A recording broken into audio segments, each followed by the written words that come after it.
I'm saying it.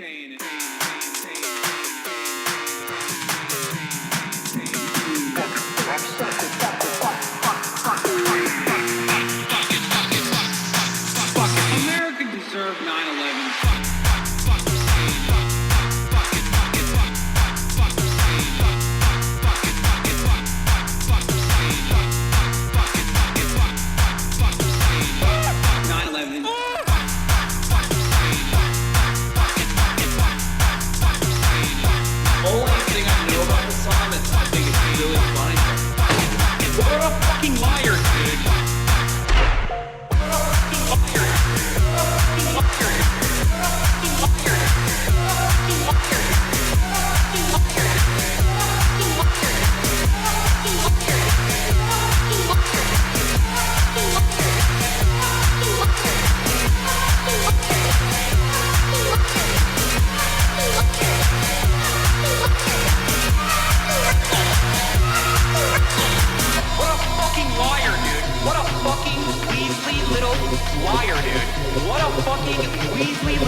What's going on, everybody?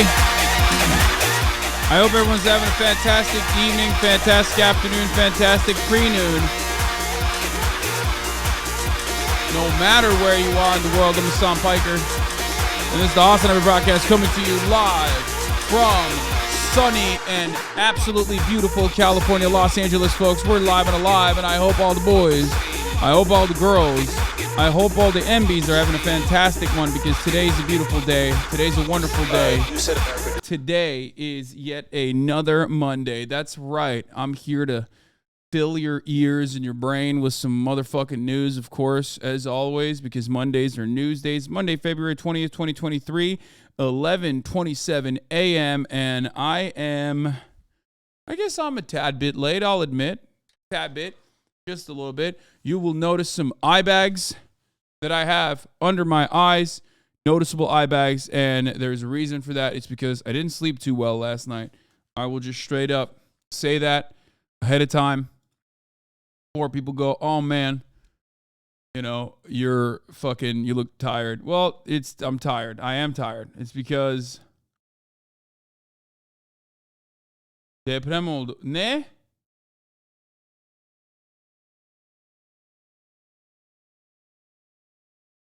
Yine mi deprem oldu?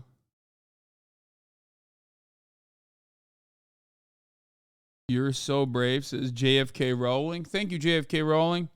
Not as brave as being transphobic on the main, of course, like JK Rowling. She's the bravest. Anyway, what was I saying? This is the part of the broadcast where I tell you a little bit about my personal news. I took a day off from streaming yesterday, and I did a lot. One of the things I did, I'm wearing right now. That's right.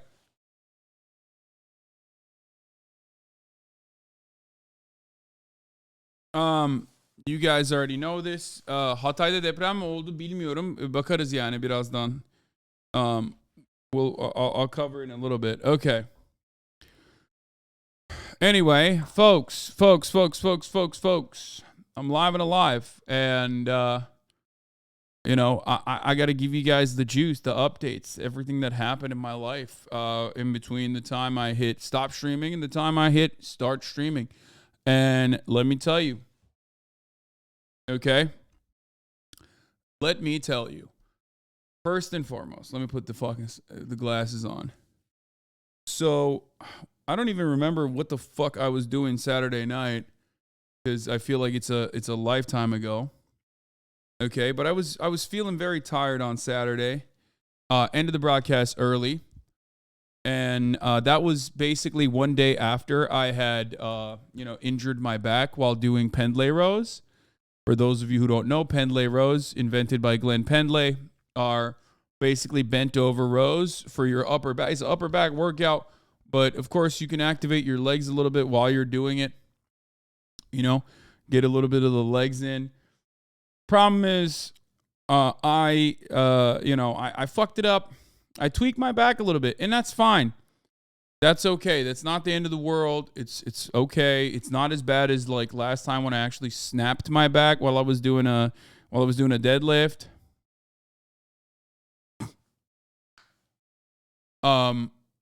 So yeah. It was an experience. It's whatever. Take CBD, dude, 10 milligrams. No. It wasn't even an ego lift. That's the funniest part. A Pendlay row is not an ego lift. That's what makes it so whack. Last time I fucked my back up and actually snapped it, like I heard a snap while I was doing it, I was doing an ego lift. That was a deadlift. This was a Pendlay row. This is just like a accessory work, basically, And, but I didn't work out. I did not work out on Saturday, and I did not work out yesterday. Normally yesterday I play basketball, and it fucked me up. Honestly, I was just like sitting at home going fucking crazy, even though I did do a lot regardless. But, I know I'm in the throes of it.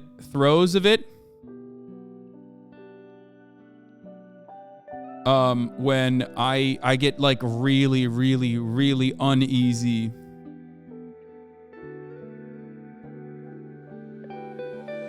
No, I did the wrong form on the rows. Yes, that's why guys, there is no ego lifting on Pendlay rows. Like, I mean, you could, I guess. I just did the wrong form. That's it. Do I see a Cairo? No, I do not. Anyway, I just did the wrong form. I know I did the wrong form. I even know how I did it wrong. And it doesn't matter. Sometimes you still fuck up. Turks are saying that there's a new earthquake in the chat. Turks, I will get to it, okay? I don't know what's going on. Please. Türkler. Bilmiyorum ne oldu. Gözükmüyor burada. Bakacağım, tamam mı? Bakacağım ama daha değil. Sakin olun abi. Bir şey olduğu zaman hemen buraya geliyorsunuz. Çok hoşuma gidiyor. Teşekkür ederim ama yani yapacak bir şey yok. Benim yani bilmiyorum daha ne olduğunu. Bakacağız.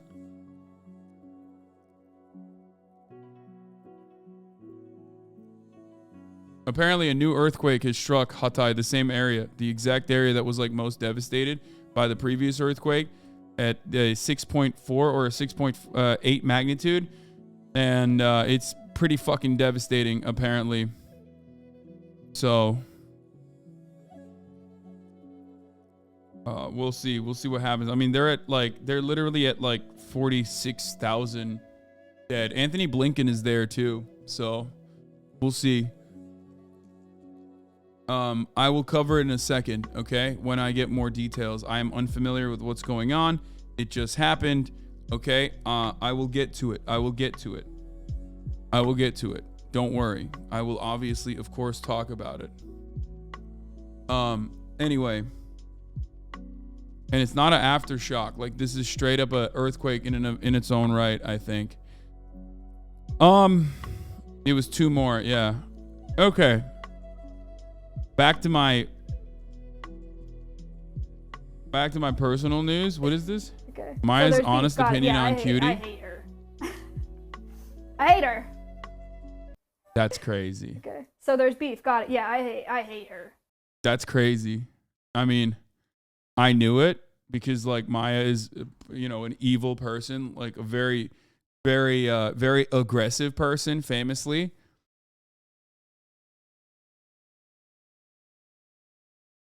So that makes sense. Yeah.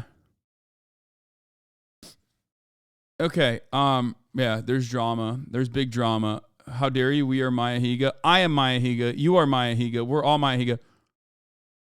Did you know that orange cats are known for their affectionate nature more so than other cats? I thought orange cats were assholes, right? Was I wrong? Anyway, yesterday I didn't work out in the morning again. I just literally spent the entire fucking morning working on my back, just rolling. It was really nice out. I got to sit in the sun, take my shirt off, roll, and just muscle gun and fucking do heat treatments and everything else. And no matter what happens, basically, like, when I'm cold, my back hurts when I first start, walking. But at the same time, I can still work out. I can still do most of my movements. It's just that there's one area in my hips that is kind of fucked up, kind of tweaked. And I went in to work out this morning, did a little bit of fucking soft tissue work, absolutely eviscerating my hips. Like, call me fucking Shakira. My hips don't lie. My hips are also on fire. And then did some leg work, worked out, dieting well, still on that good diet train. So everything's good, basically. I'm just giving you guys updates. Things are going very well. I'm feeling real tight. I think, shirtless summer is going to be upon us. I'm going to be extra slutty.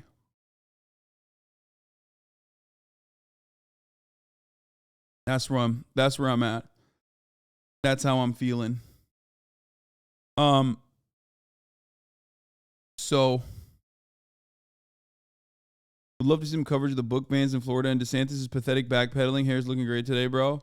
Yeah, sure. We'll do that. Diet might be hard in Japan. Honestly, I'm not too worried. I'm not too worried about the diet in Japan because I feel like I'm going to be walking a lot. My goal in Japan is to basically start stream at 6 a.m., which will place me at, I think, here at 11. I'm gonna do desktop streams from 6 a.m. to like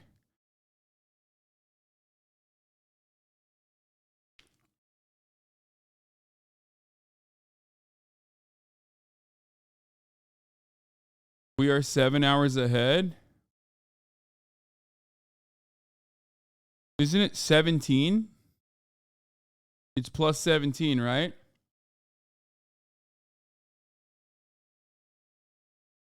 $6 a.m. in Japan is 1 p.m. 6 a.m. in Japan is 1 p.m. in California. So that's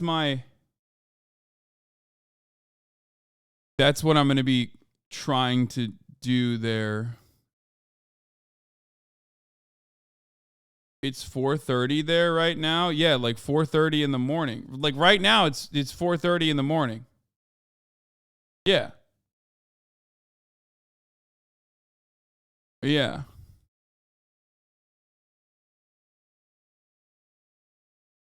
And obviously I can't wake up at 4:30 in the fucking morning because that would be insane. So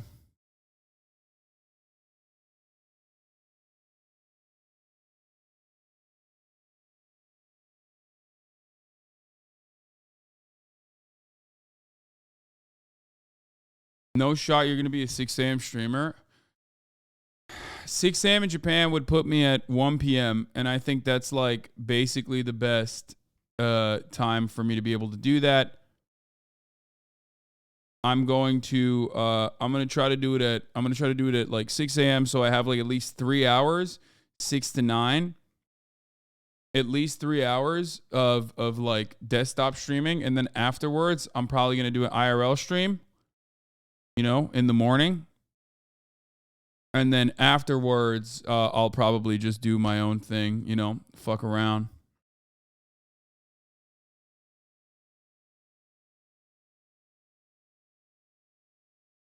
So, won't you ruin your trip streaming that early? I'm a fucking beast, dude. I'm a beast. Overall, I'll probably be like lowering my streaming hours regardless. And therefore I'll be, taking time to myself. And I'll be all right. Like I think ultimately because I'm like going to be doing less hours anyway in comparison to in comparison to what I would be normally doing desktop stream wise, I'll still be able to like appreciate Japan. I'll just have like a weird hour basically where I'll have like weirder hours where I will most likely just go to sleep earlier. I don't think I'll be streaming every day either. But, you know, I'll try and do the thing.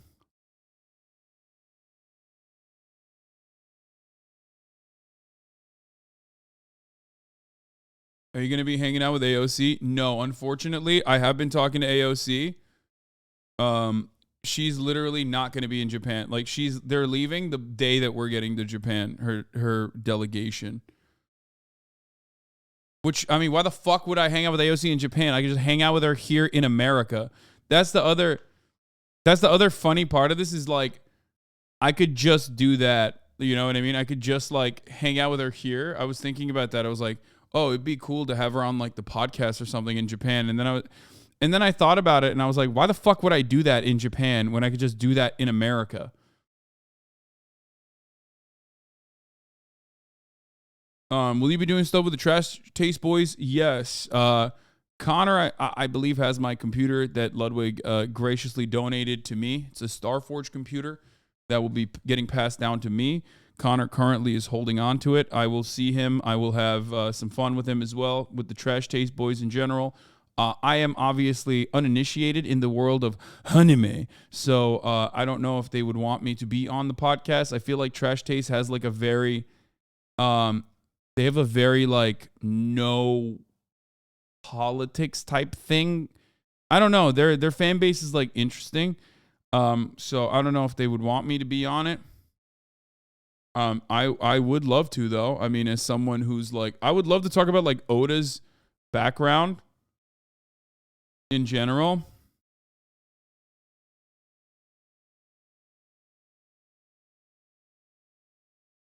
They don't watch anime anymore. Don't worry. Okay, well, they stopped talking about anime 5 episodes in. Good. Love that. Collab with PewDiePie most likely will not be happening. I don't think he wants anything to do with me. But, I mean, I'd love to get to see him and, get updates. I've never met him before, but it could be interesting to see, like, what he's up to, what his life is like. I doubt that he wants to be, put on blast like that, though. He's, like, a new dad and shit. So yeah.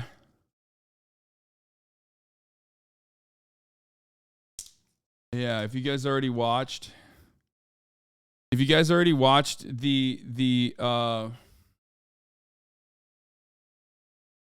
Fear End episode, you already know. I'm making him the new Will. You know what I mean? But yeah. I mean, it was good that I took a day off. I feel renewed. I feel refreshed. I missed streaming. You know what I mean? I'm getting more used to taking a day off, which is kind of crazy. And, yeah. That's it. I'll be getting a haircut before I go to Japan by Jeff. So, there's that too.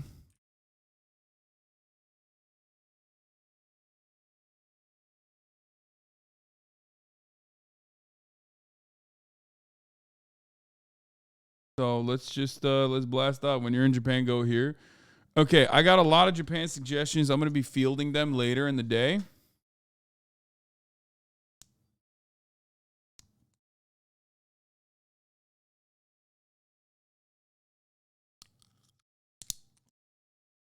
You know what's interesting?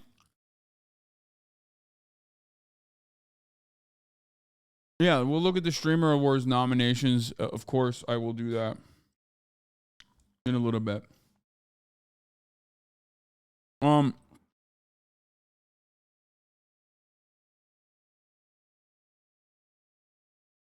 Okay.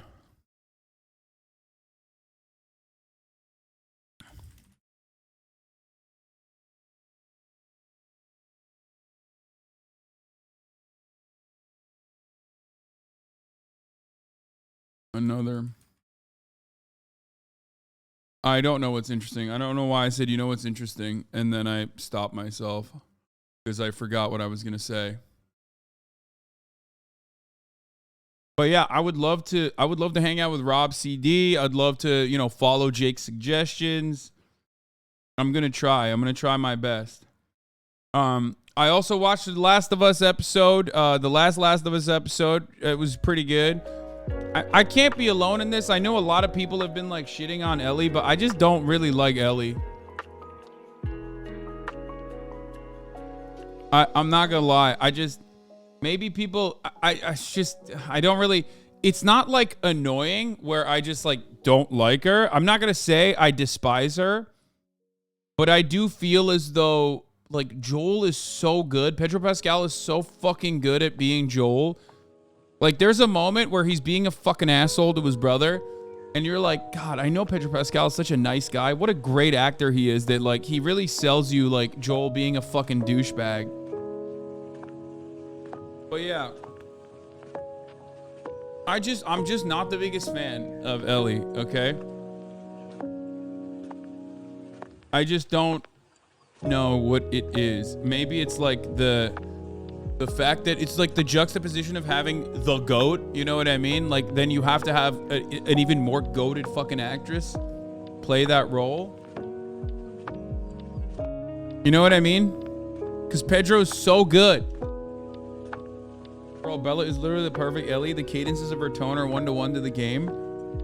Maybe it's just like Ellie was a bit of a fucking asshole in the first game, and even a fucking asshole in the second game. I don't know.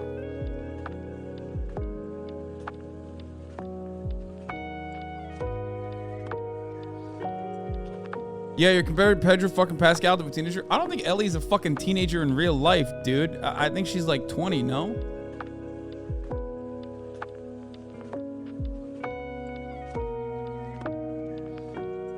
Oh, she's 19, yeah. Like, okay, she's still a teenager, technically.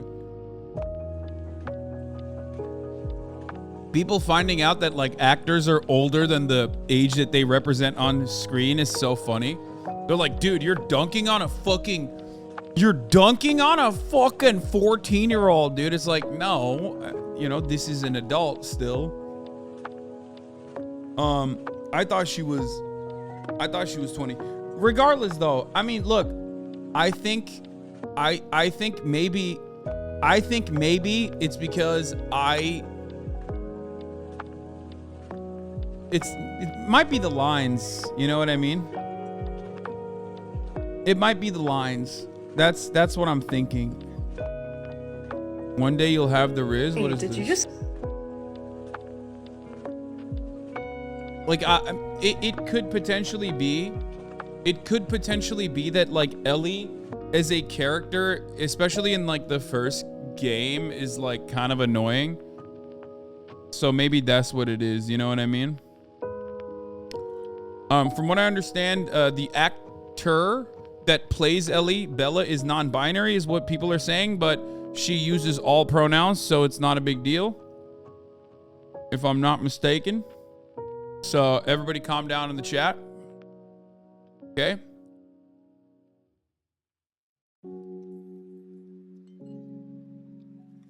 Anyway, she's 100%, she's good at playing an unlikable person. She's doing great in my opinion. Yeah, I don't know what it is. Like, I just love Joel so much. It's like hard. And also Pedro Pascal is such a good fucking choice for Joel that I feel like it's hard when you're seeing anyone on screen with Pedro Pascal. It's like, I don't know.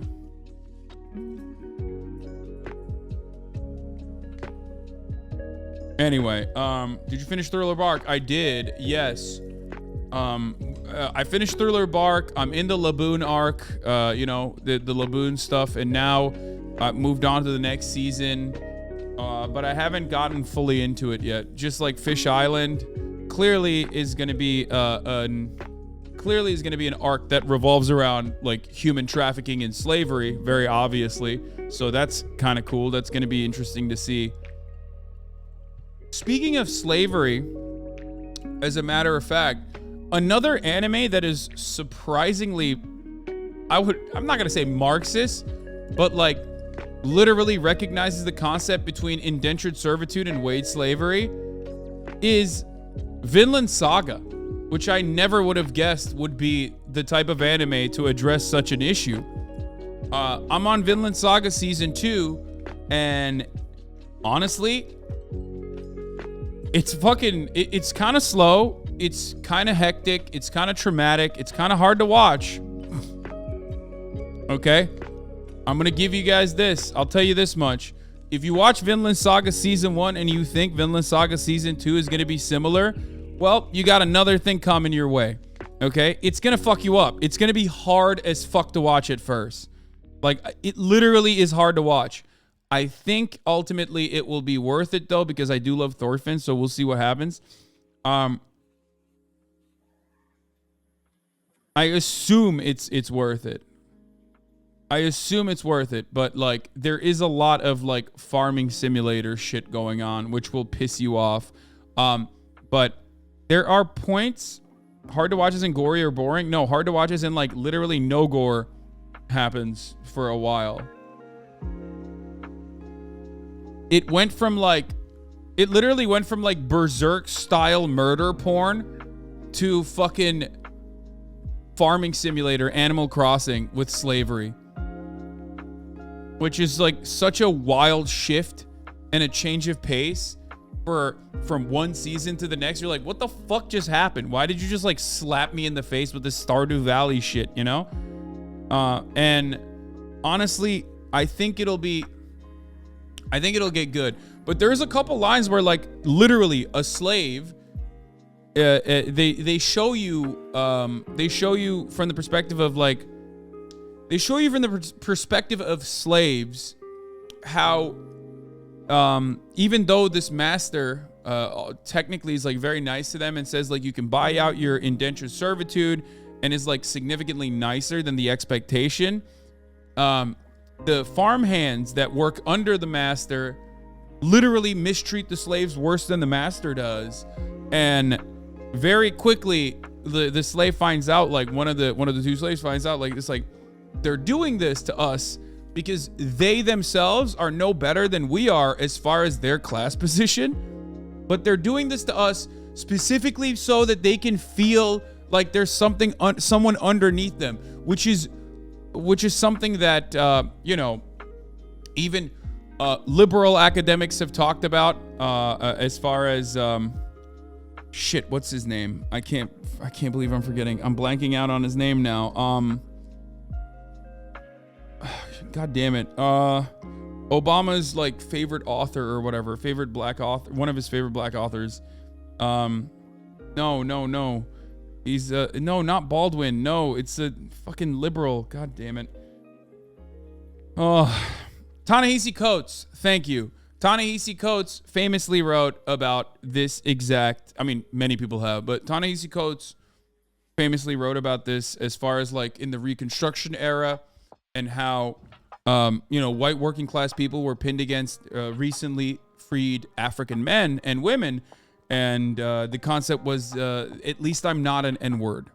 Like that was always the motivating principle behind what indentured servants and literally fucking white people who were also wage slaves, that was the attitude.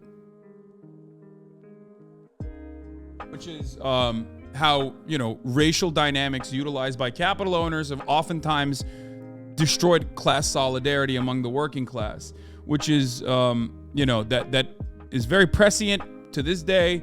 Obviously, that is, that is very real. And it's interesting seeing that play out in Dane law in England, amongst enslaved Danes. It's very interesting. Obviously, it's not the same as chattel slavery because this is indentured servitude.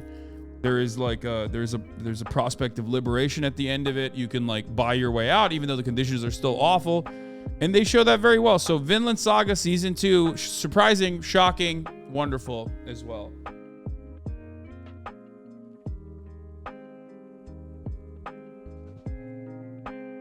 Very good. Lamau Anglophile anime is hilarious. Yeah. It is actually really interesting to see that. The reason that Marx disliked the bourgeoisie more than the aristocracy, he laid out that really clearly, and he hated that after the Industrial Revolution, the aristocracy acted as they always did, but the factory owners who were very recently the same as the lower class were mistreating their fellow people so much. Do you think racial disparity should be discounted as to emphasize class solidarity? No, I have never made that argument, and I do not think that that's an argument that is adequate. I think that's ahistorical. I think racial disparities should be recognized, acknowledged. Racial wrongs need to be corrected. This is something that I talk about quite frequently. I think that as far as racial animosity, it should be abolished. Yes, racial animosity should be abolished, especially in an effort to build a successful working class movement. Yes, especially in a country like the United States of America, you need to move beyond racial resentment, because racial resentment works to divide the working class, even though black men, black women, when they are working class, they are united by their interests with white men and white women, and white people need to recognize that. White people need to acknowledge that. So that's a huge problem. Until racial wrongs are corrected, we can't approach the subject of being colorblind. Exactly. And racial wrongs have not been corrected, and most likely will never be corrected. Let's be fucking real, because it kind of makes the world go round. So, you know, I'm not going to sit here and act like we need to have a colorblind approach to American issues, like when the systems themselves are not colorblind. All you're doing is blinding yourself to the realities that, you know, black and brown people face in this country.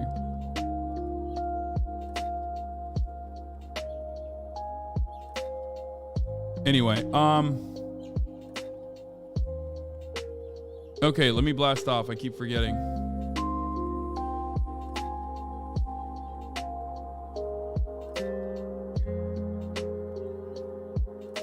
At 6.4 magnitude.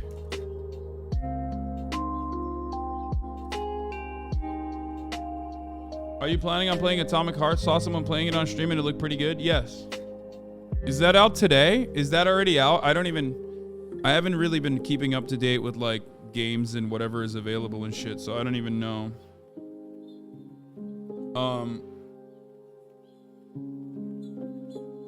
But yeah. In about 5 hours. All right, when it comes out, I will play it. Camo drop update release date. It's coming soon. The camo drop. Two things I'm gonna say about the camo drop.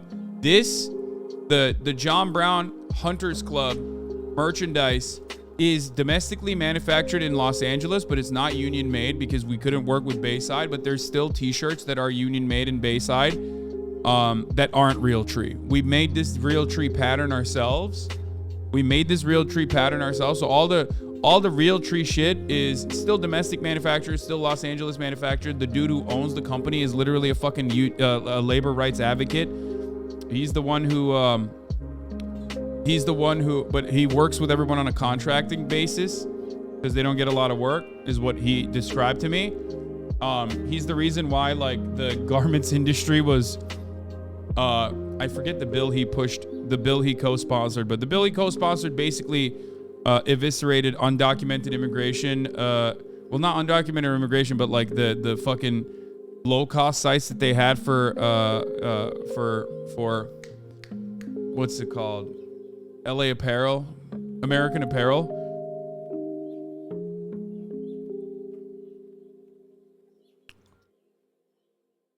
Atomic Heart is no bueno, but it looks cool and has some bombastic set pieces. Be prepared to be annoyed by the main character. Tummer, I literally said that was... I knew it. You just confirmed my suspicions. I fucking knew it.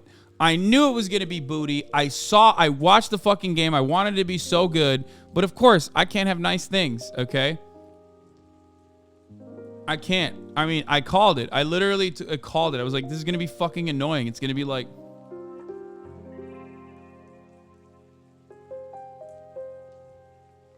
I'm doing something with Bayside, maybe too. Have you seen West Coast Blends or LAA? I heard they were union made too in LA. Yeah, with the numbers that we're pumping out, I think, like, or at least this is what Warren James have informed me on. It's hard to work with some as far as pieces that are cut and sew, pieces that are different than what you normally would get, because this is like totally fucking custom. It's a little difficult to get a union shop to do it. The only union shop Bayside is the one that I can only work with. But there's still going to be regular Bayside tees and also regular Bayside union made, domestic manufactured sweatshirts and things like that. So you'll see. We'll post it all on the website.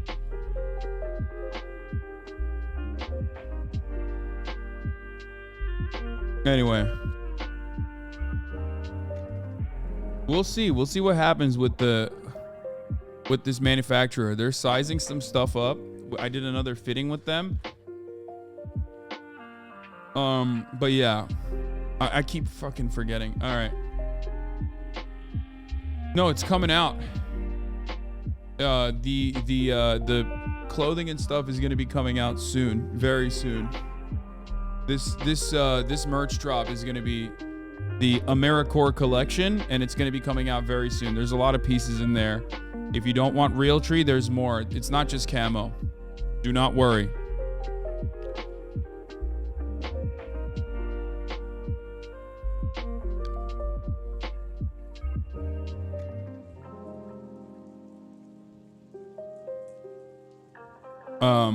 Anyway, it's crazy that like I've been stalling so much. I forgot to fucking run the top of the hour ad break at the top of the hour, and I forgot to do my blast off. Normally I would have blasted off by then. Realtree is so expensive. RIP my wallet. No. This is our Realtree. We made this, so it's not. This is cheaper than fucking Realtree shit. Quick Quitter, thank you for the 5. Get the subs, allowing 5 people to no longer see the ads at the top of the hour. Here's a 3-minute ad break now. I'm gonna talk about news now. We're gonna get to the news. It is tall people friendly, my brother in Christ. Of course it is.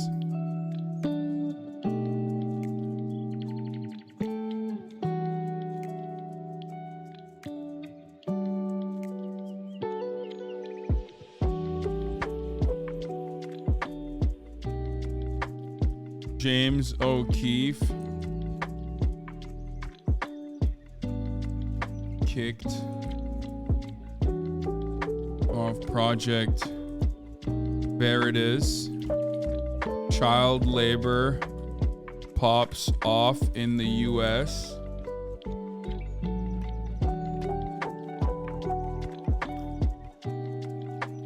Biden in Ukraine and more.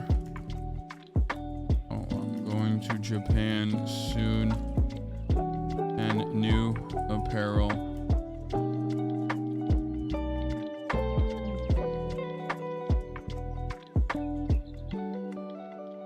Oh, also, we took some sneak previews, some sneak peeks of like the next line that's coming after that, and that one's gonna have even better fucking designs. We're changing the designs up a lot. I'm really, really happy with the next line as well, especially design-wise. So you'll love it. I think you guys are gonna love the next shit. Okay. Anyway, we blasted off here. Let the people know we're starting. The one after the Realtree.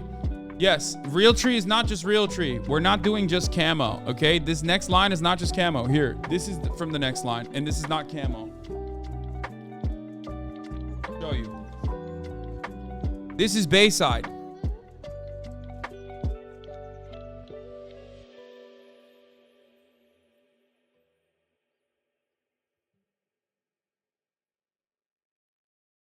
And that's not Realtree.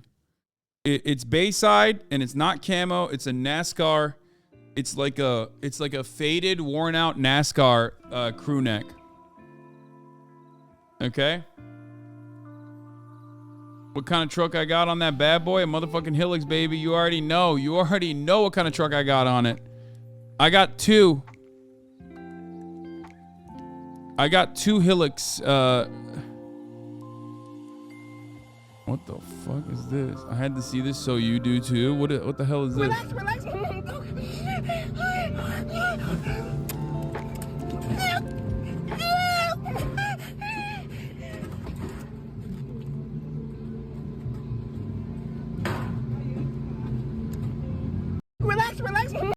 I don't even understand what this is. Also, what is this? You said. Hey, did you just say you watched all 20 seasons of One Piece?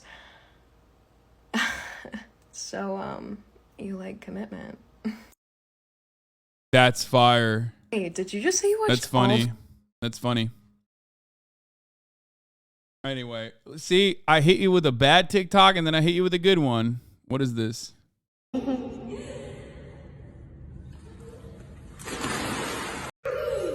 Okay, dude. All right.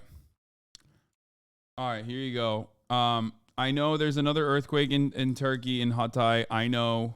I just tweeted about it, and we're getting started. Just fucking blast off, retweet it, like it, interact with it. Let the people know. Let your friends know. Let your foes know. Just finished Water 7 on Netflix with, manly tears. Yeah.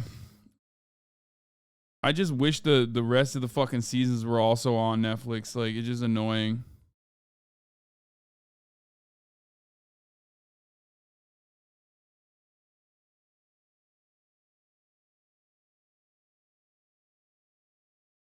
Oh yeah, I am hosting the red carpet alongside Ludwig as well. You know, we wanted to make it so that all matter of politics were represented at Cutie Cinderella's streamies.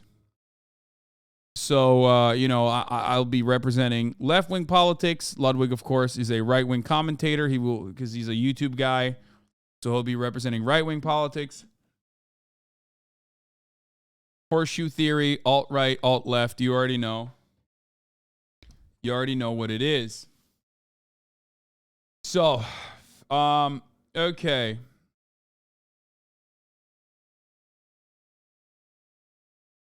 Yeah, Cuties Awards are live now, but we're going to get to that later.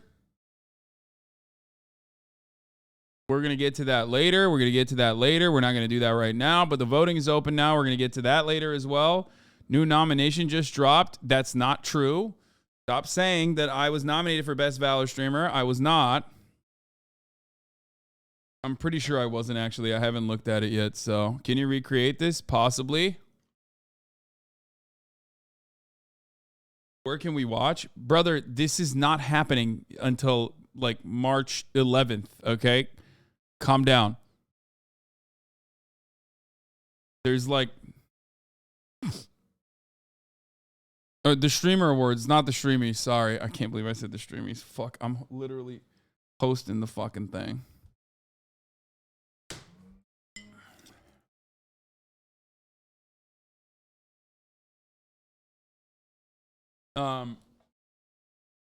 Didn't you say you already had 100 hours? What do you mean?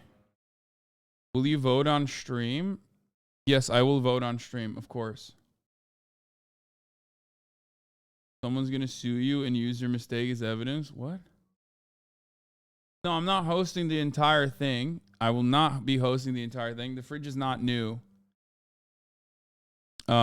Okay, we'll do this in a second. Jesus Christ, let's get to the fucking real news, okay? Here. We've just got some news into us. Another... They're calling it a powerful aftershock, but it's not actually an aftershock. It actually is a whole-ass earthquake on its own. Earthquake has struck the Turkey-Syrian border region. Now, at this point in time, we understand it has a magnitude of 6.4. We don't have any other details at this stage about further damage. This, of course, comes 2 weeks after that devastating quake that killed more than 47,000 people and left mass destruction across that area. I want to... Now, one of the parts about this, I guess, like the weird silver lining, is that because the earthquakes and the recovery was already happening, I think like this one is not going to have as much immediate damage, I think, but I'm not sure. Given how fucking awful the Turkish infrastructure has been thus far, the buildings are already damaged, so most people are not like going back into buildings. At least like we never did. We never did in the Istanbul earthquake, right? In the 99 earthquake. So I hope people were not inside of the remaining standing buildings. because from what I understand, they this basically like took down a lot of the other remaining buildings as well. So far from the old earthquake, the number is at 47,000. From the new earthquake now, 200. Recent. This is like the most recent news from literally 8 minutes ago from Ibrahim Haskololu. And right now in Hatay, which is one of the other, this was one of the most impacted sites from the prior earthquake, which again, like I said, has led to 47,000 casualties. Same area. The new earthquake has led to at least 213 injured and 3 dead on top of the 47,000.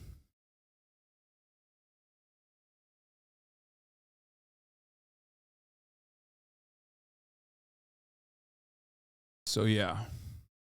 Go to Adana, Turkey, where our Nada Bashir is standing by. Nada, we're just getting some very brief information into us, but I understand you've been speaking. But it just happened again to survivors of that major earthquake from 2 weeks ago.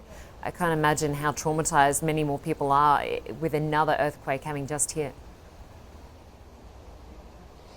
Linda, it is astonishing that people here are still, of course, reeling from this earthquake, and now there is news of another earthquake, 6.4 according to the Emergency Disaster Management Authority here in Turkey. Epicenter so far reported in the province of Hatay, which was one of the hardest hit by this month's earthquake. Some 80% of the buildings there collapsed, about to collapse, or have been deemed unnecessary of demolition because they are simply so unsafe. And I have to say, here in Adana, we are quite a way away from that epicenter reported just in the last half hour or so, and we felt the tremor to the extent that this entire hotel that we're currently... I'm going to show you videos in a second. Yes, I'm going to show you videos of the new earthquake and the devastation here. I mean, this is one of the immediate ones here. This is the new one that just happened, okay?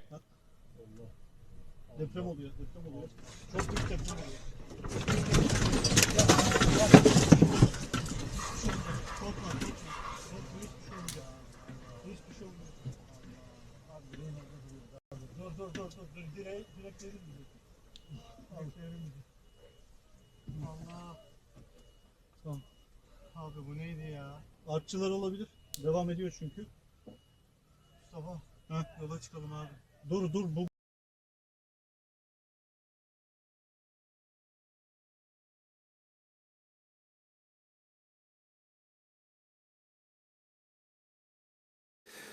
The earthquakes in Turkey, as we've... This is a drone footage from the previous earthquake from... Something during that drone footage, what I guess. we're talking about here is from above. It was an Earth's crust.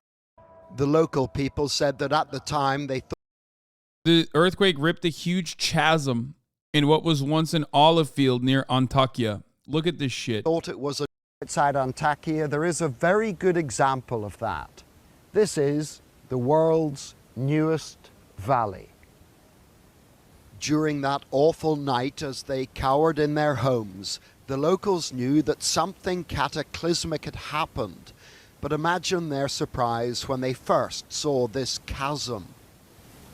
We went to the bottom of it for the perspective from down there, but actually the best way to illustrate what we're talking about here is from above. Bro, just casually built another Grand Canyon, you know what I mean? Obviously, it's not as big as the Grand Canyon, but like, they just casually fucking built a canyon.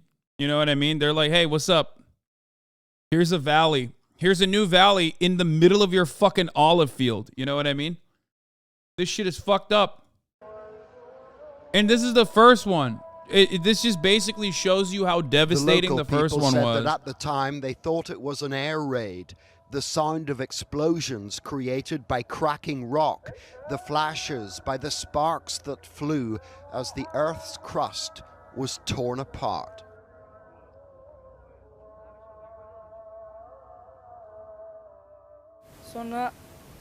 It used to be a flat field.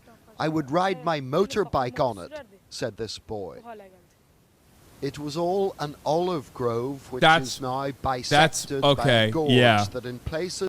That shows you a little bit better. Neden ezan sesi koymuşlar arkasına? Oğlum ne bileyim, Allah Allah, çektikleri zaman da ezan çalıyormuş yani arkada, ne? Yapmayın etmeyin, o kadar da değil be, Allah Allah. Ezan sesi ezan yani, normal. Is the width of a football field. The rift is so deep. Takıldığın şeye bak amına koyayım. Resmen yeni am açılmış dünyada, hala ezan sesi niye var arkada diyor. 13-story building could fit in it. This boy said that just after first light that morning, they came out here and found this. They were terrified and started crying. We thought we had witnessed something that's out of this world. Translate what you said. I said there's a new pussy on the planet. They put a new pussy on the planet, and this dude is still worried about the ezan being featured in the background of a video. Eventually, the cities and towns will be clear of rubble. But this rupture, shaky ground permitting, will endure as a reminder of the power of the quake, the power of 7.8. John Irvine, News at 10, Southern Turkey.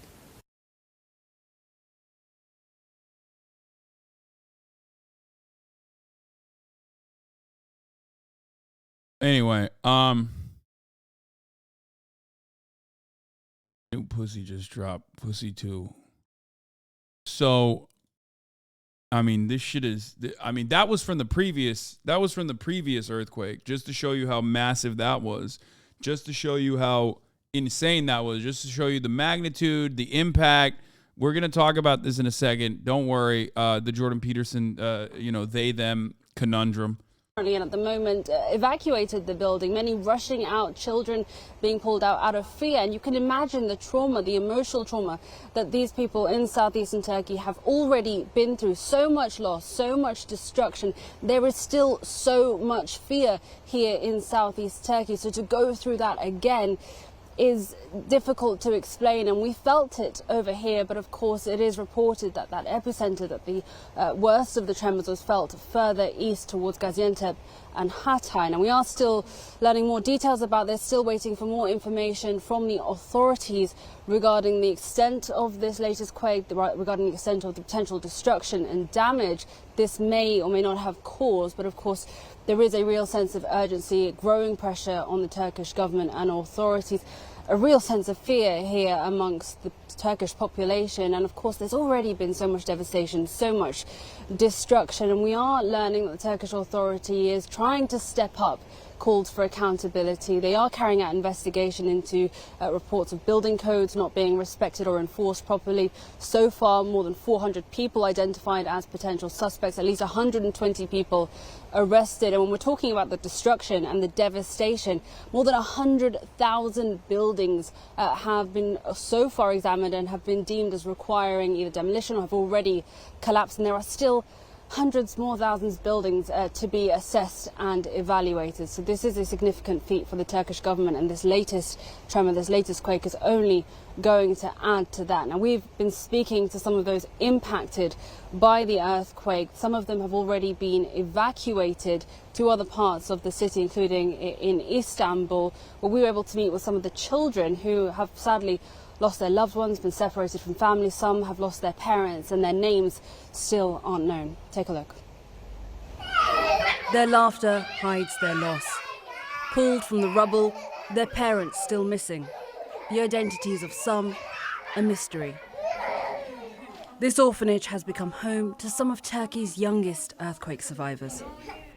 Authorities say the search for living relatives continues, but some of these children are believed to have lost everyone.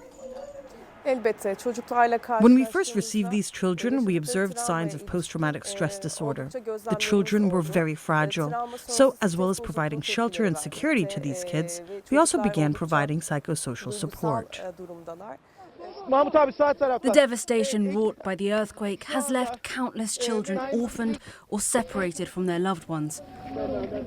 And while authorities say they have so far managed to reunite more than 900 children with their families, many are still waiting to be processed.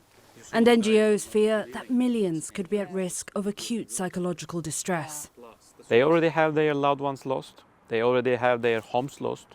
They already have their schools lost. All schools exact are gone. But if they also lose their hopes, that means loss of generations. That loss is all too familiar to this Syrian family. 3 generations now temporarily hosted in this small one-bed apartment in Istanbul. Their home in Antakya, now a mountain of rubble. 26-year-old Ragad says she was the first to wake when the earthquake struck, pulling her mother and 4 sisters to safety just moments before their home collapsed. When the earthquake happened, I think it's Yawm al-Qiyamah. Judgment Day. Yes, there is a very big sound that it's not going out from my head. Every time it's here. You still hear it? Yes. But this is not the first time Ragad and her family have faced a tragedy of this magnitude. Originally from the Syrian city of... Oğlum bakın Türkler, bunun türbanlısı türbansızı yok. Günün sonunda fark etmez. Herkesi aynı şekilde sikiyor earthquake. Yapmayın etmeyin. Gördüğünüz zaman bunlar Türk değil, bunlar türbanlı bilmem ne gibi laflar etmeyin yani. Saçmalamayın. No, this is not Syria, this is Turkey. I think those were Turkish families. Yeah, those were Turkish families. Türk olmasa ne olacaklar amcıklar? Ya. Saygı gösterin arkadaşlar yani. Bunlar insan günün sonunda. The constant barrage of airstrikes forced the family to flee their home in 2014. But having her life upended by catastrophe time and time again has taken its toll on Ragad's mental health. They were Syrian, my bad. Okay, regardless.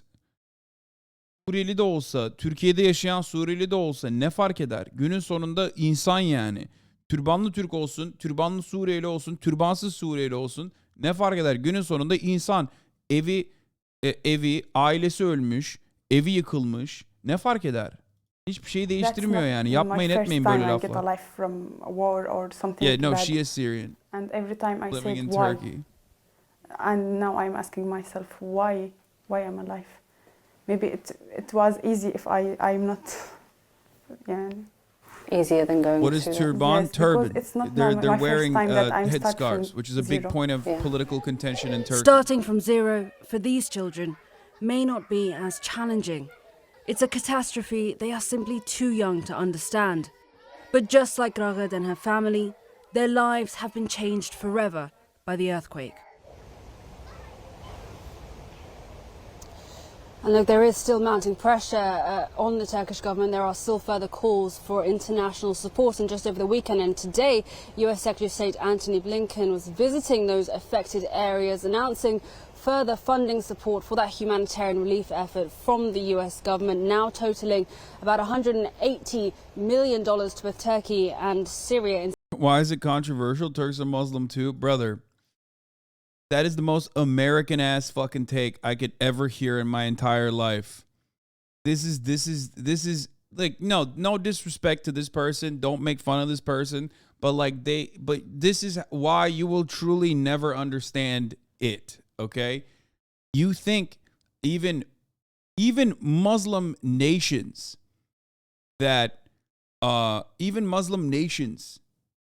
internally have this kind of struggle between people who believe that the path forward is like secularism, forcible secularism, people who believe the path forward, and people who basically adorn the aesthetics of being Islamist, a political Islam, a social Islam, people like Erdogan, utilizing that as a political point, political perspective.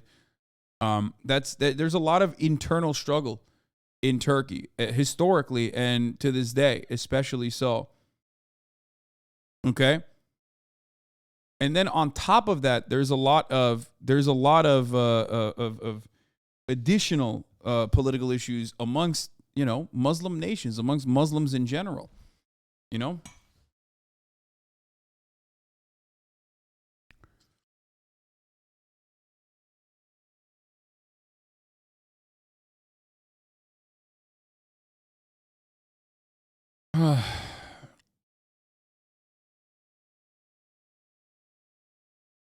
issues, Lamau. I mean, yeah, war, bloodshed, so much devastation. Sunni versus Shia. So sectarian violence that goes beyond Sunni versus Shia, and nations that, you know, fight against one another.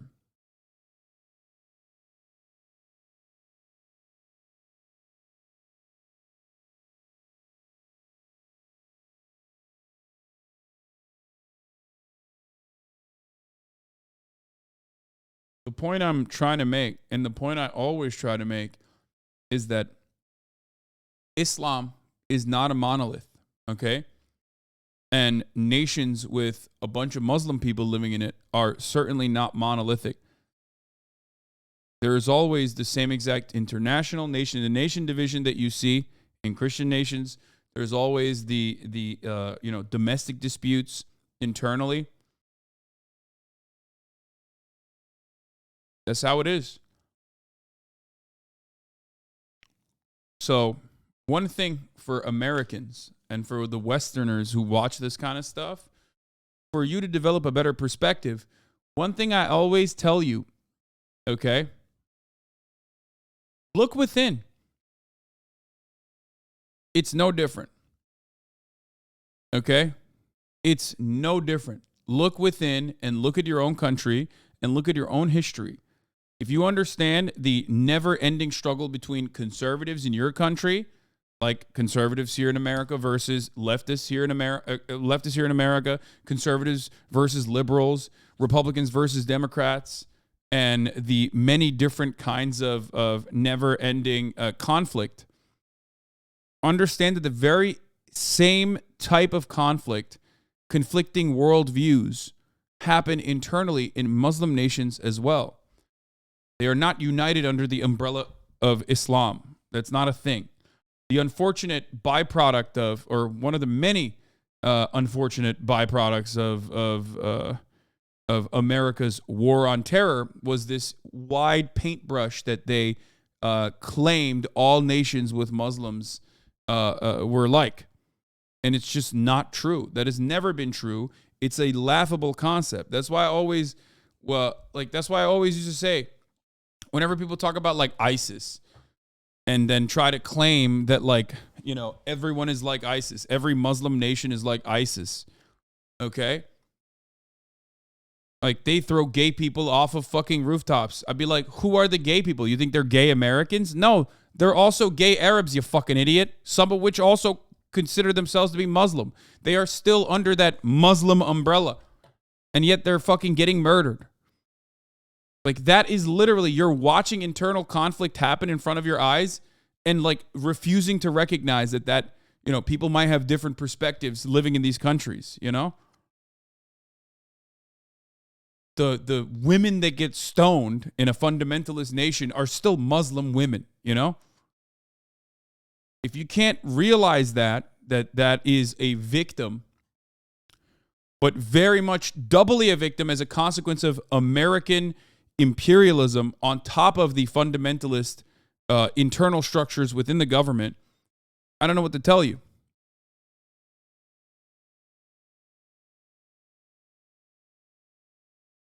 So think about it always. If you can't comprehend it, if you cannot comprehend it because you've only been taught a certain way about how it's the world is, go back to the fundamentals. Just remove the Muslim patina, okay? The veneer of Islam, and turn it back into how things work in your country and extrapolate. Because it's exactly the same. Human beings are the same no matter where you go in the world. But Turkey is not an Arabic country. Sal Dilhan. Yeah, no shit, dude. No fucking shit. I love the Turks. You know how I know this motherfucker's Turkish? One, because he popped off immediately with a Turkey's not an Arabic country. And two, he's got the E, the uppercase I, which is Turkish. They don't have that in America. Okay? This is not a letter in the American alphabet.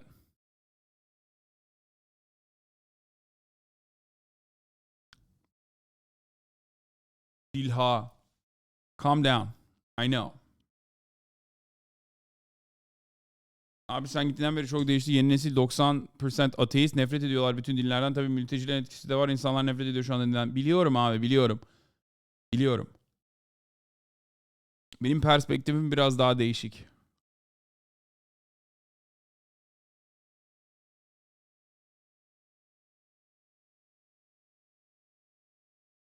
In support of that aid effort, but of course the destruction is widespread. This is a process that is going to take months, if not years, and that need for international support is only going to grow. Linda? Bro, I don't get the races between Turks and Syrians. They're pretty similar to each other, but with a different language and a governmental system. Yeah, I personally feel that way about Greeks, Armenians, Turks, Syrians, Kurds in general. We are all human beings. We are from the same fucking background. And maybe not Armenians and Greeks, but like if you look at Turks and Syrians, in the eyes of an American, they don't give a fuck. In the eyes of the West, Turks and Syrians are still Muslims. So they are, you know, no matter how much some atheist Turks like to say, we're different, we're different, we're different. In the eyes of the West, you're not, okay? They don't give a fuck. Same with the Kurds, too. They don't give a shit. You're still Muslim. You're the same. Obviously, Turks are not Arabic. Okay, they're not. And Turks are very upset about that. They get very mad about that because, you know, that's the West has painted every Muslim nation with one broad brush. Çok farklıyız amına koyayım. Taşak mı geçiyorsun? Abi günün sonunda insanız. Aynı zamanda dedim Yunanlıyla da hiçbir farkın yok aslında senin. Gerizekalı salak salak konuşma. Günün sonunda hiçbir farkımız yok. Sadece dilimiz değişik. Sadece daha fakir bir devlet. O kadar. Sen de oturduğun yerden laf ediyorsun. Amına koyayım onların. Biz çok değişiyiz diye.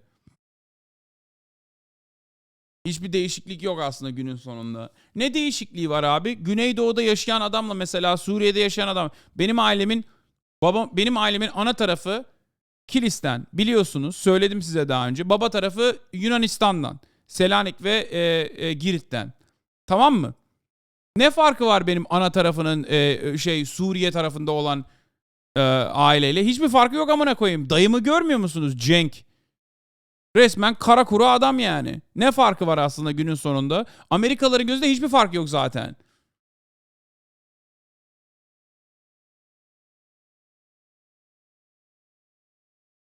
DNA farkı. Yarrağımın DNA senin kardeşinle de senin aranda DNA farkı var. Ne fark eder? Uzaktan bakarsan maymunla senin aranda da DNA farkı yok yani neredeyse. O zaman ne konuşuyorsun? Ne kadar yaklaşırsan ya da ne kadar uzaklaşırsan bulabilirsin yani DNA farkı.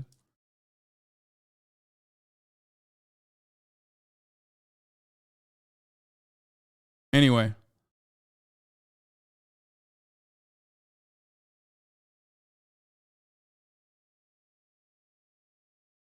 There's a larger issue at play given the mass refugees, an actually sizable amount of refugees that Turkey took in from Syria that has created a lot of political problems because of who did it, what reasons why Erdogan did it, okay? And what it implies to a lot of Turks that are anti-Erdogan. So there's a lot of anti-immigrant sentiment, anti-refugee sentiment in the country. Partially because, yes, 5 million refugees is a lot of refugees to take in as a country that is relatively poor and also is a nation with 80 million people, 90 million people. That's an insane amount of refugees to take in comparison to like the tiny fraction that the United States of America takes in. Okay, now people are saying 10 million refugees, but I think the official number is like 5, but why did he really take him in? I mean, partially because he wants to be seen as... Erdogan took him in for a couple different reasons. Because he took him in because he wanted to come across like the savior of Islam. He's always had this like idea of like basically being the caliphate guy. The other reason is because he utilizes the millions of Syrian refugees as a political pawn, as a political tool. He constantly threatens Europe and has like good leverage basically. So optically speaking, he looks like a leader in the Islamic world, which he wants to be, right? And then on the other side, he gets to use it as leverage against the European nations who do not want the Syrians inside of their borders, and they're terrified of that idea. They're terrified of that prospect. So they're like, oh, thank God, they're just in Turkey. Okay? Those are the main reasons. It's not real altruism, but what is real altruism anyway? I have a more unique perspective on this. I think it's the right thing to do, and I do. It's like one of the few things that I think was still a relatively good thing. It's just that integration, especially when you're a poor country, is very difficult. Integration into Turkey from Syria is still very difficult. Okay. People think, oh, well, they're fucking the same people. We are the same people. Okay. That is true. But integration is still a very difficult process, whether it be Germany, whether it be the United States of America, or whether it be fucking Turkey. Okay? It's not just because of racism. That's a very easy out. This is a more complicated situation than that. Obviously, it is mostly not about racism, but mostly about material conditions. Okay?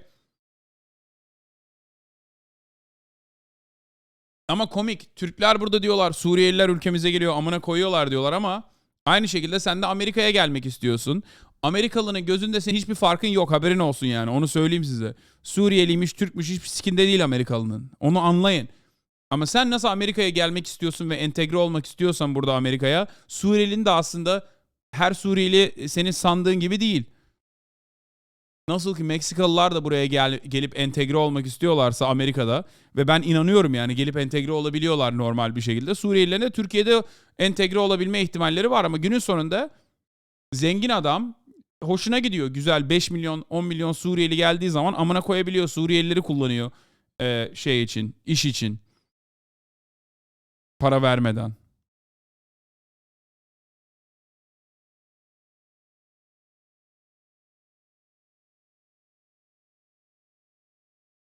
Meksikalı ile Suriyeli versus çok farklı. Hayır, hiçbir farkı yok. Meksikalı'nın Amerika'ya, Suriye'nin Türkiye'ye hiçbir farkı yok.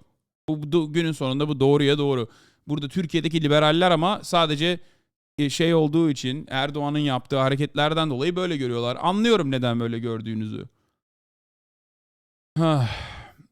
Anyway, I'm not going to talk about this any further. It's because it's irrelevant to the main point of contention here. It does not matter in this conversation. What matters is hopefully getting some help to the areas that need it. All right, now to Bashir for us in Adana, Turkey. Thanks so much for that.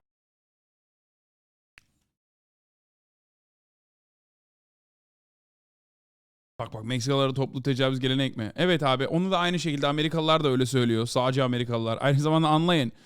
Siz bunu söylüyorsunuz Suriyeliler, Amerikalılar sizin için de aynı şeyi düşünüyor. Haberiniz olsun. I love how you have to convince Turkish chatters the Syrians are humans. Yes, I do.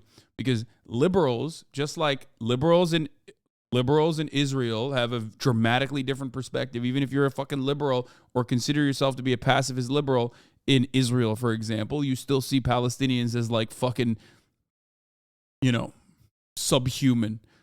And it's the same attitude. It's like very difficult to fucking educate people on this process.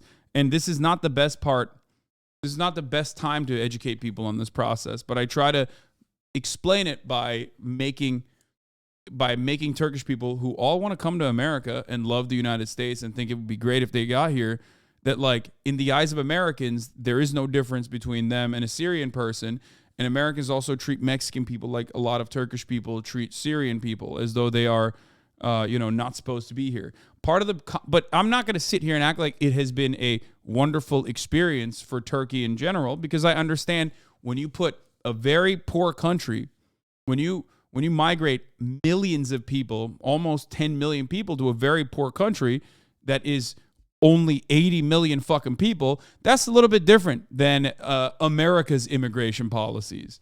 And you will never understand that because America's 330 million people, and the number of immigrants, undocumented and documented, that we take in, number of refugees that we take in, is fucking not even a fraction of that.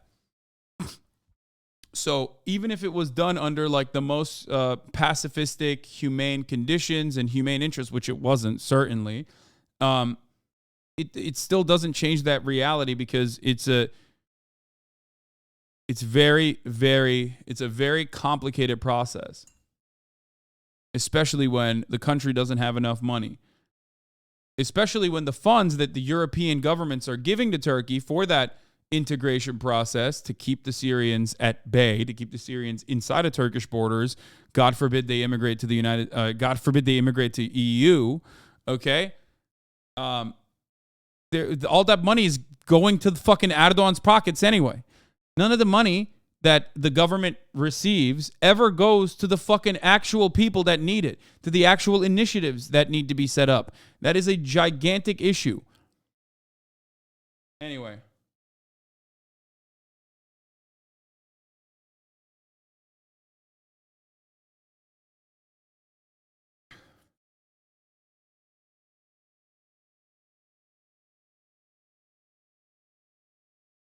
Like, I'll explain it to you this way. If America allowed, I guess, what is it? It's 8-1, 1/8 of the entire population.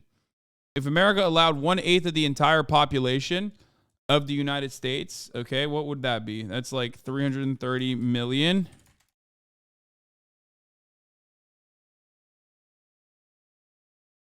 Divided by 8 would be...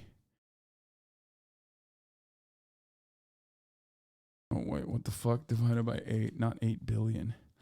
It's 41,250,000. Imagine if over the course of 2 to 3 years, America took in 41,250,000 people from South American countries. And even then, it would still be, even then, America still has the resources, significant resources to be able to do such a thing. But think about what kind of cultural shift that would have on the minds of liberals, okay?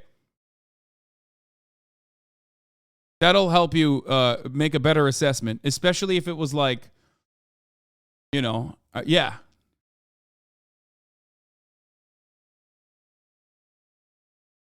It's like that. This is part of the reason why so many Turkish people are like fucking insane when they talk about Syrians.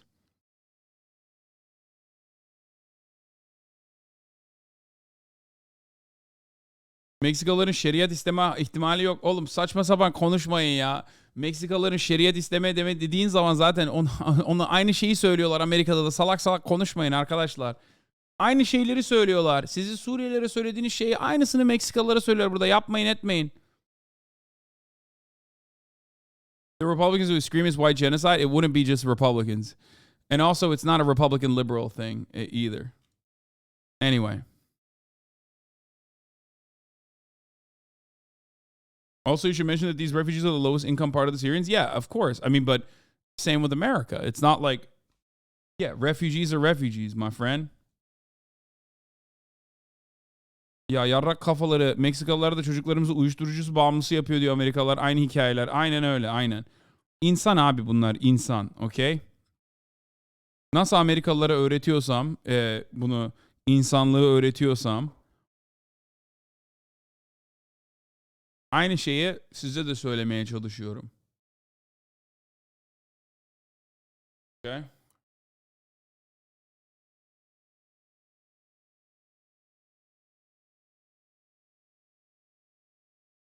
There's only about 45 million immigrants total living in the U.S., by the way.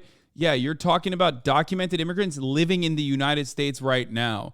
I'm talking about 1 year, you add 41,250,000 refugees over the course of like 1 to 2 years. Okay? Coming exclusively from South American countries. I think we have the money we have the money and capability to be able to fucking deal with that, for the record. But that would, I'm asking Americans to comprehend what kind of political fallout would happen if that happened. You know what I mean? Like, it's just unimaginable. It's literally unimaginable.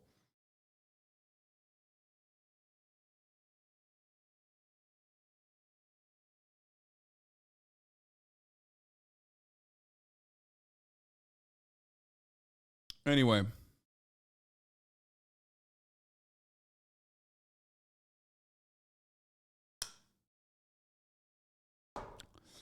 Anyway, let's continue. I mean, just look at Title 42. Libs are like, you know, it's kind of nice that they're forced to remain in Mexico. Exactly. They do it anyway.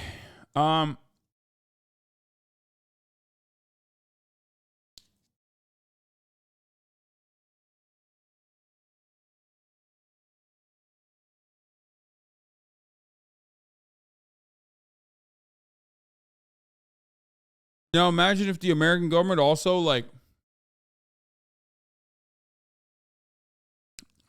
didn't do anything that the government's supposed to do. I mean, the American government's bad. Breaking news. The American government is really fucking bad. And I mentioned the awful things that they do on a regular basis, right? What the American government does on a regular basis. But like, you know, it's still better than the Turkish government, mostly because of how much money it has. And also on top of that, like, there is a level of infrastructure that they rely on, that they basically rest on from prior administrations. And there's still, like, in comparison to Turkey, there's still less corruption within the state. You know what I mean? It's still very corrupt, but the difference is, like, it's not as corrupt as Turkey still, no matter what. Şu anda deprem oluyor tekrar. Tekrar deprem oluyor şu anda. This is the second impact. This just happened. Bina hatlarından uzaklaşın. Bina hatlarından uzaklaşın.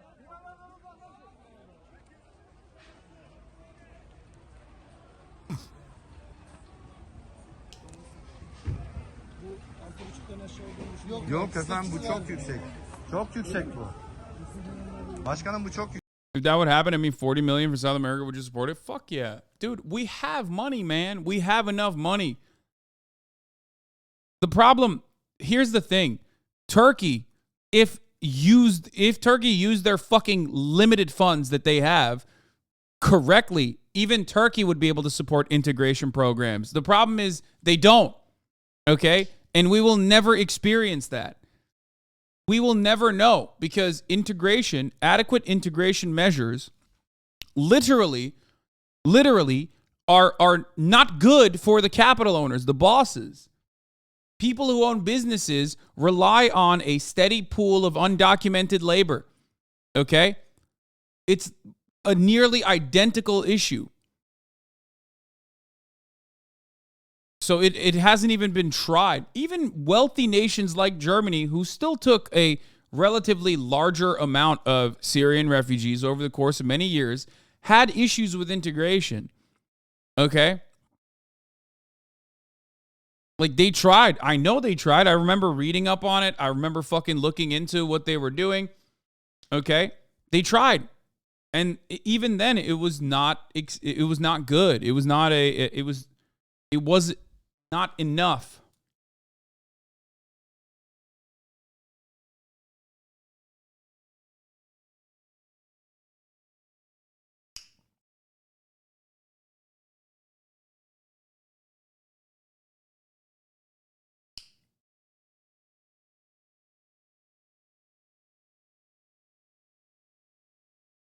You know?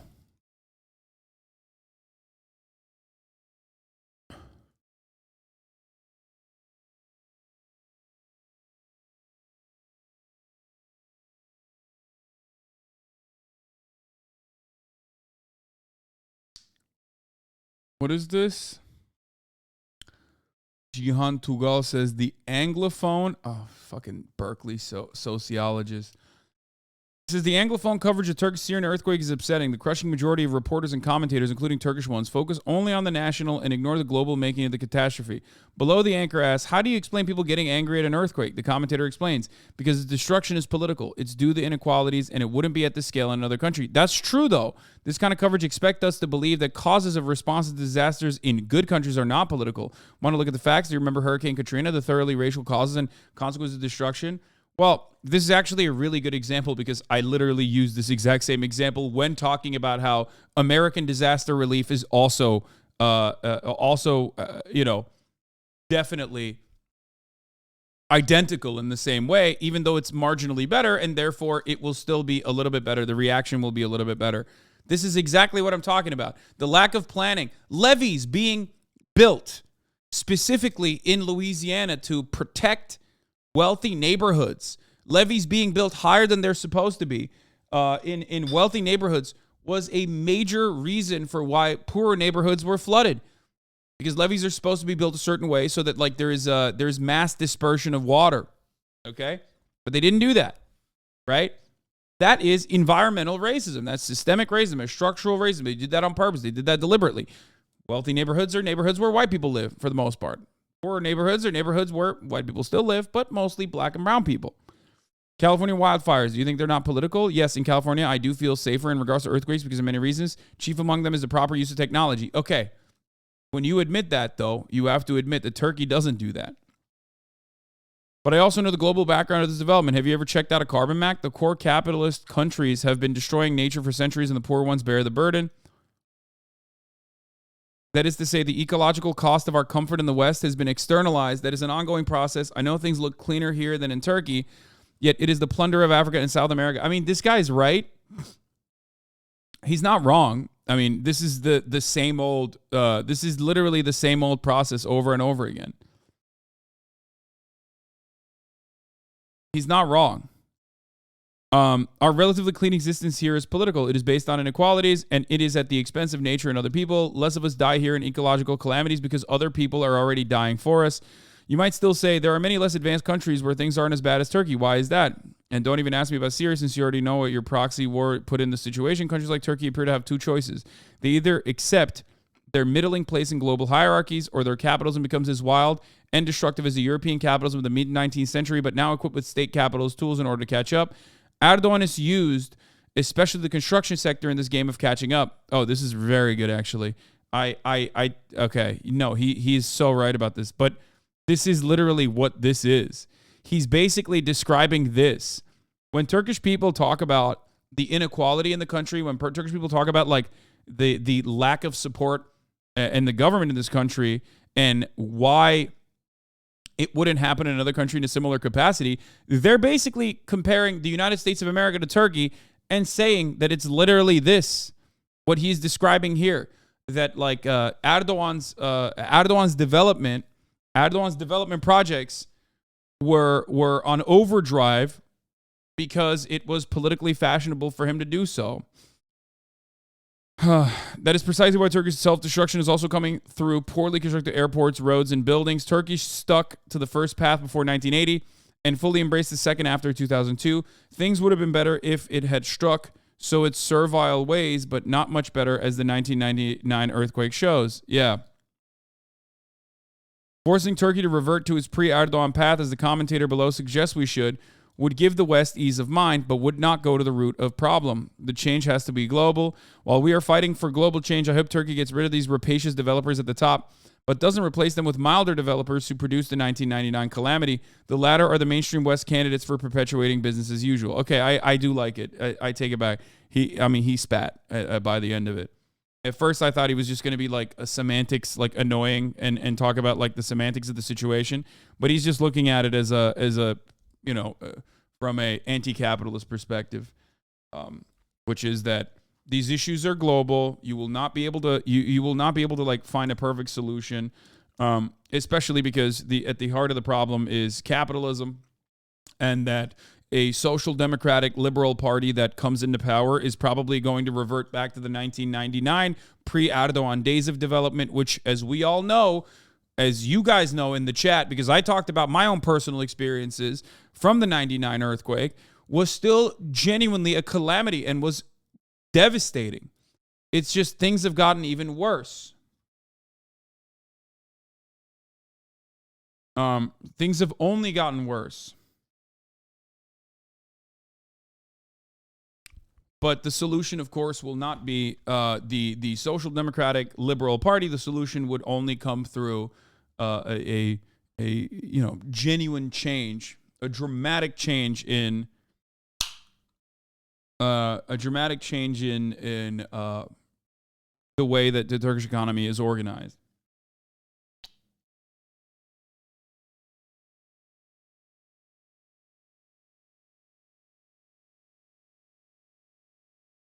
That's just an assumption from him. Who was in power before occupying in the 90s? Turkey had a different approach that was still very much capitalist, obviously, but at least like there was a more liberal attitude, even from right-wing parties. Erdogan, many people in Turkey only talk about Erdogan from the perspective of social conservatism. But one thing that Recep Tayyip Erdogan did was accelerate the privatization of previously nationalized industries, all the way from telecommunications to, even fucking beer. You know what I mean? Like that, the entire beer development wasn't nationalized, but like Turkey had national breweries, for example. You know what I mean? So, that definitely came after the Erdogan regime, which is why the West actually loved the Erdogan regime and still kind of loves the Erdogan regime. You know? Yeah, it's just like the Social Democrats at least maintained the veneer that they cared about the people and had had less of an inclination towards neoliberalism. But Erdogan and his many privatization initiatives originally gave a big economic boon, okay? Not a real one, but on paper, it made Turkey look better, okay?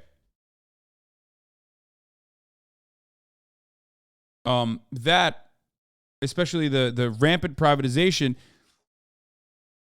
seemingly allowed Turkey to avoid the financial catastrophes of the pigs. Portugal, Greece, Spain. Like when the EU was falling apart, when certain EU nations were falling apart, it seemed like Turkey was doing a better job avoiding the economic disasters, but that was also short-lived. It was just, it wasn't real. It wasn't a real way to avoid the economic disasters, like the top of the hour ad break, which is a calamity when you think about it. Yes, I know I said avoid, and I know you guys are fucking freaking out over it, but at the top of the hour, there is another economic calamity that is that Chad is overcome with. But fear not, there's a way to avoid that one. It's not through rampant privatization, but by subscribing for $5 or for free with a Twitch Prime, or by getting gifted a sub if you're lucky. Here is the 3-minute ad break now. Stop giving me low votes. Fuck you guys.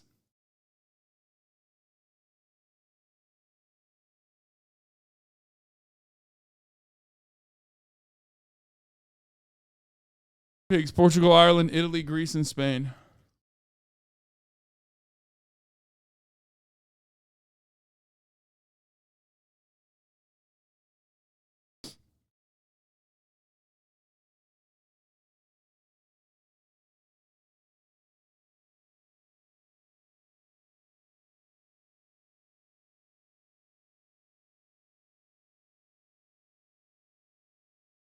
Anyway.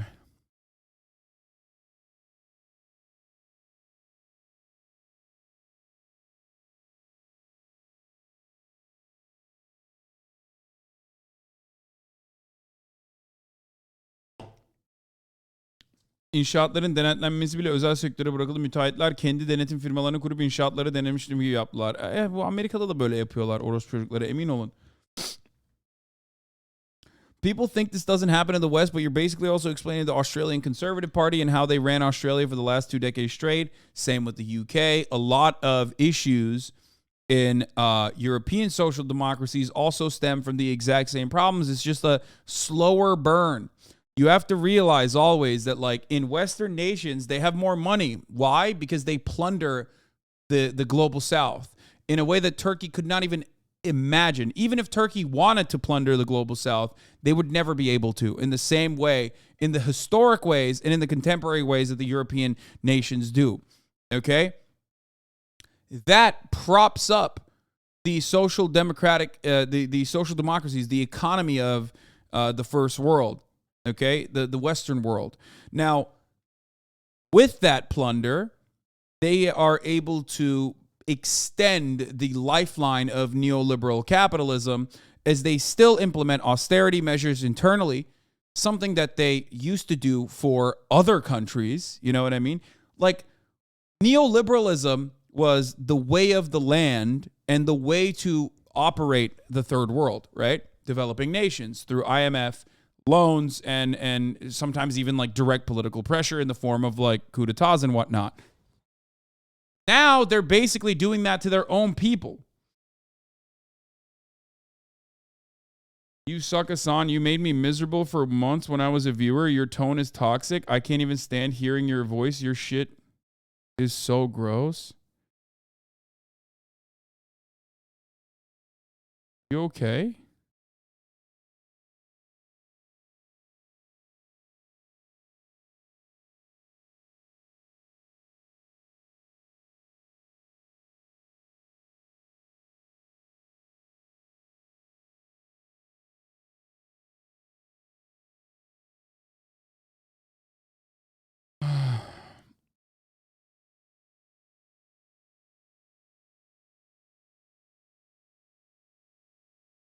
Hasan in chat, get a joke challenge. I don't think that person is joking.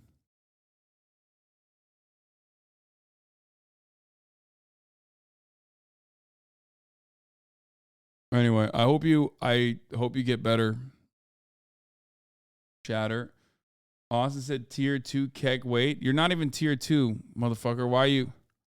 What is this? You're not even tier 2. You can't make fun of other tier 2 people. Anyway, I hope you get better, chatter. I'm rooting for you. All right.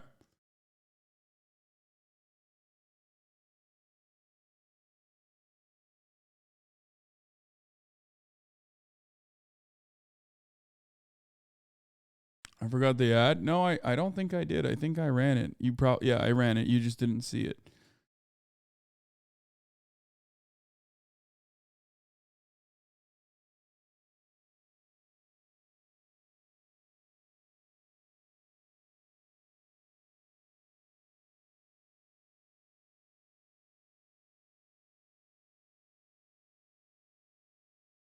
You have to put up with so much shit. I don't know how you do it. It's okay. I think sometimes I got to remember that, like, if it's a 28-month subscriber that's tier 2, like, when they say something like that, they probably are going through some shit way worse than you know, them telling me I suck or whatever, you know? I don't really care about it that much. All right, let's get to Biden making a surprise visit to Ukraine in the 1-year anniversary of me never saying that Russia wasn't going to invade Ukraine. News this morning, President Biden making an unannounced... I think one of the funniest things that a lot of people do on the internet is like immediately betray the seriousness of the subject matter that they're covering when it's like 1 year since Russia has invaded Ukraine. And they just immediately go, here are the YouTube people that said that Russia wouldn't invade Ukraine. I'm like, bro, what are you talking about?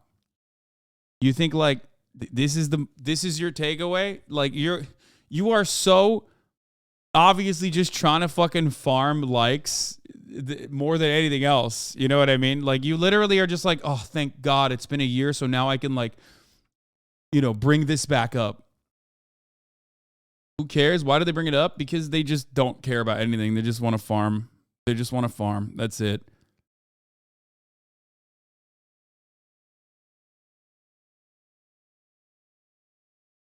Anyway. Yeah. Aren't you a converted tanky though? I'm gonna be honest. I don't think you know what any of these words mean. You know what I mean? Like, anyway, let's continue. People just say words that they hear from other YouTubers and then they come in here and use those words and they're just like, I got you.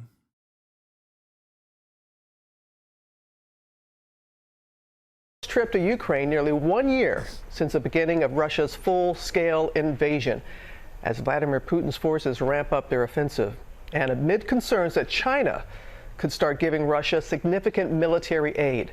The president is now heading to Poland to meet with America's allies. Mary Bruce is there standing by. Taking but the first, walk our there. chief foreign correspondent, Ian Pannell, starts us off. He's there on the scene in Kyiv. Good morning, Ian. Yeah, good morning, Robin. I think this was a major show of solidarity and support by President Biden, and historic, and make no mistakes, high-risk visit to a country in the middle of this terrible war, even as Russia presses its attack. What? What the fuck is this? Why did you find this account to explain this? This is literally, I mean, this is normal for the Biden team to like tell Russia that Biden is going to fucking Russia, but why did you find this is probably not the best account to cover this, you know.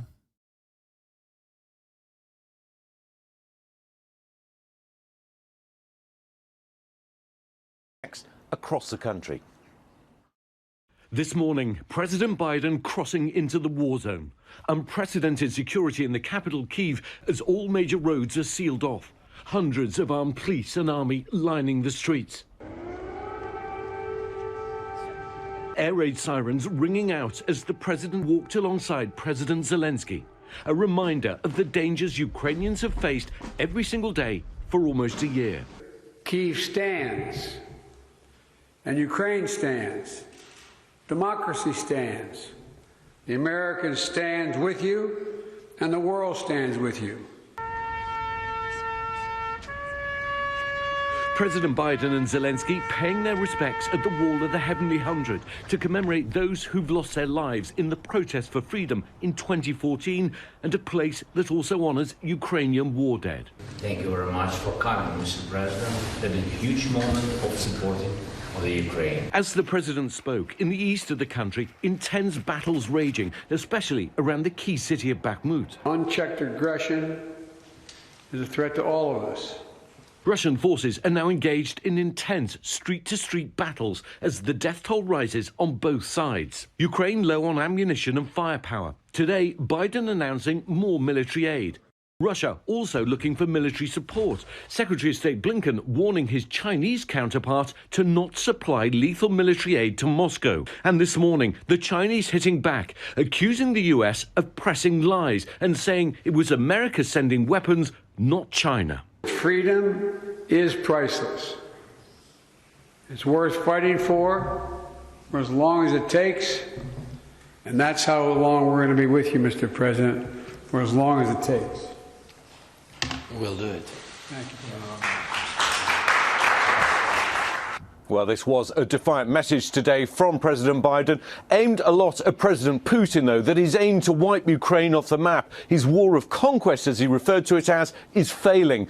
I think although this unannounced trip to Kyiv is going to rally the spirits of the nation, the president also acknowledging that current state of the battle, saying they're going to be difficult days, weeks and years ahead.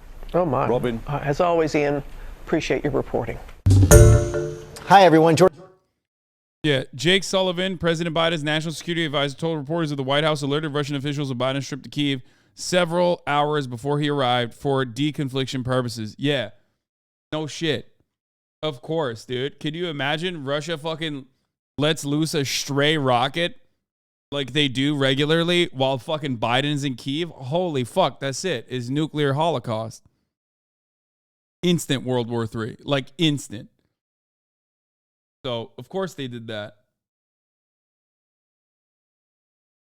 The U.S. warns China not to even consider selling arms to Russia, as it provides endless billions of funding and arms to Israel and the Saudis as they bomb and mass murder Palestinians and Yemenis. And the Western media class reports this as the height of virtue and humanism. Yeah, that's such a funny fucking... I mean, I don't think anybody should be selling arms to anybody. Let's be real, okay? That's my assessment. That's my take. But America being like, you definitely can't sell arms to anyone in this process is like, the fuck? I mean, it's yet another instance where it's like, we do that. Only we get to do that, okay? Only we get to do that.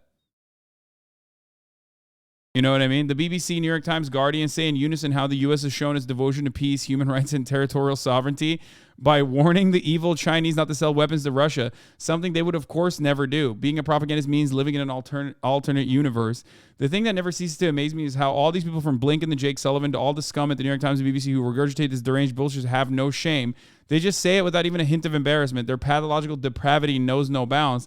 Just look at this. The BBC, Guardian, New York Times keep posting stories about how brave American, French, and British troops intercept small arms deliveries to Yemen, which is fighting off a genocidal Saudi invasion that their Western regimes are funding and arming. Yeah. This is literally... This is straight up. Like, they are talking about how, they're intercepting the Iranian shipment of weapons to the Yemen.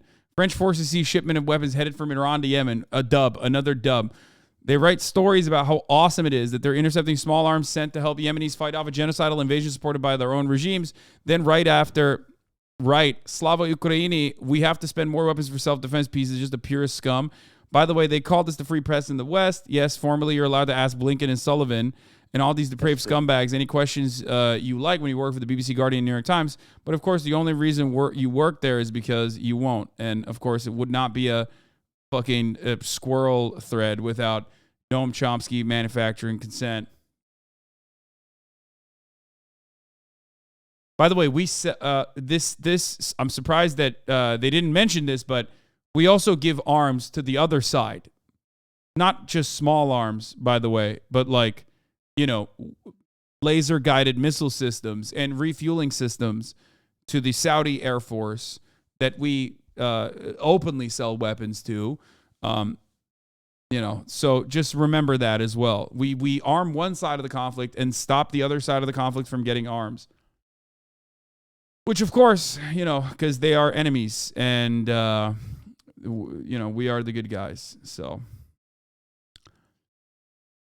Here. This is what I don't get, because it suggests that, I'm a joke, people like me are self-censoring. No, not self-censoring. There's a filtering system. You do not get to the position in media by openly being agitational towards the preordained U.S. hierarchical power. You do not get to Anderson Cooper's position. You do not get to Don Lemon's position by fucking openly asking the question, why the fuck are we giving arms to Saudi Arabia when they're melting fucking children in school buses in Yemen, when they're causing a man-made genocide, a man-made famine? You don't get to that position. You will never rise to the fucking top of U.S. media, especially now.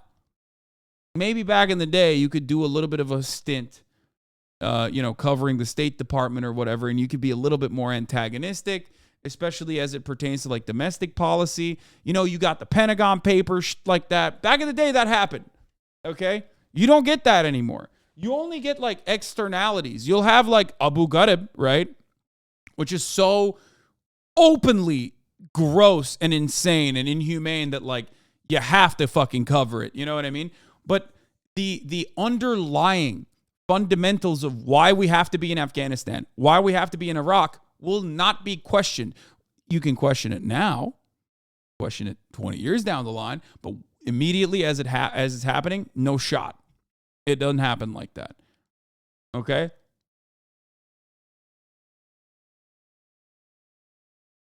Just like you can't ask that question currently.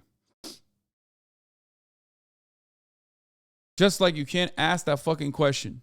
You can't ask, what the fuck's going on with the Nord Stream 2 pipeline? Why the fuck did Russia supposedly blow up their own pipeline? How did that happen? What a strange reason. What a strange way to do things. You know what I mean?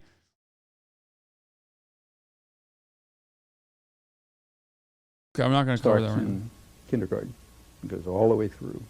And it's not, doesn't work 100%, but it's pretty effective. When people also, I want to talk about something. I want to talk about another part of this puzzle, because Republicans also try to adorn the "we are peaceful doves" rhetoric, which Noam Chomsky also effectively puts down as well, and I will do that too. I want to talk to you about like the Ann Coulters of the world, the Tim Pools of the world, the Glenn Greenwalds of the world, as a matter of fact, that always say, why are we fighting this war in Ukraine? Why are we giving money to Ukraine? Is that a legitimate peaceful, is that a talking point that is actually about peace? Is that actually a pacifist talking point? Or is that pure propaganda? I will give you that. I will give you my assessment in a second. Selects for obedience and subordination. And especially, I think that so stroppy people won't make it to positions of influence. Behavior problems, or if you read applications to a graduate school, you see that people will tell you he's not, doesn't get along too well with his colleagues. You know how to interpret those things.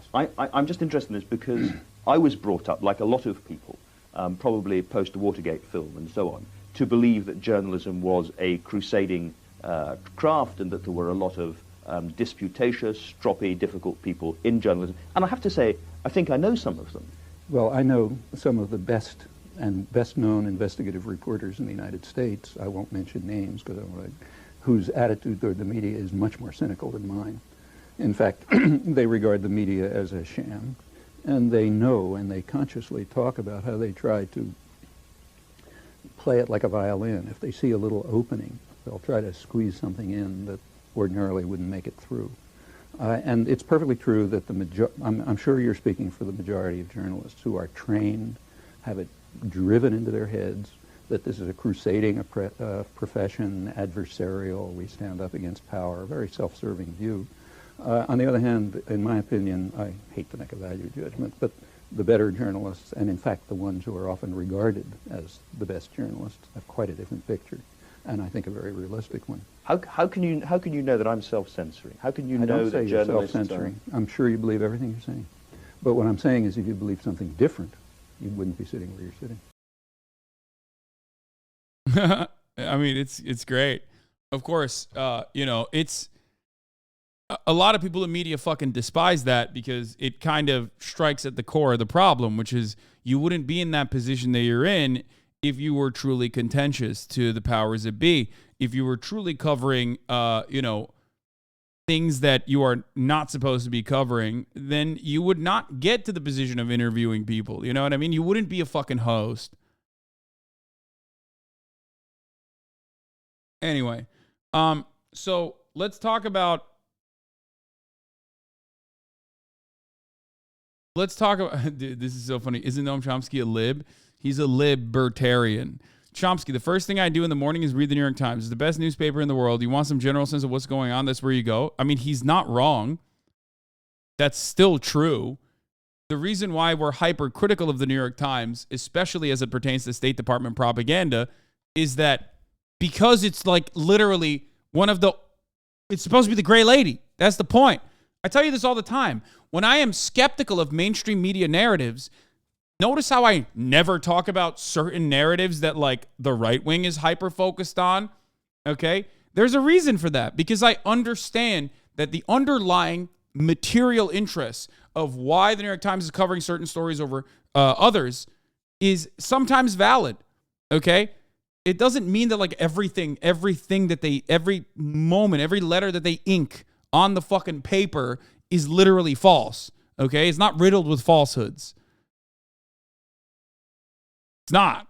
And you have to get the news somewhere.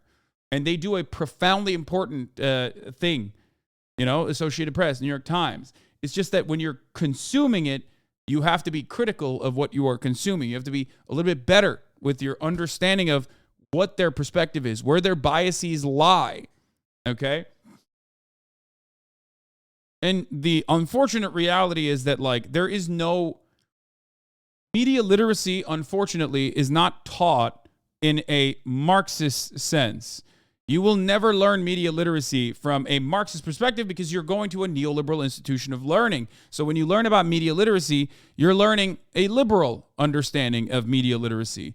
A literal understanding of, or a liberal understanding of media literacy means you just fucking look at the New York Times and you say, this is correct across the board. It's always good. It's infallible. It is the most moral and most correct way to approach stories. Okay? And that's not true. There are plenty of instances where they fall short.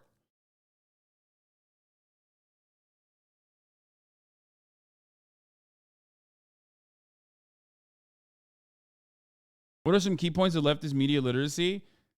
Always look to what the underlying material reasons are for why certain stories are covered with certain perspectives.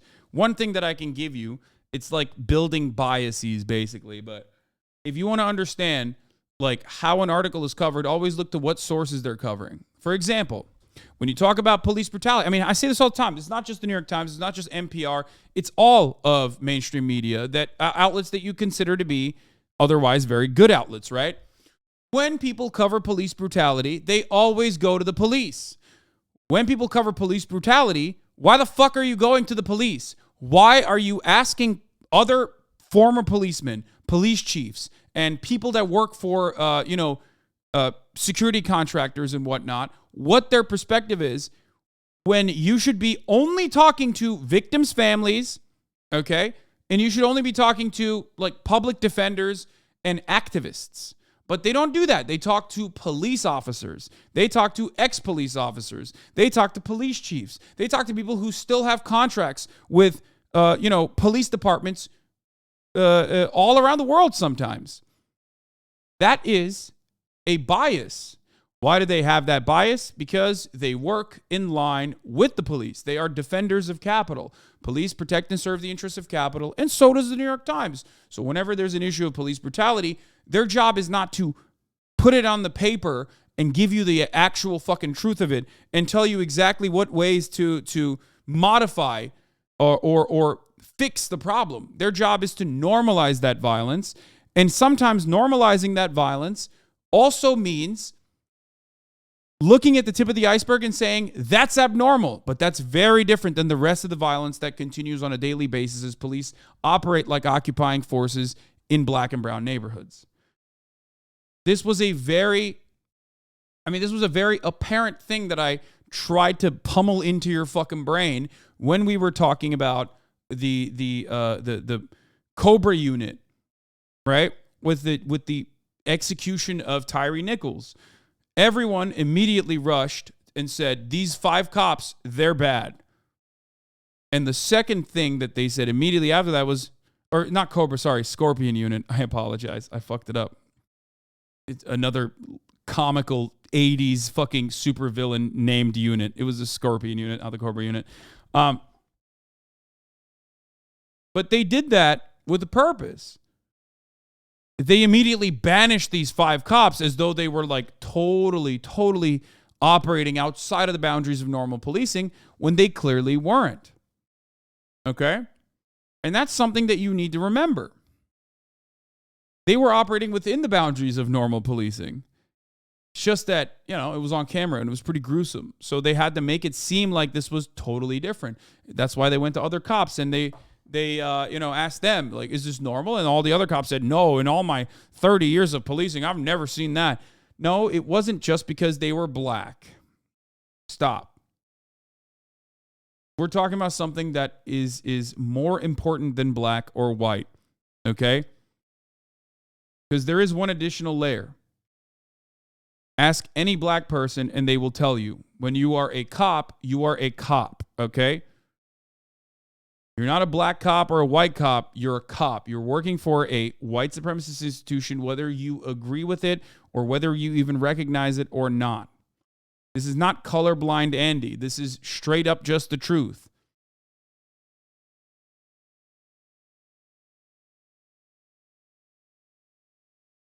According to James Baldwin, sometimes black cops are even more brutal than white cops, just to prove that they are, that they are not black, but blue instead. Okay?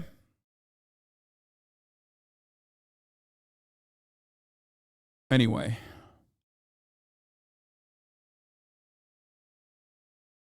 So, that was a brief lesson on manufactured consent. We're going to move away from that. And we're going to get to Bernie Sanders, who claims to be a socialist, but wrote another book. Disgusting. What a liar, dude. What a Weasley little fake socialist, dude. Socialist, but writes a book? I think not. With Senator Bernie Sanders. If anyone knows anything about socialism, socialists hate writing books. They hate writing and reading in general. It's like a big no-no. I'm very smart. What? Nah, he's cool. This guy cosplays as Yujiro Hanma and DBZ characters to entertain his son. Oh yeah, this is. Yeah, I this guy is crazy. I've seen this guy a lot. He even has a demon back, dude. Kind of. This guy's dope.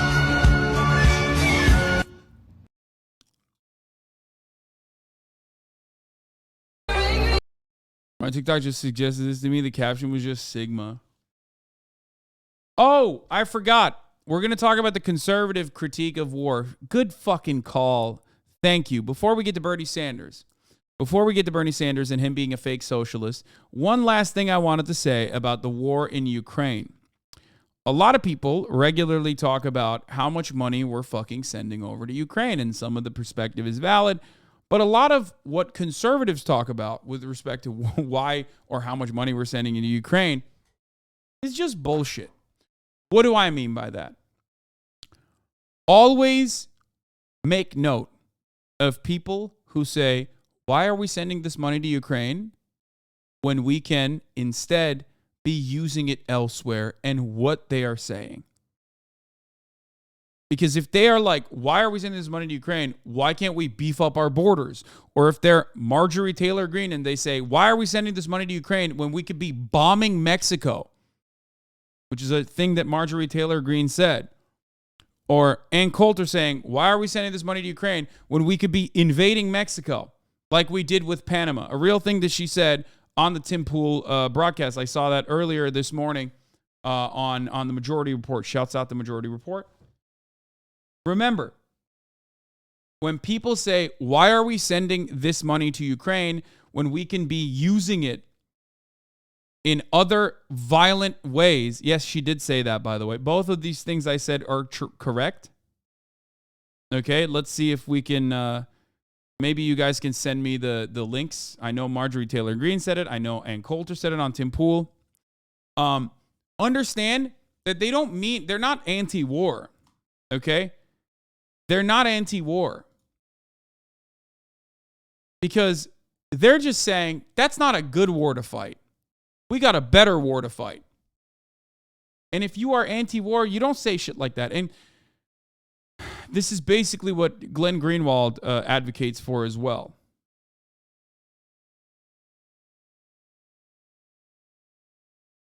They're not anti-war. They're anti this war. Okay? So remember that.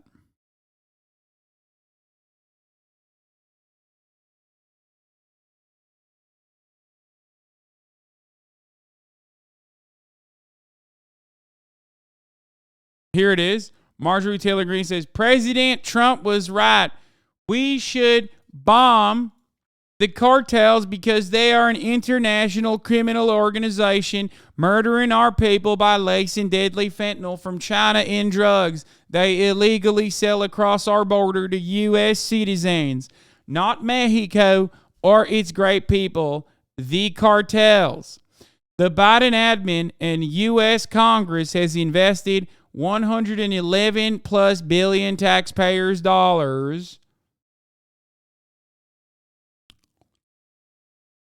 in a war defending the borders of the people of Ukraine. The same admin and Congress ignore our own daily border invasion and the record high number of Mexican cartel fentanyl murders of Americans. Washington has always had a lust for war. If that's the case, they need to turn their lust towards a war that actually defends America's borders and the American people's lives. But Joe Biden is the best business partner the cartels have ever had, and Joe keeps the drugs flowing. And young Americans, teens to 45, are dying of fentanyl more than COVID, cancer, heart disease, and all other deaths combined. This is so funny. That's not true. What the fuck? That is insane. Okay, let's continue. Joe doesn't seem to mind drug abuse because he campaigned for POTUS while his daughter Ashley was in drug rehab, writing about inappropriate showers with dad. And we all know the depravity of Hunter's drug habit. Unfortunately, we had to see it on his laptop from hell. But just because Joe Biden doesn't care how many Americans die from fentanyl, why don't the rest of the demon rats care, and some Republican senators? You know who does care? The parents who find their teenager dead in their room in the morning. That family remembers, that gets that call that no one ever wants. And each time the toxicology report comes back, fentanyl. Our own federal government is failing our people. And by keeping our borders open, aiding in the cartel's murders of our people, it should not be tolerated. The federal government has a duty to defend the state's borders and our people, and it's the people who pay for it all. I'm Marjorie Taylor Greene, and I believe that we need to have a national divorce, kind of like the divorce that I had with my husband because I was cheating on him with the CrossFit instructor. That's right. That is a real thing that Marjorie Taylor Greene, did, allegedly. I was letting the whole team hit because, I wanted to explore my sexuality. Now, am I having sex with Kevin McCarthy? Some people are saying this. This might be a lie told by the liberal Democrats. Allegedly, I, Marjorie Taylor Greene, am having sex with Kevin McCarthy. Allegedly.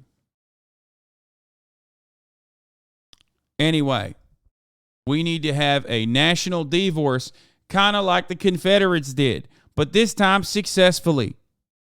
By the way, that's not even a lie. She wrote that. Here it is. We need a national divorce. We need to separate by red states and blue states and shrink the federal government. Everyone I talk to says this. From the sick and disgusting woke culture issues shoved down our throats to the Democrats' traitorous last America policies, we are done.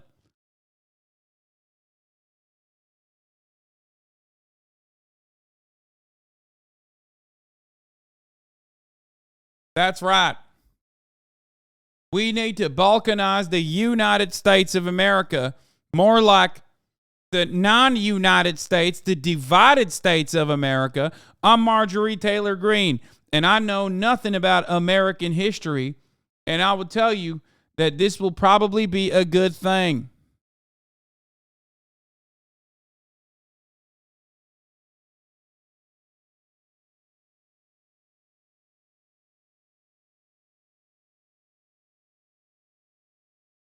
Emma says, maybe we don't need a national divorce. Maybe we in the government can just live in other places for a while until we figure things out. Maybe things will get better. Yeah, I agree. Anyway, here is the funniest part about Marjorie Taylor Greene's absolutely insane request for Biden to bomb drug cartels in Mexico is the fact that it was his idea actually first. Let's go after the drug lords where they live with an international strike force, Jack. Super predators, I mean. Why? They don't call him Jim Crow Joe for no reason, chat. Okay? I do find that funny. Anyway, yeah, Marjorie Taylor Greene, no fucking unique or new ideas. You know what I'm saying? Biden met President Zelensky and all the Ukrainians. Representative Marjorie Taylor Greene pops off, says, impeach Biden or give us a national divorce. We don't pay taxes to fund foreign countries' wars who aren't even NATO allies. We aren't sending our sons and daughters to die for foreign borders and foreign democracy. America is broke. Criminals and cartels reign, and you are a fool. That's funny. She got so horned up to fucking pop off. She just said allies, and then she said to dies for foreign borders and foreign democracy. Do you think she's aware that blue states literally prop up red states to keep their people alive? Is she just saying virtue signaling, or is she that stupid? Yes, she's that stupid. Why not both? Why not both? It could be both. Why not both? You see the drama over the communism comment in the new Last of Us? Same foreign policy as you? Wait, what? I'm literally describing why this is an idiotic fucking take as far as foreign policy goes. And there are still people in here to be like, yeah, dude, you and Marjorie Taylor Greene agree. Marjorie Taylor Greene very openly admits that she is not interested in like any sort of peace mission. She just wants the funds and the weapons to continue flowing just to travel a war that she thinks is good. Here's why you can never trust the false anti-war positions of the right. Ann Coulter and Hannah Claire Brimelow propose pulling funding out of Ukraine and instead use it to invade Mexico. Travel at all, go anywhere, and you will be happy to be here. Do you think that Mexico poses enough of a threat to American lives to be worth invading at any point? It wouldn't be necessary if we built the wall. Yeah.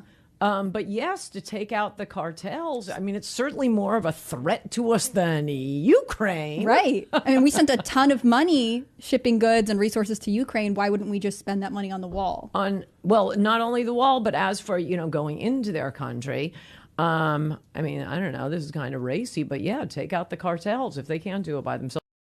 She follows through by literally saying we should do a Panama Canal style invasion, which, she doesn't even know the details of, doesn't even understand who she's talking about. It's pretty funny. Anyway, it's great. It's fucking awesome. It's just, yeah. What is this? The Last of Us communism clip? Yeah, I know. It's funny. It's only funnier because like Pedro Pascal himself is like a supporter of socialists, which made it even better. But his character's of course like supposed to be like a right-wing guy, a right-wing Texan guy, rugged man.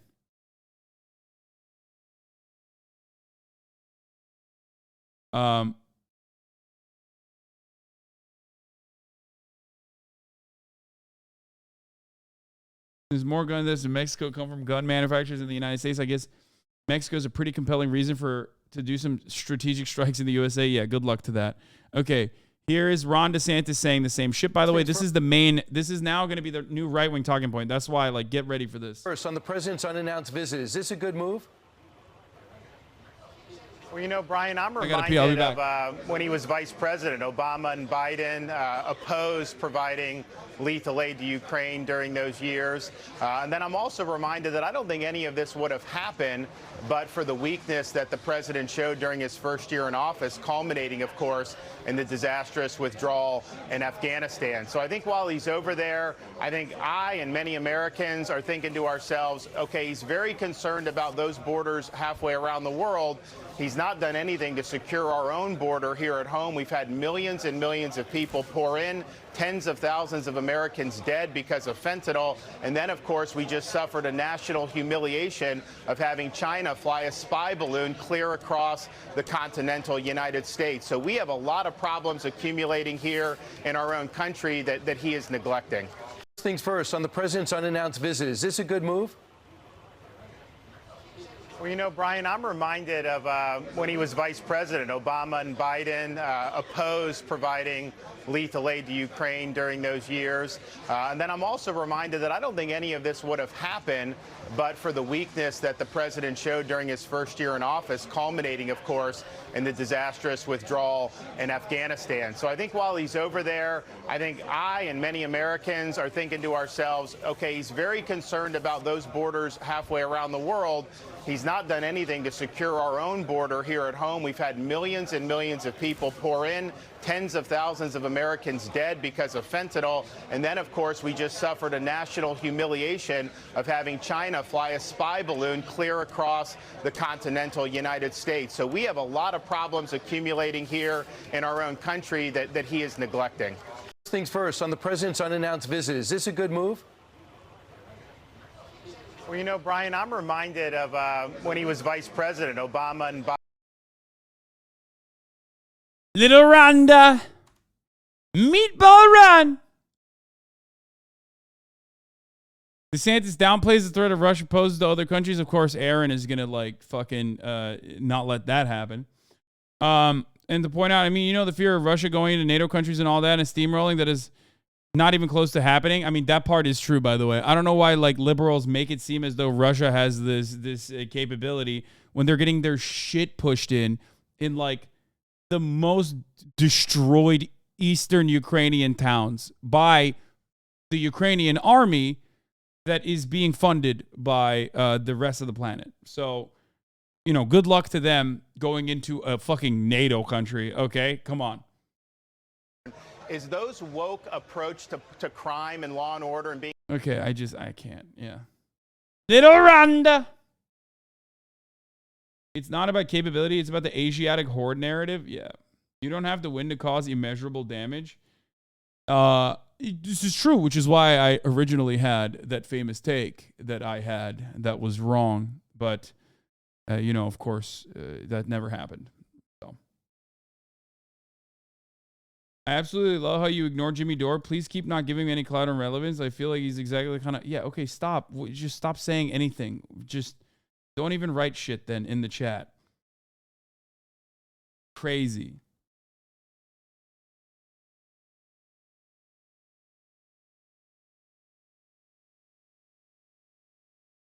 Why is this Republican pivot? Like, I thought they would love Cold War Part 2. The Republican pivot is because they read the room well. And I think a lot of Americans that are outside of, like, the New York Times, a lot of Americans that are outside of, like, the New York Times watching coalition, that are constantly watching CNN, constantly watching MSNBC, and, like, have that kind of perspective, don't really care about Ukraine or Russia. Like, they just don't fucking give a shit, right? They literally don't understand why we're giving $111 billion. So that's a really good fucking talking point for the right to make it seem like, you know, to make it seem as though that's, you know, funds being misused for all of those people. They want to gain support. Also, the real Cold War that they are drumming up or banging the war drums on, which, by the way, they're universally, Democrats are doing this too, is against China.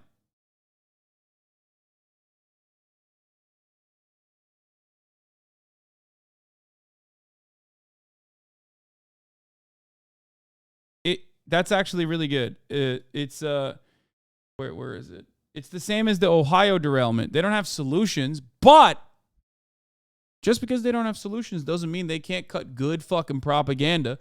They are in Ohio. It's even better, like, because while arming Ukraine is mostly a bipartisan thing, let's be real, because it funds the military-industrial complex, and that's a bipartisan thing in America. It doesn't matter.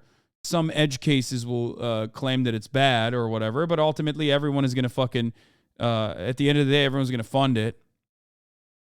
However, with deregulation, like Republicans are more responsible than Democrats. Okay? Republicans are more responsible for the deregulation than Democrats are. And yet they are the only ones who are chirping about Ohio right now, seemingly. Mostly because, again, while it's their deregulation that they advocate for regularly and continue to do so, they will turn around and cut propaganda regardless. What are your thoughts on this goofy hydrozoan? What? No. What is the leftist solution to cartel drug trafficking? That's a great fucking question. It's called legalization of drugs, or decriminalization of drugs especially. It's called stopping funding the fucking, stopping arms sales that go into Mexico, because we are the number one funder and facilitator of arms for the cartels. There is only one legal gun store in Mexico. And yet they have all the guns, even military surplus gear. How the fuck do they get that? It's pretty much everything that we've done, reversing everything that we've done in the war on drugs.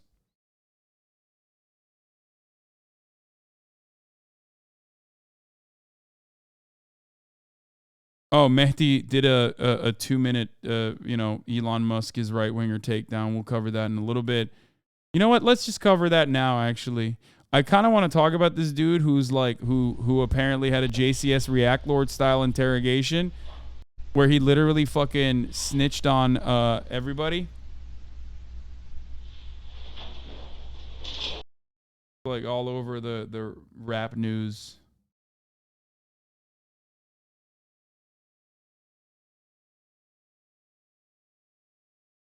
It's like how leftists and everyone else can make the same observations about homelessness, but libs and right-wingers want them to melt in the biomatter. Yeah, exactly.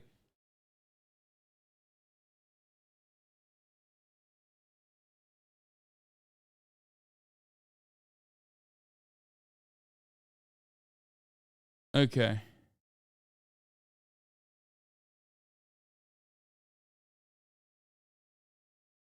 Hasan, my sister got impregnated by a black person and now she wants to abort. Can't decide whether to praise her and support her abortion or bash her for being racist, bro. Like, what the fuck? Smartest 4chan groiper in the chat.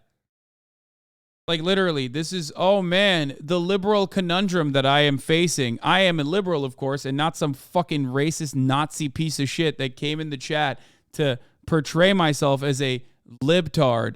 Real funny, dude. You really... Thank you for your real story, dude. What a wonderful green text you posted in the fucking chat. Really showed your ass here, okay? Yeah. I can smell you from over here, okay? I can smell you from across the fucking internet. You absolute gigantic dipshit. You fucking loser. Oh my lord. What an insane... Try to spot satire challenge impossible. You think that was good satire? You take this ban first. I think. You think that's what falls for satire? That's good satire, really? Sorry, 2-month subscriber. You know, I'm gonna cut you short. You took that bullet for him. I don't know, HasanAbi. I think it was real. Oh, come on, bro. You motherfuckers don't have enough brain rot, dude. You literally don't have enough brain rot.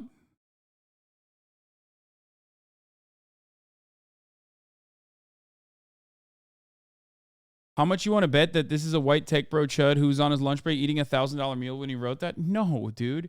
It's a fucking loser IT kid who comes from a fucking abusive family, living in Ohio, spending all of his goddamn day doing IT and like on 4chan and Discord servers. No, it's literally not a fucking rich tech bro that wrote that, okay? It's definitely some fucking, if he has a job, it's definitely IT. We're on Twitch. What do you mean?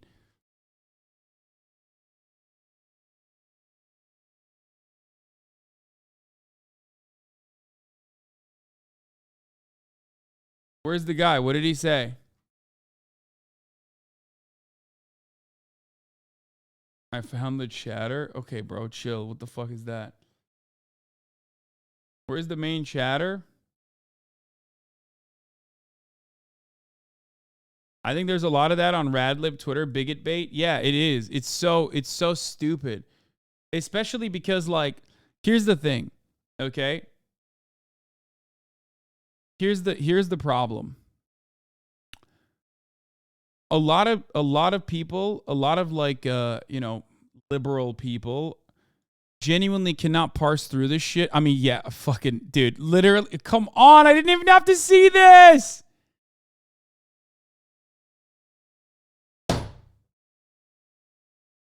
Nailed it. I can smell the fucking stench, dude. I can smell you from over here, you fucking idiot. Why did you think this was good? Exactly. This is 100% another David DePepe looking motherfucker, okay? 4chan lawbertarian doesn't realize that his future is David DePepe if they don't change course immediately. Okay?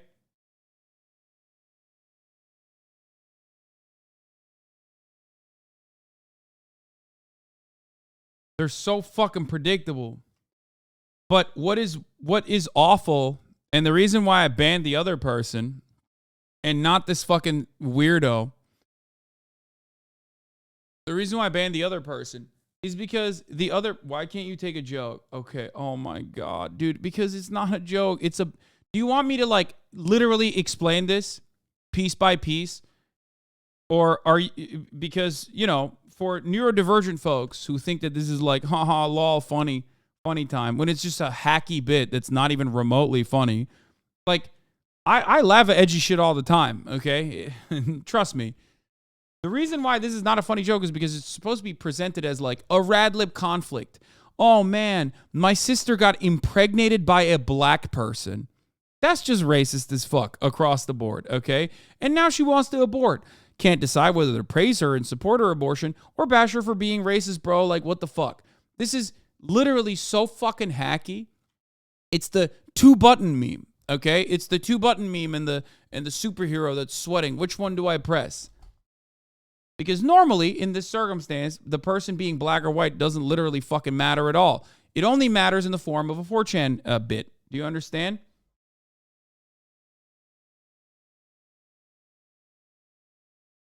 Who gives a fuck?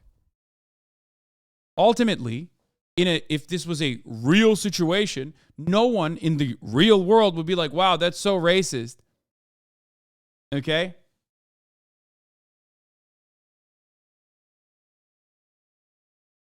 You really let them bait you into explaining the joke? I mean, sometimes I want to be as like,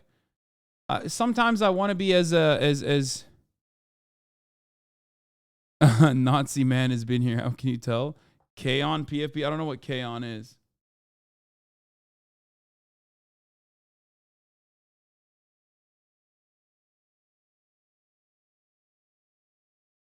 It's not a serious conundrum. It's a made-up conundrum. It's made up because it basically is. It's made up because like the parts of that in the real world would not be an issue or would not be brought up. It's literally just fucking someone who's racist saying this shit. I'm sure you could probably find it on 4chan, this exact green text, and a bunch of people laughing while they, spam the N-word and F-word and shit like that. Anyway. Just tell them when they're being racist as a joke, they're just trying not to suffer the consequences of being racist. Comparing the nuances of Taft-style satire and 4chan satire, yeah, I mean, sometimes it can fucking get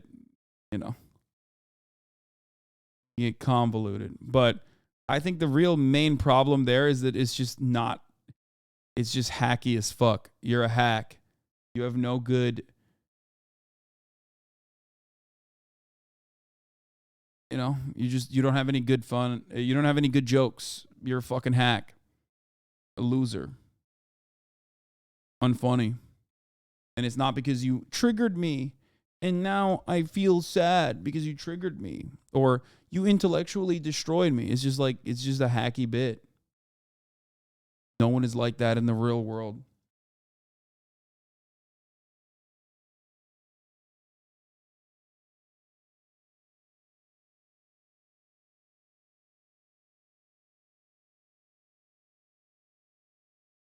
There's YouTube comments like that, believe it or not. I report those comments on YouTube.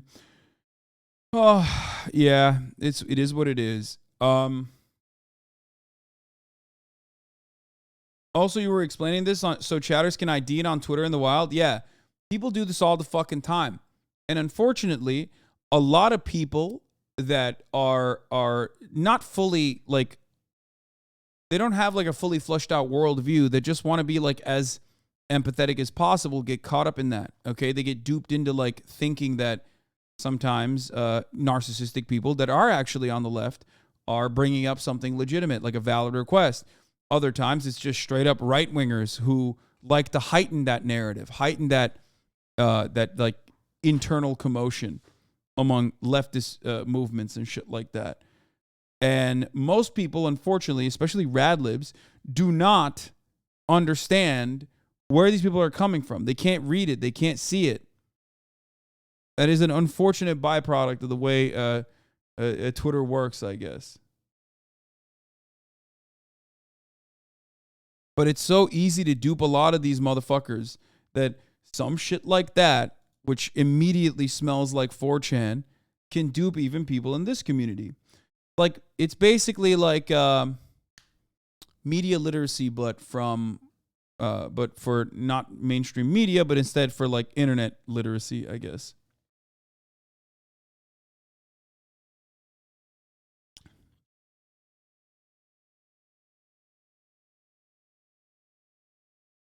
Could you call me a loser feeling left out, Daddy Hasan?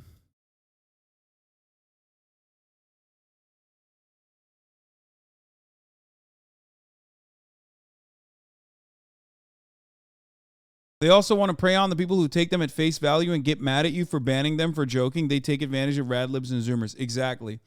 Unfortunately, radlib zoomers do not have any fucking media literacy and think when I ban a fucking 4chan groiper, they think I'm being a bad guy for asking a simple question. He was asking a nice question, as a matter of fact, right? I have a decent way of categorizing these kinds of questions, these kinds of just curious Andes. Some are real and genuinely curious and want to learn, which is, I think the majority of people that ask questions like that. Others are doing it specifically to misdirect or to redirect attention back to themselves. Those people are sometimes actual leftists, but are just curious because they want to center themselves in the point of contention. They want to center the conversation around themselves, their own disabilities, their own marginalization, something like that. Okay, but it's still rooted within narcissism and not within solidarity. And then the last group of people, the top of the hour ad break watchers, because they're banned all the time because they can't avoid the top of the hour ad break, but you can if you subscribe for $5 or for free with a Twitch Prime or by getting gifted a sub. The last group of people are the fake virtue signalers, the fake concern trollers that bring up an irrelevant point of contention. Like, let's say I'm talking about trans issues and they come in and they're like, yeah, this is just like Hogwarts Legacy. It's like, shut the fuck up. You don't give a fuck about Hogwarts Legacy. You know what I mean? You just brought that up specifically because you want to turn around and redirect the conversation to another point of dumbass contention that will get a lot of the media illiterate radlib zoomers and radlib boomers as well hyped up to talk about that. When we've moved beyond that, the discourse has moved beyond that. It's just like really fucking stupid. Dynamic Jab 13, thank you for the 5 gifted subs. Allowing 5 people to no longer see the ads at the top of the hour. Yeah, you can spot the 4chan jokes a mile away if you've ever fell down the alt-right rabbit hole. Yeah, not Jackie, thank you for the 5 gifted subs, allowing 10 people total to no longer see the ads at the top of the hour. Here's a 3-minute ad break now.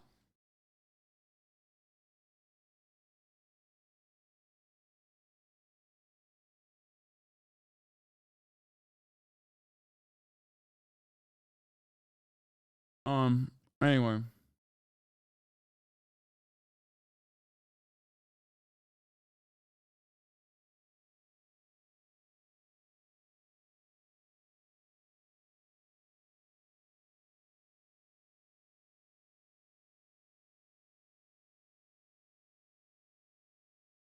Metal manufacturing plant blew up in Ohio, multiple explosions and casualties. Does that mean there's heavy metals in the air too?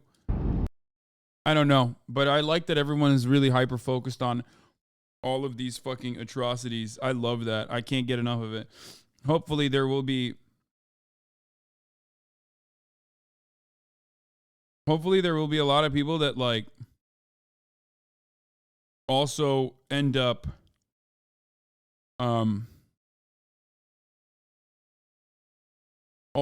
like pushing for regulation to make sure that these disasters don't happen again. You know what I mean?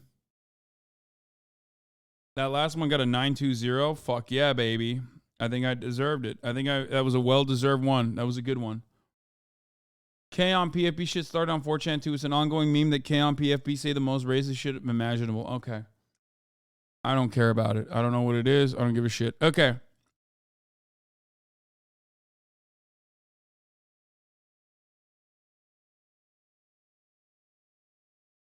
When I say, yeah, actually, when I see motherfuckers with like anime avatars saying like unhinged racist ass bullshit, okay, this is what I think.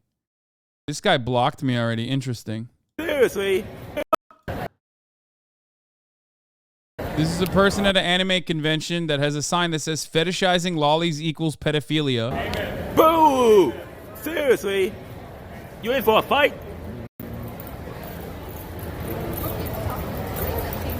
Oh, you serious? You looking for a fight with that sign? Fetishizing lollies? Pedophilia? You really looking for a fight? Seriously? Seriously? Looking for a fight? Yeah, that person sounds exactly the way you expect him. I wonder what he looks like. I want to know. Because he's like posting pictures of people that are replying. But like also at the same time, like I want to know what he fucking looks like. Because he is, I mean, he sounds exactly the way I would expect him to sound. Okay? This is ableist.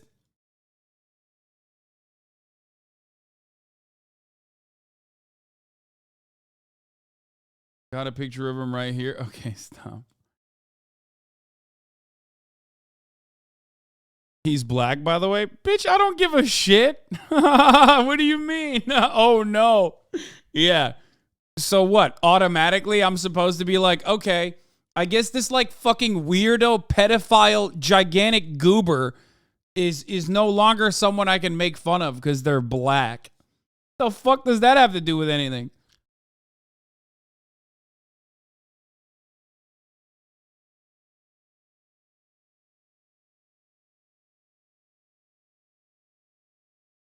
He's a skinny black dude who wears glasses and wears the chopper hat. I've seen him in person at the same anime con and anime Matsuri. My man decided to die on the lollies. Isn't pedo shit hill? We need an asteroid? Yeah.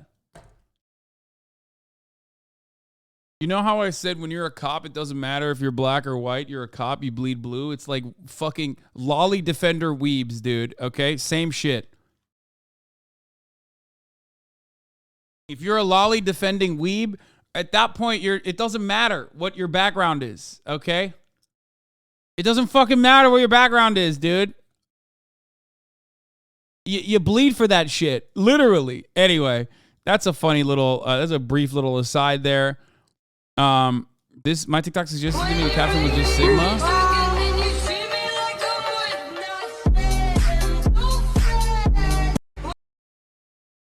Yeah, I mean, this is like, the Sigma shit is popping off on TikTok. I kind of want to also make one of these goddamn Sigma TikToks. I don't know why. I don't know why it pops so much. Like, I genuinely don't understand what it is that is so captivating about it.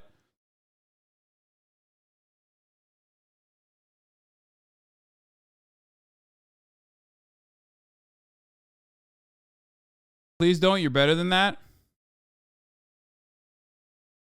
I'm not, though.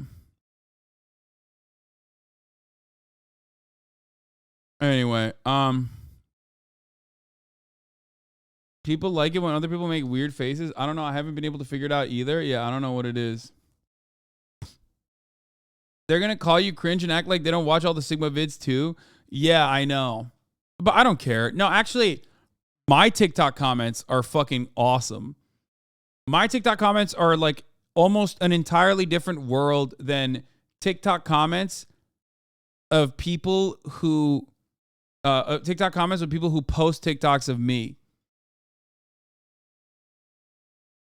Like what? Like the Reddit After Dark account posts like some of my banger fucking rants, and literally people, the entire comment section will be basically the people I'm talking about, just not understanding the point I was making. As I state that you're not hearing what I'm saying and you're not understanding the points that I'm making. This is him, by the way. Oh my God. I mean, he's not even... To be fair, he's not as nerdy as I thought. I mean, he's pretty fucking nerdy, but I thought he would look even more of a fucking loser than this, to be fair. He just got bad glasses. I mean, once again, dude. Once again, every guy can be a 7, okay? Take the chopper hat off. Click away. It's Black History Month. Okay. Take the chopper hat off. Even at an anime convention, that's like too much, okay? Too much.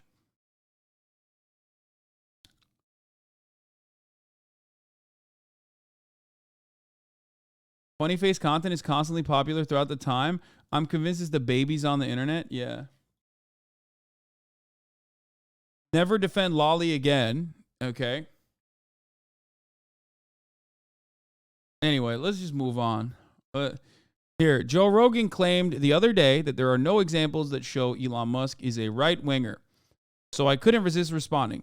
Here are several examples in just 60 minutes from me.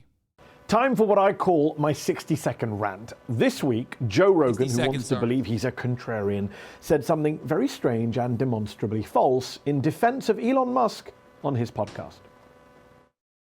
I hear people in LA, I hear people that I know, like, oh, Elon's just so crazy. It's like something happened to him. He went nuts and he's a right-winger now. Like, how? What are you saying? Like, what examples do you have? Like, they don't have an example. Yeah, totally. Oh, there are a lot of examples. There are a lot of examples, Joe. Give me just 60 seconds. Start the clock. Elon Musk has spent the past 4 months since he bought Twitter replying to and amplifying the most far-right conspiratorial anti-vaxxer white supremacist accounts on Twitter. He has spent the past 4 months since he bought Twitter restoring the accounts of actual neo-Nazis and Holocaust deniers, as well as Kanye West, some of whom, including Ye's, he later then had to suspend again. He gave Trump his Twitter account back. He trolled Democratic Congresswoman Alexandria Ocasio-Cortez. He trolled Democratic Senator Ed Markey. He rails against the woke mind virus. He says his pronouns are prosecute Fauci. He literally said he's a right-winger and, like, advocated for right-wingers. Like, the only reason why Joe Rogan doesn't want to fucking recognize that Elon Musk is a right-winger is because Joe Rogan himself is the same type of fucking dumbass right-wing guy who tries to claim, like, oh, well, I have a lot of unique positions, actually, but I also love DeSantis. That's it. That's the reason why Joe Rogan would, of course, have a very hard time understanding or claiming that Elon Musk definitely is right-wing. Because in America, a lot of people, especially people that are like in the culture or want to be in the culture, can't openly say they're fucking right-wing. It's like, bro, he's a billionaire. What do you mean? Every fucking right-wing ass shit that happens in society is a consequence of every billionaire. I don't give a fuck how many black charities, let's say, Jeff Bezos, how many black cash apps Jeff Bezos sent money to. He's still a fucking right-winger because he's a billionaire, okay? There is no left-wing position. There are no left-wing billionaires. Like fucking George Soros is the closest, and that's why everyone always says, like, George Soros is a left-wing socialist billionaire. It's like, no, you're a fucking idiot. He's not. He is a liberal, okay? Liberalism is still inherently a right-wing idea because it revolves around the protection of private property. Its entire society is designed around said protection. It's built upon enclosures. Richard Branson is? No, man. No. There's no such thing as like a fucking left-wing billionaire. There are no anti-capitalist billionaires, okay? Maybe in the fucking future. I don't know. With the way that, like, wages works for insane, like, sports contracts or whatever, actors maybe, but no.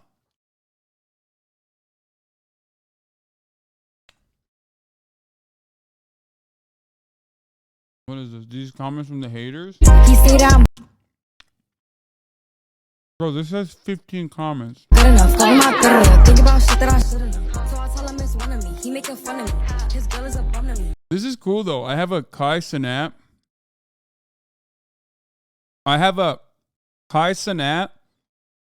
and HasanAbi head. That's crazy.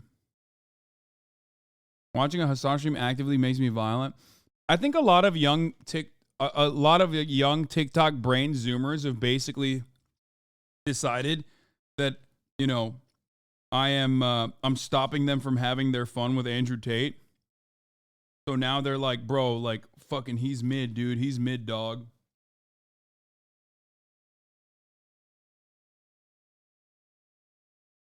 No, they don't watch me, obviously.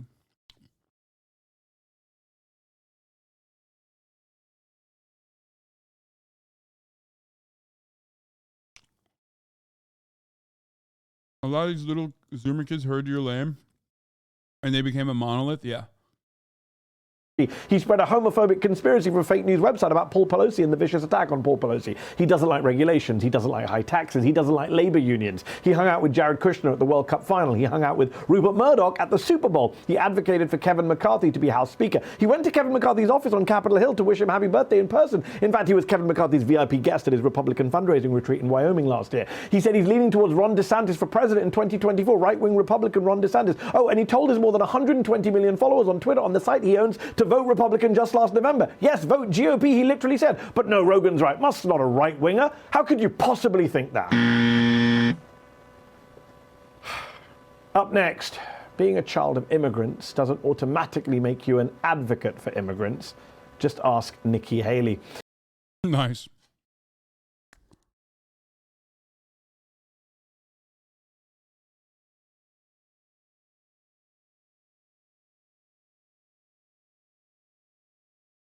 It's so funny that, like, a guy who literally said,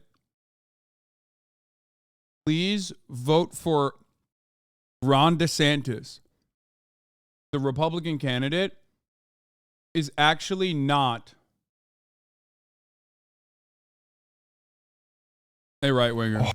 We got a big announcement. Alex and I have been friends for 15 years, but this year we're taking the next step. Oh my God. Amazing. 吃饭。 Mum. 怎么了？ There's something that Alexa and I have wanted to tell you. We've been working together for a really long time now, and we love each other really, really much. We do. So me and Alex, we decided to take the next step, and we're really excited to tell you we've got a Patreon. 太好了，你真是我的骄傲。我正想，你们什么时候才会告诉我？ You knew? Yeah. Silk and Cookies, thank you for the 50 gifted subs. 我是你妈呀，你什么也瞒不了我。可是我想知道的是，那些 patron 得到什么？ Well, we were thinking maybe we could do like one video a month just for patrons, and it's exclusive to them or something. Yeah? Yeah. 这个月也有。 No, it's there right now, Mum. They could just go and click the link in the description, and they can watch the video. 我的儿真慷慨。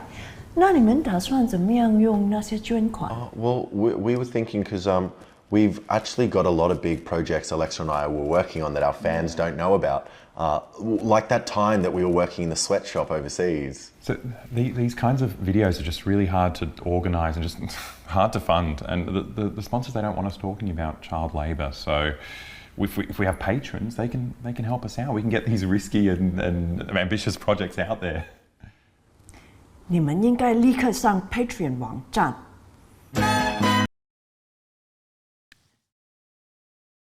They're trying to steal Ostenox? Did Ostenox do this? What do you mean?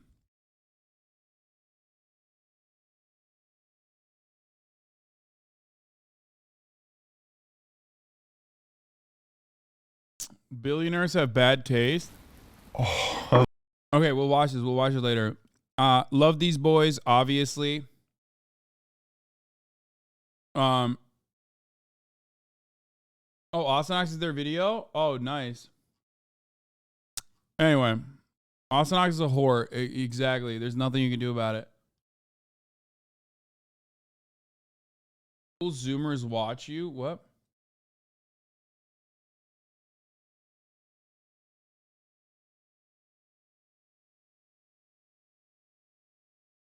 Yeah, they stay at my house one time and now they're gay, dude. The gay virus took over. We'll cover this in a second. Let's talk about, before we get to that, let's talk about some other shit because there's still some news. Let's talk about Senator Bernie Sanders. Sanders of Vermont and Senator. Who wrote a book, which means he's a fake socialist. Senator, first of all, welcome. Second of all, your visit comes on a day we've got some breaking news, some genuine breaking news from Kyiv, where President Biden met with Ukrainian President Zelensky this morning. It was Mr. Biden's first visit to Ukraine since the Russian invasion nearly a year ago. And this week, Also, Senator Sanders is out with a new book. It's called It's Okay to Be Angry About Capitalism. Senator, good morning to you. Because of the Ukraine news, before we get to the book, I want to ask about the situation in Ukraine. We're sending a lot of money there at the moment, money generated by our capitalist system. So there is a connection, I suppose. What needs to happen going forward with U.S. policy toward Ukraine? Well, I'm glad the president is in Ukraine. What Putin did is outrageous. It is the worst conflict in Europe since World War II. And I think it is important for the United States, NATO, our allies, to tell Putin he's not going to be able to get away with it. And I support what the president is doing. You support what the president is doing. All right, let's talk about the book. It's okay to be angry about capitalism. Why did you think now was the time for this message? And why okay? It seems like you feel that there's a degree of resistance to the idea of any criticism of the golden goose. Look, Tony, this country faces enormous crises, and it's important that we have a serious discussion about those crises. Economically, what's going on in America? Simple reality is the people on top, the billionaire class, are doing phenomenally well. Meanwhile, the middle class continues to shrink. And in the richest country in the history of the world, today, over 60% of the American people are living paycheck to paycheck. Virtually every city in this country has a major housing crisis. We are the only major country on earth not to guarantee health care to all people as a human right. We spend twice as much per capita. Meanwhile, drug companies making billions, the insurance companies making billions, the gap between the rich and everybody else growing wider. We don't talk about those issues. Let's lay it on the table. Let's have that debate. You talk about those issues. You lay them out very well here in the book. And you say things that we had heard from you on the campaign trail many years ago. But I think what the American people struggle with is how do you change a system that appears to be broken in so many ways? Okay, well, let's put it, that's a good question. And the answer is this system is working very, very well for the people who own this network, for the billionaire class. We are involved in class warfare. People on top are doing great. So it's not hard to come up with the idea. You want health care for all? Duh. Every major country on earth is doing. I live 50 miles away from Canada. You have leukemia. You're in the hospital for a month. You know what your bill is when you get out? Zero. As a nation that's spending half what we spend per capita. So you look at taxing billionaires for an example, but what other solutions are you offering? Well, in terms of health care, look, just think for a moment. If everybody in America today said, you know what, when I'm sick, my kid is sick, I go to the doctor, I don't have to worry about the bill. All right, you know what that would mean to the health of this country? If people did not have to worry about sending their kids to college and what it would cost them. If people didn't see their housing costs. We are the richest country in the history of the world. We should be discussing is, why don't we have health care for all? Why isn't college education, at least public colleges and universities, tuition free? Why do we have a gap? Do you think, does anybody think, America, 3 people own more wealth than the bottom half of American society? Anyone think that's appropriate? Let's talk about it. What do we do about it? And you're saying that the system is working the way it's intended to work. Exactly. It's working great for the billionaire class. No doubt about it. Now, you introduced a bill last week with Senator Warren that would not only extend Social Security, but increase benefits. Now, do you believe that by taxing wealthier Americans that you could get some bipartisan support on this bill? We'll see. But when we talk about the problems of America and why we're not solving them, please don't forget that this political system is corrupt as well. All right? So if you are a member of Congress and you were put into power by some super PAC owned by a billionaire, you think the first thing you're going to do is say, I think billionaires should pay their fair share of taxes. I doubt it. So you got a corrupt Like the way that the interviewer is interviewing him, it just feels like Is he patronizing him? Like, am I crazy?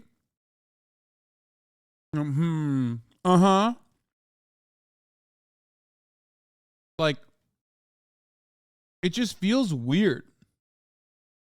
Maybe I'm just being parasocial with Bernie. Who knows? Political system. I know that sounds harsh, but if super PACs can spend unlimited sums of money to beat you, is that corrupt? I think it is. One of your proposals in here is actually to rewrite parts of the Constitution to make changes. But, the guy at home right now, even the guy not doing well sitting at home might be saying, yeah, but you're acknowledging that this system we have has created more wealth than any country has ever had in the history. There it is. There it is. No, man. The guy at home right now is not saying that. You're conditioning him to say that. The guy at home is watching and going, honestly,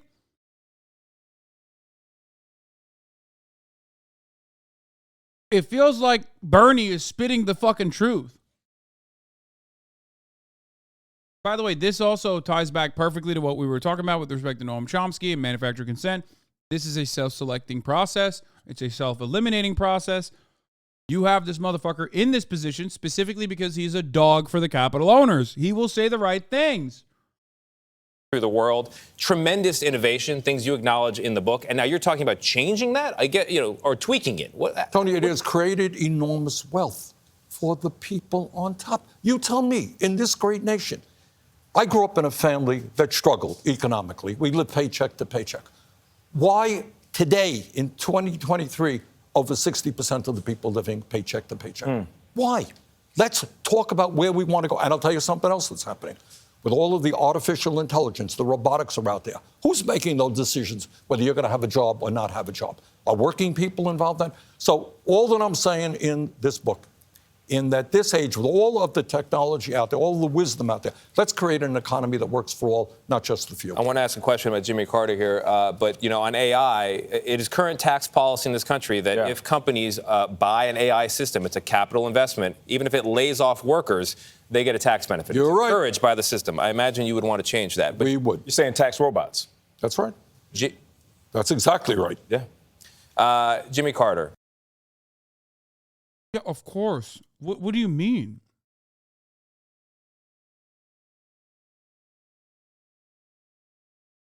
Bro, I hate this shit so much. They would never be this contentious while interviewing a billionaire advocating for lower taxes. Yeah. Jimmy Carter did 9/11. It's true.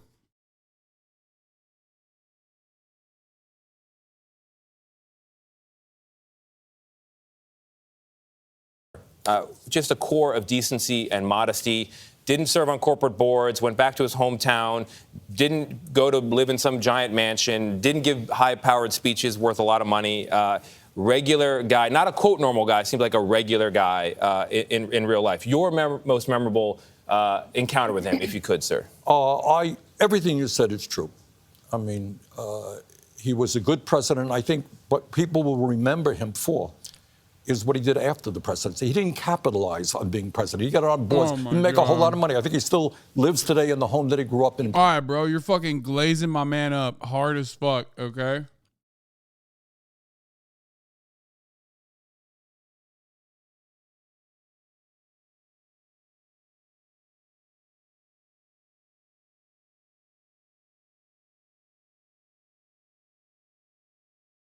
Jimmy Carter is the best PR agent in the world.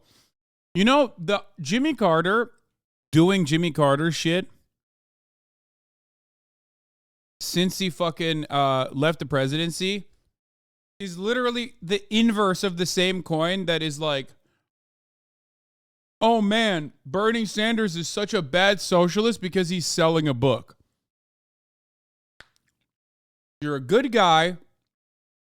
You're a good guy if you're like literally, building houses. Who cares what you actually did when you had power? Who cares how you used it? Who cares what kind of fucking reactionary politics you brought into not brought, but basically advocated for from the position of the presidency that basically created the perfect grounds for Ronald Reagan to come in and seize control and just undermine America and labor rights completely, okay? Because hey, listen, you're building houses. Oh, here. The number one Jimmy Carter hater of all time is, by your logic, Felix Biederman.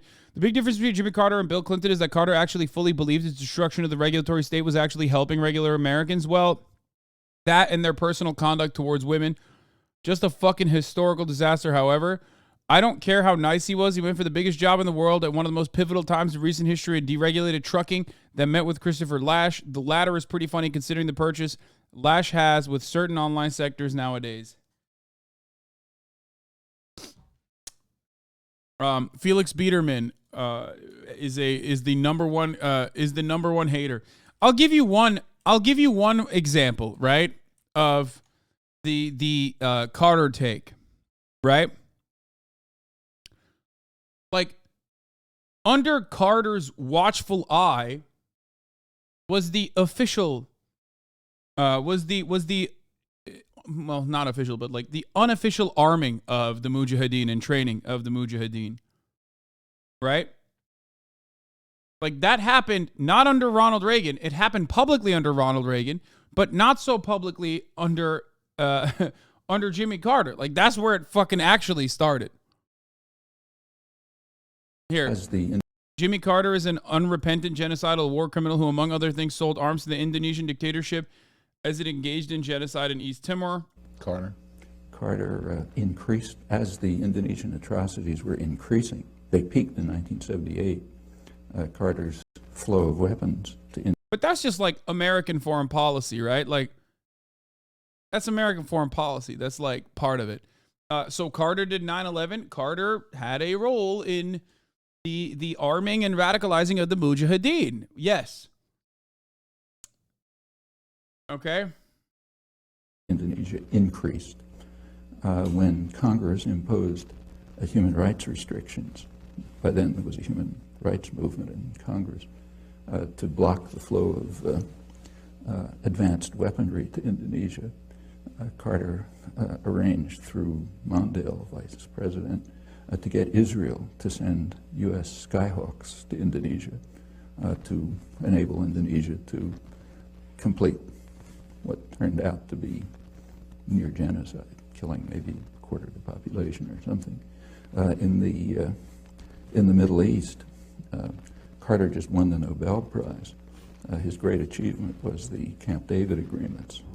The Camp David agreements are presented as a diplomatic triumph for the United States. In fact, they were a diplomatic catastrophe.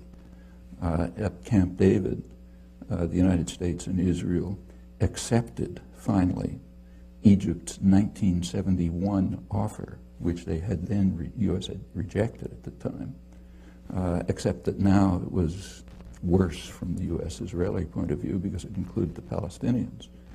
In order to get Israel to accept Egypt's 1971 offer, after a major war and atrocities and so on, Carter raised military and other aid to Israel to more than 50% of total aid worldwide. Israel used it at once in exactly the way they said they were going to do, as every sane person knew, as an opportunity to attack their northern neighbor, first in 1978, then in 1982, and to increase integration of the occupied territories. And that's for starters. We can continue.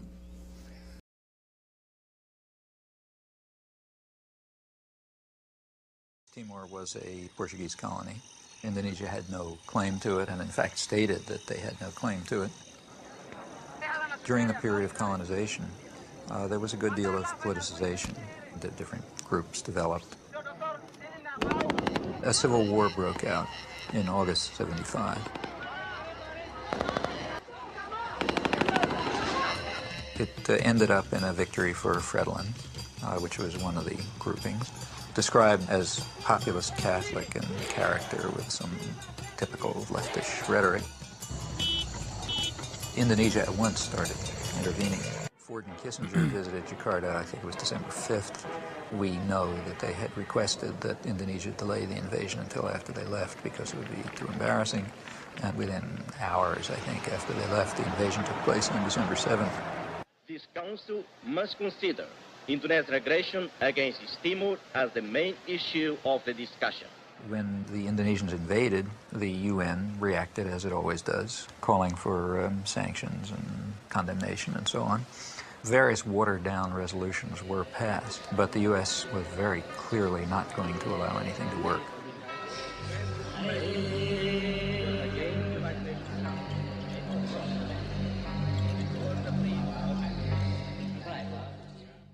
By 1978, it was approaching really genocidal levels. The church and other sources.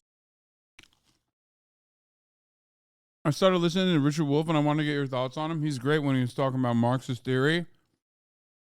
Not so great when talking about contemporary U.S. domestic policies. Don't listen to any of his new shit. where you talk like don't listen to him on COVID vaccine stuff like that, but he's fucking solid as far as his as far as talking about Marx, talking about or making it as consumable and digestible as possible. This is estimated about 200,000 people killed. The U.S. backed it all the way. The U.S. provided 90% of the arms. Right after the invasion, arms shipments were stepped up. When the Indonesians actually began to run out of arms in 1978, the Carter administration moved in and increased arms sales. And other Western countries did the same. Canada, England, Holland, and everybody who could make a buck was in there trying to make sure they could kill more Timorese. There is no Western concern for issues of aggression, atrocities, human rights abuses, and so on, if there's a profit to be made from them. Nothing could show it more clearly than this case.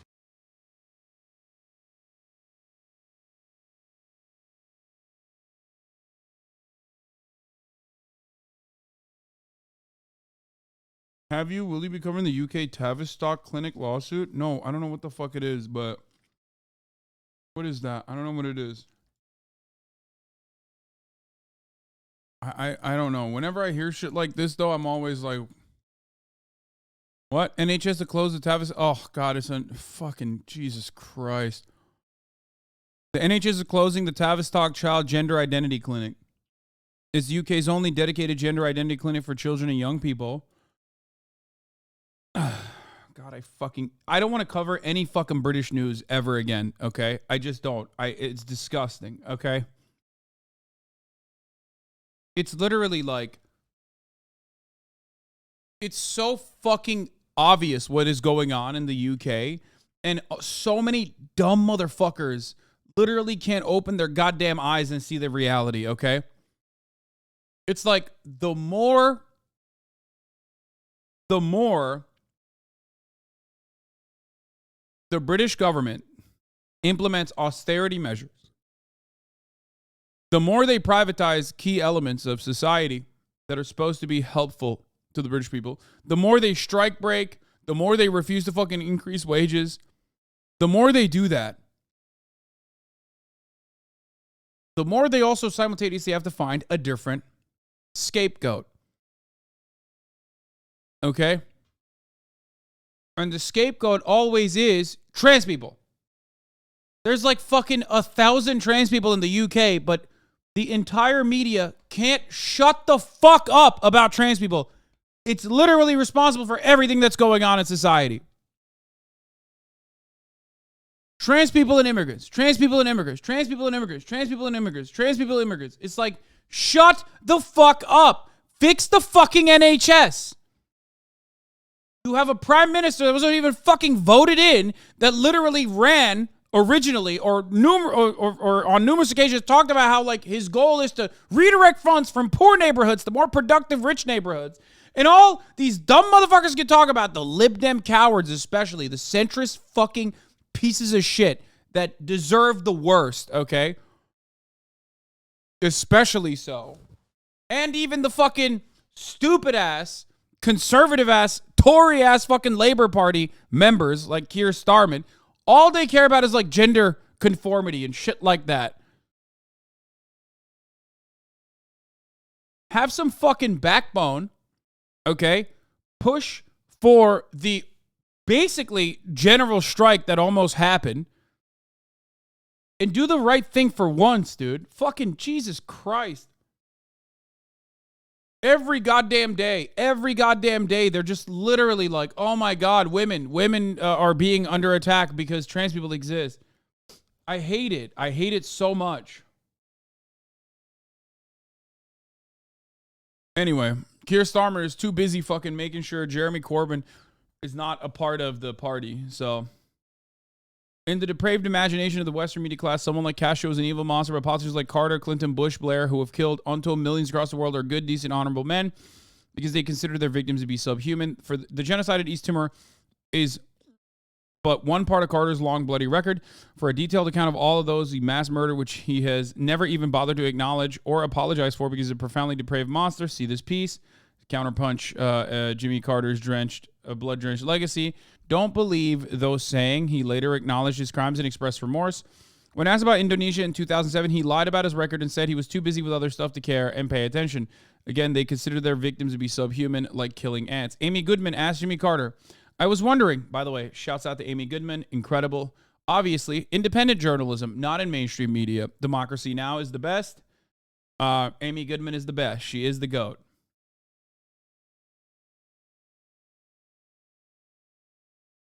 By the way, there are apparently 250,000 trans people in the UK. I think it's important to get these numbers right. Wait, really? I've just made up the number. I don't fucking know. I always just say that trans people are like a tiny fraction of the population. There's 250,000 trans people in the UK? That's crazy. That's a big-ass amount, dude. What the fuck?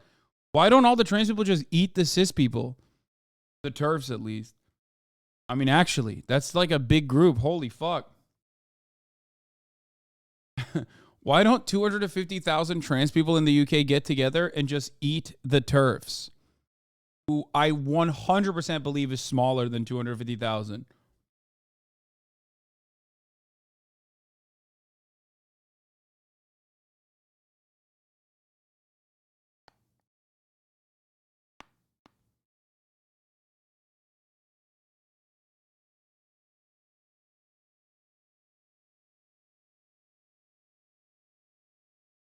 Yeah.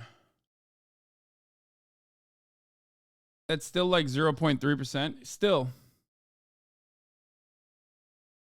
Well, as you may know, I had a policy when I was president of not selling weapons if it would exacerbate a potential conflict in a region of the world.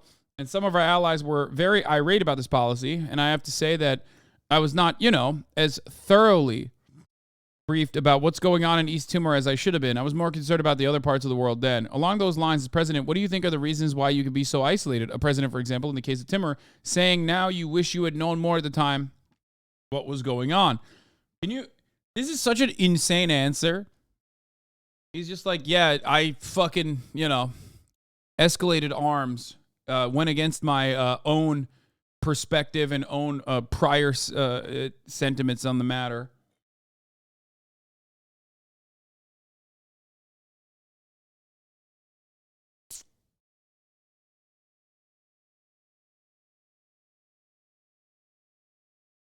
Yeah, it's too much. I couldn't be bothered.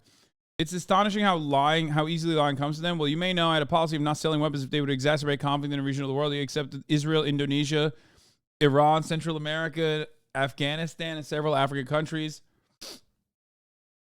Carter literally destroyed Afghanistan. He's responsible for the countless deaths that have happened to this very day. This is true. This is a very good take here. Remember, this is something that we talk about all the time, which is that it wasn't actually Ronald Reagan that was responsible for the acceleration of civil war, the escalation of civil war in Afghanistan. It was actually Jimmy Carter's presidency.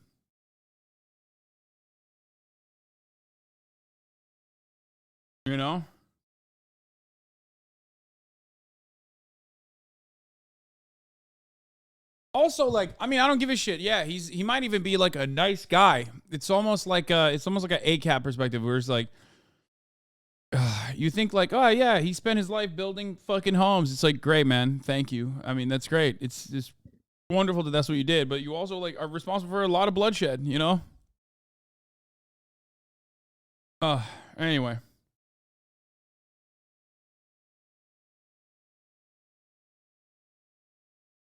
Carter is terrible in all the ways the U.S. presidents are terrible, but I will always have a soft spot for him for how he helped defend the Hugo Chavez government against coup attempts. Jimmy Carter says election process in Venezuela is the best in the world. That's why they call him a bleeding heart lib. That's enough for, this and many other reasons, like him openly stating he doesn't want to escalate conflict anywhere around the world, despite actually doing so, is the reason why he is like one of the most hated on libtards in the eyes of the Republican Party. They fucking hate. Like before Barack Obama, the number one hated on libtard was Carter. Of course, Obama basically fucking changed the process by being black while also being the president. No, it wasn't Clinton. People did not like the Clintons, but people hated Hillary Clinton more. I would say that, I mean, I guess it is every fucking liberal president. They hated every liberal president. I'm realizing. But Clinton is more like, at the time, was more so a meme.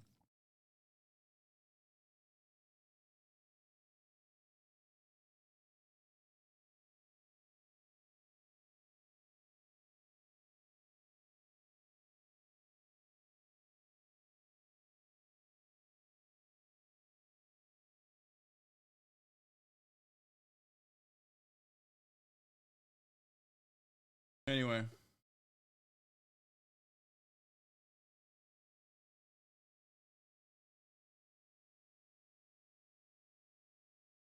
Not to excuse me, but I wonder if the president just brings with it choices that will inevitably result in the deaths, no matter what option you pick.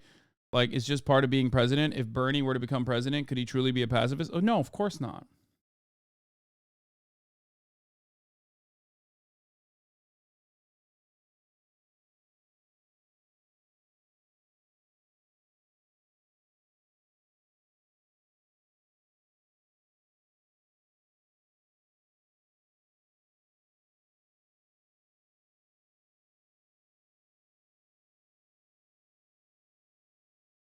Anyway. Part of the hate on Carter is the justification for deifying Reagan. Reagan. Anyway, let's, what the fuck was I gonna cover here? We talked about Bernie. That's how we got the Carter. Plains, Georgia. I had the opportunity to meet him several times. He is decency is the word. He is his family is very decent, down to earth, ordinary people. I was with him a number of years ago at the Carter Center, which does really, really good work, among other things, making sure that elections held around the world are done democratically and fairly. So he has lived out his post-presidential years with a lot of dignity. We should all be proud of what he has accomplished. All right, Senator Sanders, I see your wife Jane over there. Did you give her a text or anything on Valentine's Day? I have no comment on that, actually. It's classified. Going to try to catch Jane's eye over there. We'll talk about that in the break. Senator Sanders, thank you very much. Appreciate you being here. The book is It's Okay to be Angry About Capitalism, and it goes on sale tomorrow. And you can see more of Senator Sanders tonight on The Late Show with Steve. At least these fucking pieces of shit don't do the whole, like, and here in the United capitalist, but or you claim to be a capitalist, and yet here you are selling a book shit. You know what I mean?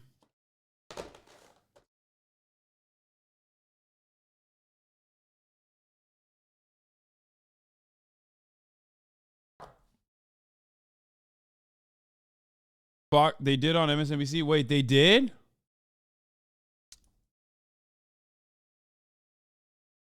Oh.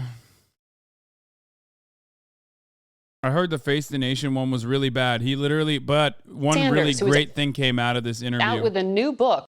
He literally just straight up says Israel is an apartheid state that's doing war crimes and we need to stop giving it money. This is the interview where he said that, right? Straight up. It's fucking, he was just like, make no mistake. It's okay to be angry about capitalism. Good morning, Senator. Good to have you here in person. Thank you.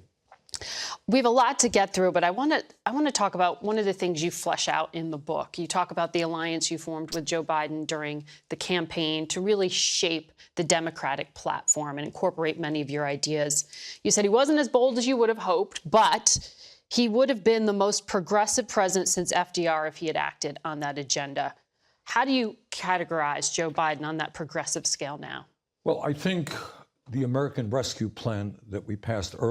Oh, it's on YouTube. Let's watch it on YouTube. Obviously, we were not able to get everything we wanted to get done. In some of the things you were able to get done and signed into law, President Biden points to them as achievements, but you diminish them a little bit in this book. You point out Medicare won't be permitted to negotiate lower drug prices until 2026. Right. The cap on out-of-pocket prescription drug costs for seniors doesn't kick in until 2025. $35 cap on insulin prices doesn't help those who aren't on Medicare. Are you saying... He's not diminishing that. He's just saying the work is not done. If you consider that to be diminishing Joe Biden's achievements, then you understand the point, you fucking idiot, you dumbass, you fucking absolute dumbass monster. Holy shit. I love when people always say this. It's the best self-report. When you personally account for exactly what the fucking policy is, and libtards literally go off the fucking rails going, well, you're diminishing the results of this profound achievement, it seems. It's like, well, no, I'm just telling you what the situation is. You are the one who saw the facts and thought that it falls short of what is necessary. Fuck you. He hasn't delivered. No. I mean, look, this is the real world that we live in, is that you need 60 votes often in the Senate, and Democrats had a slim majority in the House. But what I am talking about, Mark, and what the book is about, is taking a hard look. I'm gonna leftist agree with you seemingly everything you covered, but don't understand your position against Starmer. Starmer is a fucking petulant, smarmy, elitist, right-wing Labor Party supporter. He is barely Labor. He is the exact same thing that happened to the Labor Party before Corbyn. Corbyn is incredible. Don't know why you think he's bad. Why are you conditioned to dislike Corbyn? You read too much British news. Corbyn is, just like Bernie Sanders, someone who is unfortunately too fucking kind for the hyper-individualistic, awful, vulturous, monstrous space that is like British politics. Just like Bernie is too kind and too nice for this world and the world of American politics. Keir Starmer is so fucking bad, and the only reason why he even got any prominence or any fucking political clout really is because, well, one, he's Diet Tory, as everybody also correctly is pointing out, but two, because the Tories are just so bad, or rather, they are victims of their own success. They very successfully have implemented austerity measures, which piss the people off, and they continue to literally hit the same austerity button when the economy is fucking falling apart, and that frustrates people. People go, what the fuck are you doing? You've been lying to us for 9 years, 10 years, 12 years. What the fuck? And when that happens, obviously the opposition party leader looks good, even if he is literally woefully incompetent, just so demonstrably incompetent at actually rising to rising to what is necessary, rising to the occasion, rising to the moment, being the person that the British left needs. Corbyn was that guy, and for that reason, they destroyed him. They called him an anti-Semite. They called him horrific shit.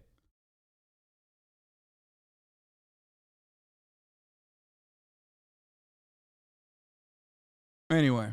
At the reality facing working families in this country. And the truth is that today, over 60% of our people are living paycheck to paycheck. So the question that I am asking. Bro, Corbyn is anti-Semitic. Suck my dick, bitch. Dumbass. Golem 273. Fuck you. No, he's not. Corbyn has faults, just like Bernie does. I want Bernie to shit on the Democratic Party a little bit more. I want Bernie to fucking feed the smoke. Corbyn is also too soft, or was too soft, and routinely allowed the Labor Party to undermine him. He also found himself in an impossible situation where there were a lot of people on the left that also was advocating for Brexit. Okay? He was stuck between a rock and a hard place. You understand? Where the unfortunate reality for someone like Corbyn was he doesn't know what to do. He had like this super wishy-washy, middle of the ground approach to Brexit.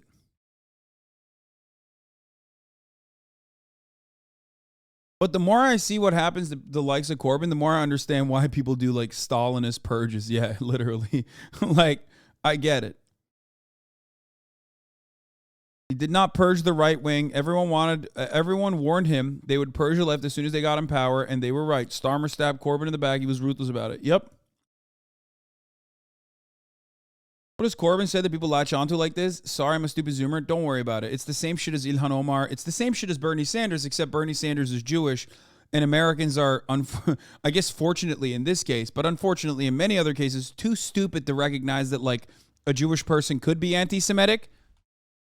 Except Bernie Sanders is not, but that's besides the point. That kind of idiocy actually works in the favor of Bernie Sanders because, like, if the media gets up and goes, wow, Bernie Sanders sure is anti-Semitic, everyone will go, the fuck? He's Jewish.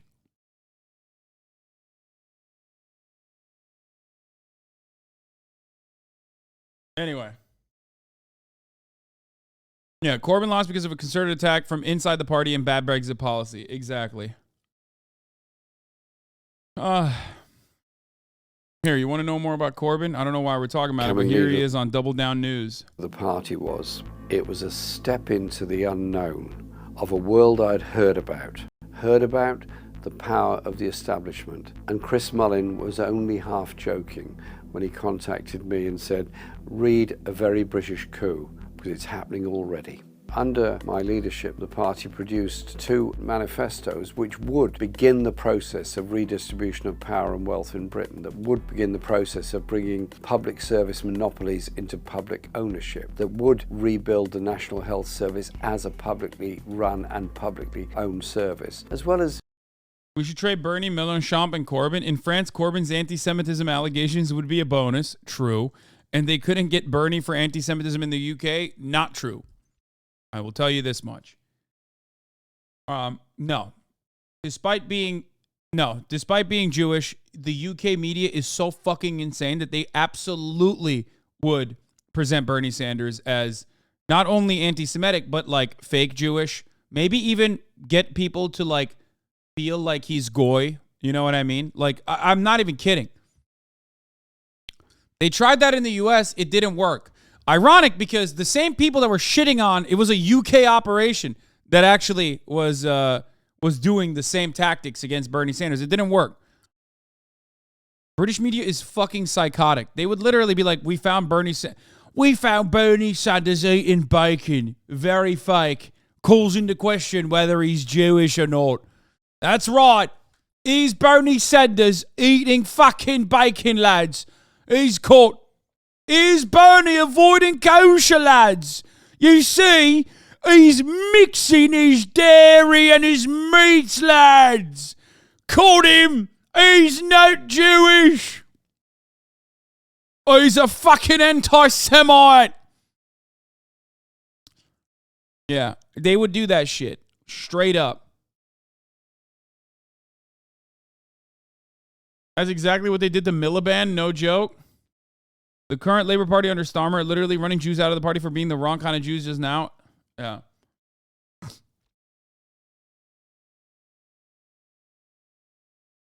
I think it was David Graeber who said that even if Corbyn was personally anti-Semitic, he wouldn't come even close to the anti-Semitism of regular Tory power under someone like Boris. He did say that, yes. But he also said he wasn't anti-Semitic. R.I.P. Half the Americans don't even know why that would make him not Jewish. I'm a bit late, but for the Carter thing, they're doing is just reintegrating back into the public eye like Bush, right? Maybe. I mean, Carter has already done so much PR because I do think he's like personally not the worst person. So for Carter, the moment he dies, I mean, holy shit, everyone is going to be glazing him up super hard. Giving hope to people through a green industrial revolution, giving hope to people through a foreign policy based on peace, on justice, on human rights and democracy. And also, yes, obviously Jimmy Carter was nowhere near as bad as George W. Bush. George W. Bush is still the worst. Like, literally, George W. Bush's administration is still worse.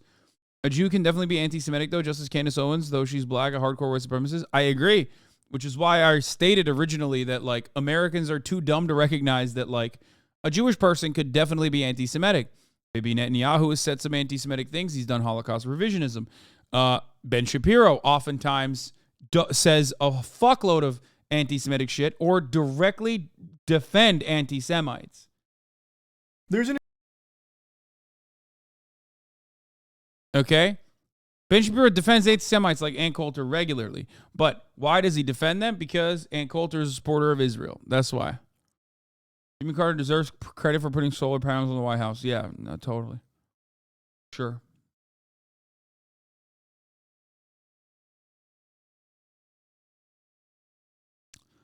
DDN is based as fuck, platform and more for all my UK brothers. If you're not from the UK, you can't grasp how strong the media lies and twisting permeates pretty much all UK culture and causes, cures Tory light, and takes donations from Israel. Yeah, this is true though. I think a lot of Americans don't understand exactly how fucking violent and virulent British press is. Straight up, like it's not even a joke. Asking is why in the richest country in the history of the world, why don't we have a healthcare system that works for all, where people can walk into the doctor's office, as they do in Canada, without having to take out their wallet? Why do we spend twice as much per capita on healthcare? Why do we pay the highest prices in the world for prescription drugs? So we have seen some achievements, but given the scope of the problems and where we should be going, nowhere near enough. We also have one of the most innovative healthcare systems when it comes to creation of pharmaceutical drugs.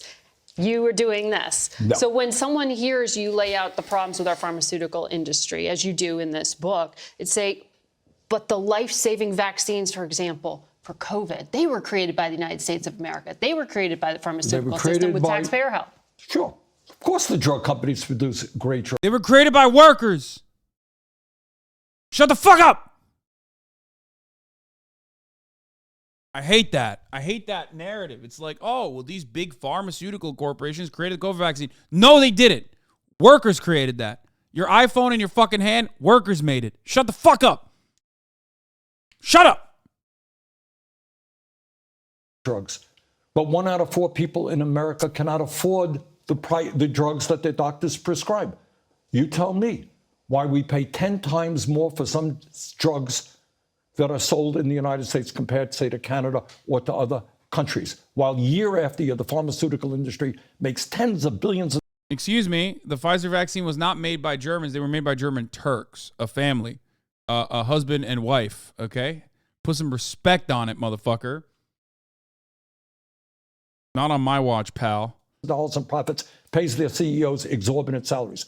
So, of course, we want the drug companies to do the research and development. And by the way, taxpayers of this country spend $45 billion a year. No, they're horrible NIH people. Yeah, I've heard that their own personal politics are not great, though. Moderna and the vaccine. You're talking about Moderna. Pfizer didn't take that money, but Moderna, you're sharply critical. In fact, you're chair of the Senate's Health, Education, Labor, and Pensions Committee, and next month you're calling in Moderna's CEO to testify. They're the owners of the company? Bro, what do you mean? They're also the fucking... That's so funny. First of all, they also are like literally the scientists. What do you mean? Pfizer bought their shit. That's it. And also, there was a lot of public funding that went into that, too. Why are you like this? Why? Why are you like this? Why are you like this? Why do you have to, like, be like, oh, well, they were the owners? Yeah, dude, because the fucking Pfizer CEO, whose name you don't even fucking know, is, like, responsible for all of the inventions. You know what I mean? Shut up. Pfizer is a sponsor of this channel. Also, Pfizer took the public research. Yeah, BioNTech is the company. That's a very hard right talking point in Germany that Turkish people can't be Germans. Man, shut the fuck up. You know why I said what I said, okay? I know you're trying to say that, like, oh, they, you know, Turkish people can't be Germans, they can't integrate. That's not what I'm talking about, okay? The reason why I mentioned that they're Turkish is because I'm proud, okay? I'm proud.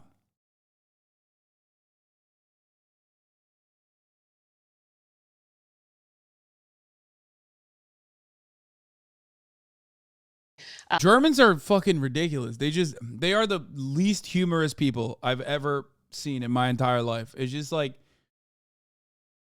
it's like an entire nation built on like Radlib Twitter, but like also obviously not the same politics of Radlib Twitter, but like their understanding of humor is so fucking brutal. Like, it's like, what are you saying? Why would you say something like the Turks are not real German? That's not what I said. I said that they're German Turks.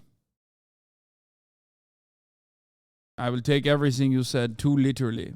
Okay? Yeah, das ist not good.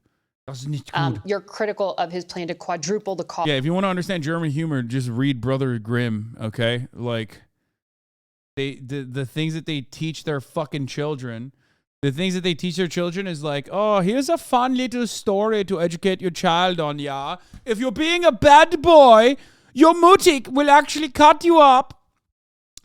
If you're a bad Vater, your Mutig will cut you up and then serve you to your Vater.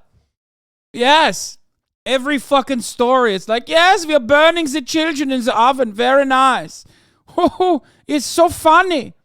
I love this. This is peak humor. It's quite funny, actually. Cost of the COVID vaccine. Well, Can you stop him from doing that? Well, here's the story. Taxpayers, the NIH co-authored, worked together to create the vaccine. Right. Taxpayers put billions of dollars into the development of the vaccine, guaranteed sales for the vaccine. As they did with many other companies. Yeah, too. all right. And then what happens after the government stockpile of the vaccine expires?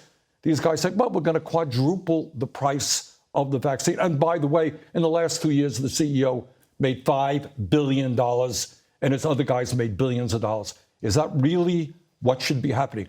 Truth is, pharmaceutical industry is enormously greedy, charging us outrageously, uncontrollably high prices. We have got to deal with that. As chairman of the relevant committee, I intend to do what I can. Moderna says it's instituting a patient assistance plan to give the COVID shot to the uninsured and underinsured Americans free of cost. Is that sufficient? And you know, Margaret, for you? Amazing coincidence. That happened the same exact day as we announced that we were inviting them to testify. Do you think your political heat made that difference?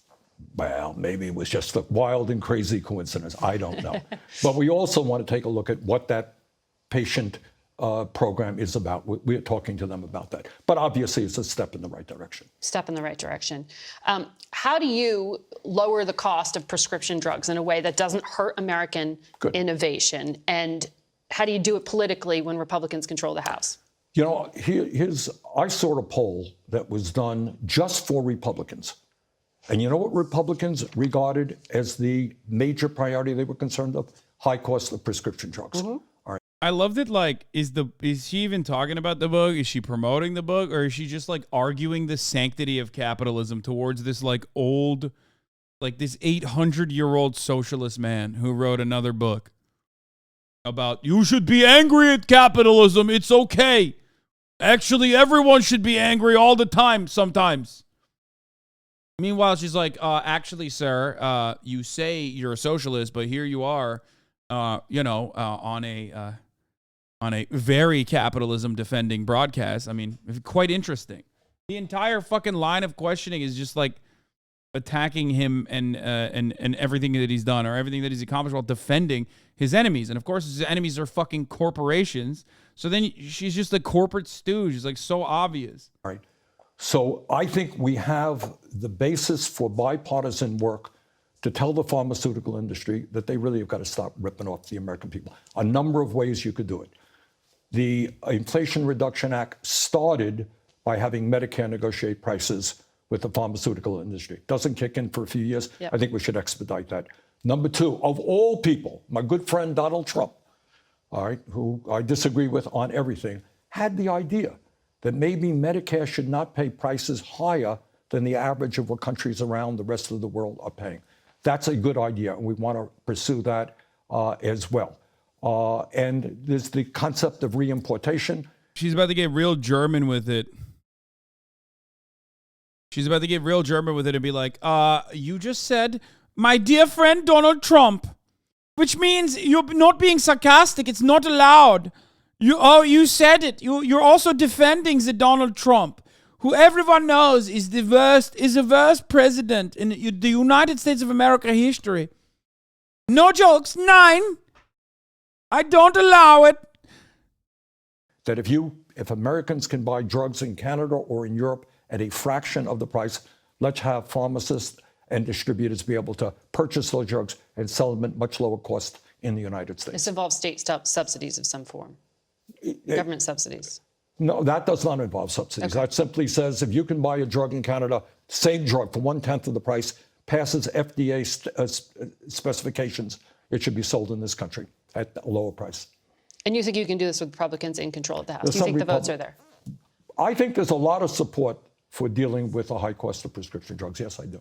I want to ask you about what's politically possible in that makeup of Congress right now. Democrats have this narrow 51-seat majority in the Senate. You're an independent, but you caucus with the Democrats. Both of Pennsylvania's senators are out of office right now dealing with serious health issues. And so their absence complicates any votes. Do you have any idea when, for example, Senator... It's like you're responsible for John Fetterman being out of office. How can we make John Fetterman being in the hospital about Bernie Sanders? Jesus fucking Christ, dude. How can I use anything and everything against Bernie Sanders in this regard? Like, top of the hour ad break is here. Obviously, this is Bernie's fault. Like, well, fear not. Bernie also knows you can avoid the top of the hour ad break by subscribing for $5. I'm once again telling you that you can avoid the top of the hour ad break by subscribing for $5, all for free with a Twitch Prime, or by getting gifted a sub. That's right. Here's the 3-minute ad break now. Senator Fetterman will be out of the hospital and well enough to return. We wish Senator Fetterman has gone through a hell of a year. I mean, with his stroke in the middle of a campaign and dealing with other issues. So I can't answer that. I think Bob Casey, who is dealing with prostate cancer, will be back, as I understand it, in early March. This is a big what if. I mean, this is a very key state, Pennsylvania. Sure. Is it possible to talk to you on Discord? No. Well, obviously, we're concerned about the health of all of our members, and we hope that they are all back. Bob, I think, will be back. We know that. John, I just don't have that information. Mm-hmm. What does this have to do with the book or capitalism? Now she's just moved on from that to be like she's about to be like, deforestation is happening in Brazil. Why is it your fault? Because Pennsylvania, in so many ways, also is an example of a lot of what you talk about in terms of the working class, mixing with the concerns you have there. Are you concerned that that state is, if there has to be a special election, for example, or if Casey doesn't run, that it goes to the Republicans? Bob will be back in a few weeks. Okay. But so let's not speculate on it. But like Pennsylvania, like Vermont, like other countries, like other states in our country. The people in those states are hurting. And the question of the book, again, is that how come we have so many people who are struggling? We have a dysfunctional healthcare system. Our childcare system is in disarray.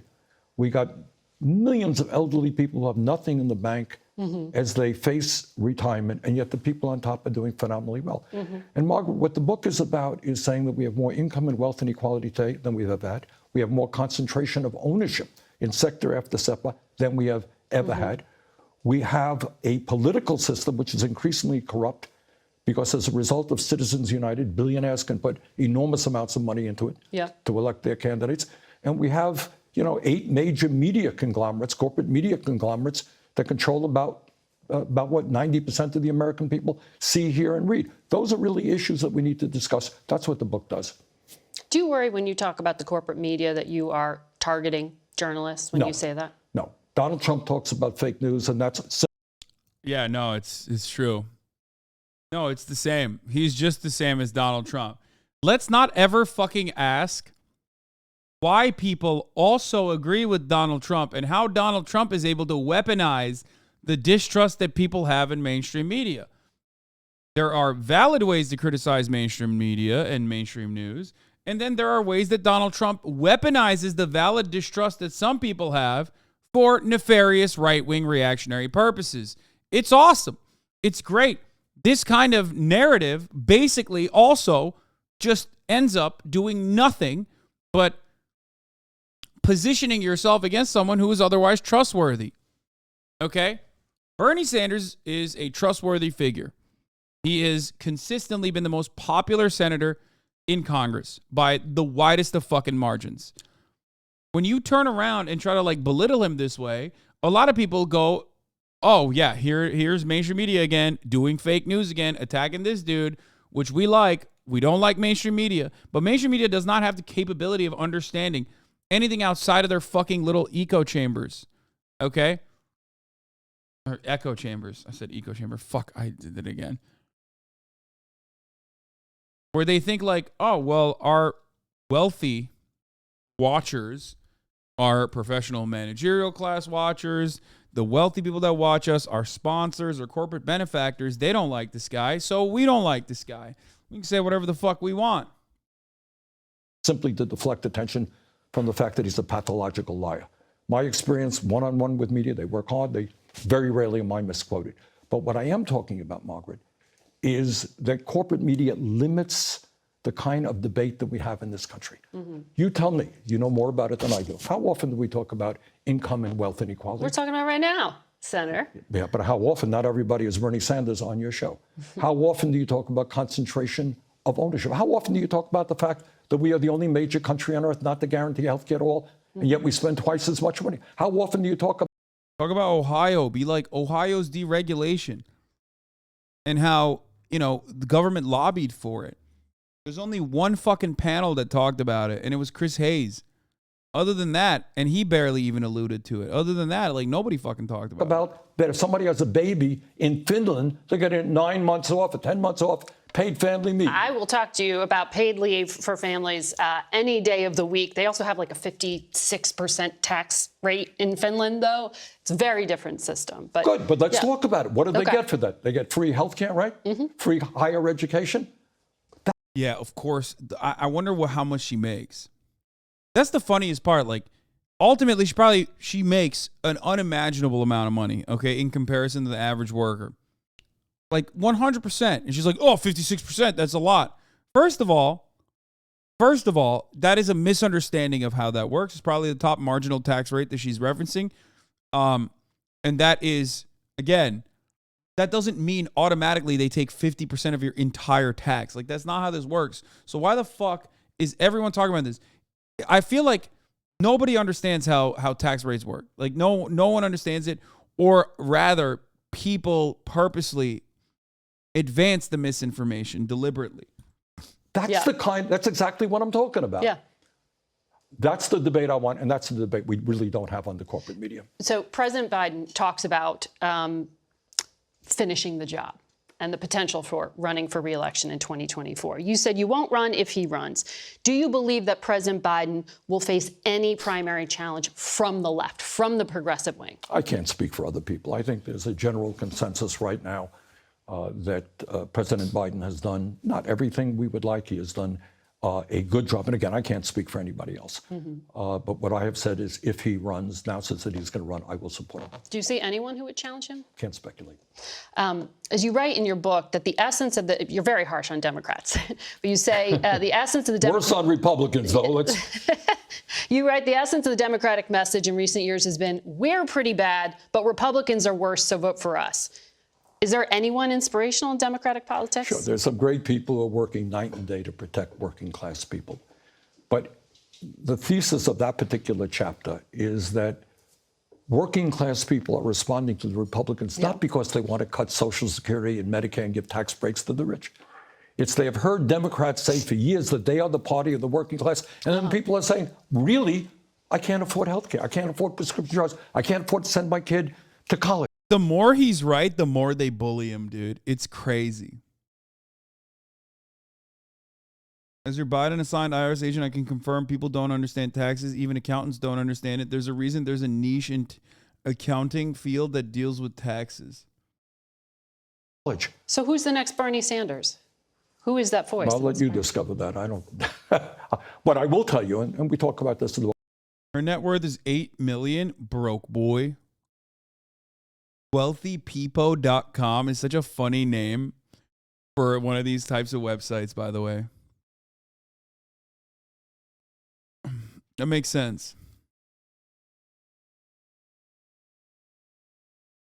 She makes $300,000 and her net worth is $5 million. How the fuck?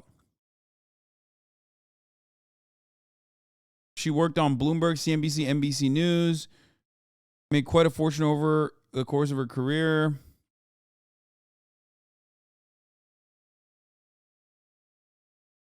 Brennan is of Irish descent. She went to Covenant Sacred Heart in Greenwich, Connecticut. Wait, isn't that like isn't this like the fucking crazy school that everyone goes to, all the rich people go to?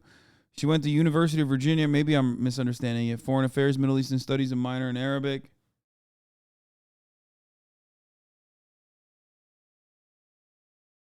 Is that the fucking super weird like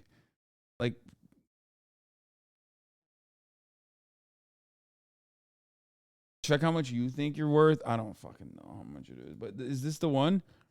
Wait. Notable alumni: Caroline Kennedy, Olympic swimmer. No, this isn't the one I was thinking of. No, never mind. Oh, Lady Gaga went there. It's another one of these, but it's not the one that I was thinking of.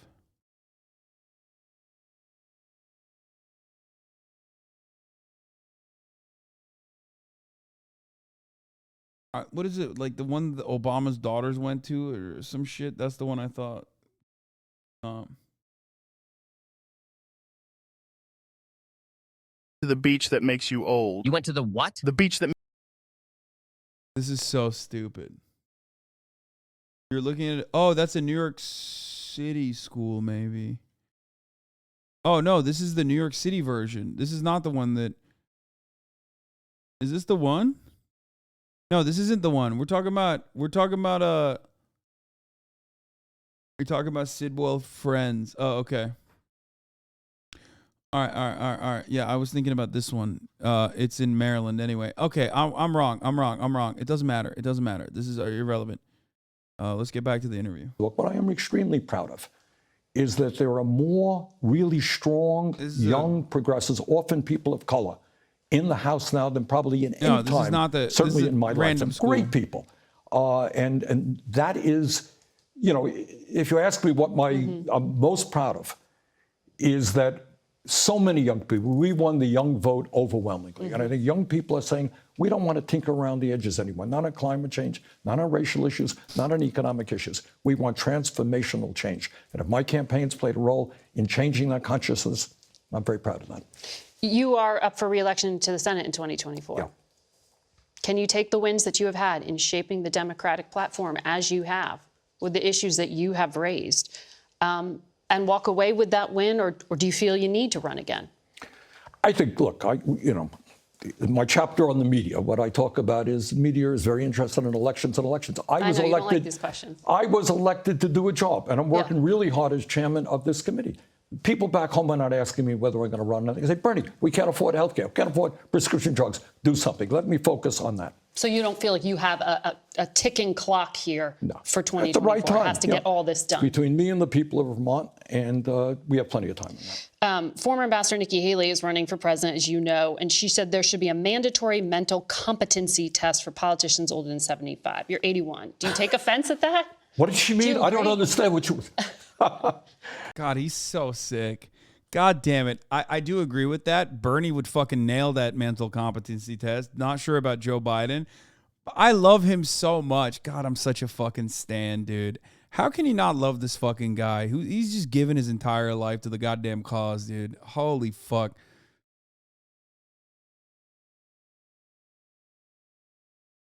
He's such a silly Billy too. Oh, I am old. What do you mean? No, I think that's absurd. There's a level. Absurd. Yeah, I don't think it's absurd. You should just be like, yeah, I'll do a mental competency test. I'll show people I'm mentally capable. Racism, we're fighting sexism, we're fighting homophobia. I think we should also be fighting ageism. No, Bernie, no. Oh, God, it's hard. He is old. He's very old. Trust people, look at people, and say, this person's competent, this person's not competent. Mm-hmm. There are a lot of 40-year-olds out there who ain't particularly competent. Older people, you look at the individual. I don't think you make a blanket statement. Okay. So when it comes... If Bernie was more of a charismatic person, which unfortunately he is not, he's a very kind person, he's a very wonderful person, but he's like not the most charismatic person, he would turn around and be like, Marjorie Taylor Greene is 43 years old. Do you think she's competent? I think not. You know what I mean? Like, That kind of thing, you know? Comes to the current I do think that mandatory tests for anyone over the age of fucking 60, I'm on board, baby. Let's do it. president or the former president in their age range. It doesn't Bernie should be a concern senator you. forever. I don't Look give a shit. at He's what they charismatic. do, How what dare they you? believe in. He is charismatic, What but are he's they not fighting like for? What is that? he's not like Trump level fucking sassy. You know what I mean? And Americans love that shit.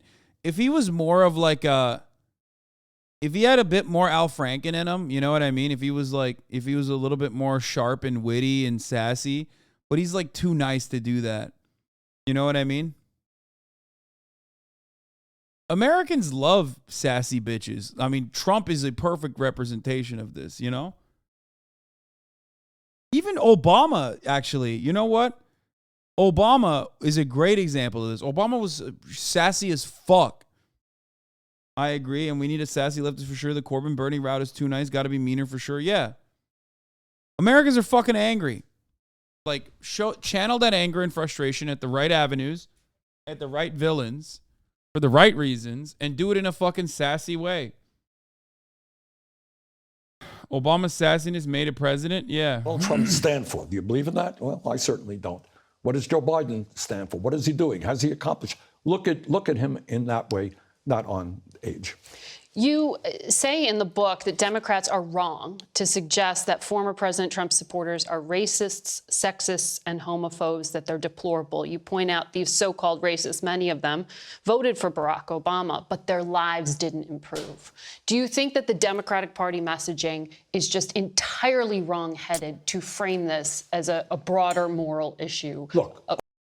This is like probably his, I know what he's trying to say here. I know what he's trying to do here. Okay. I think the best messaging in this situation is just, you know, if you're running for president, you got to say it.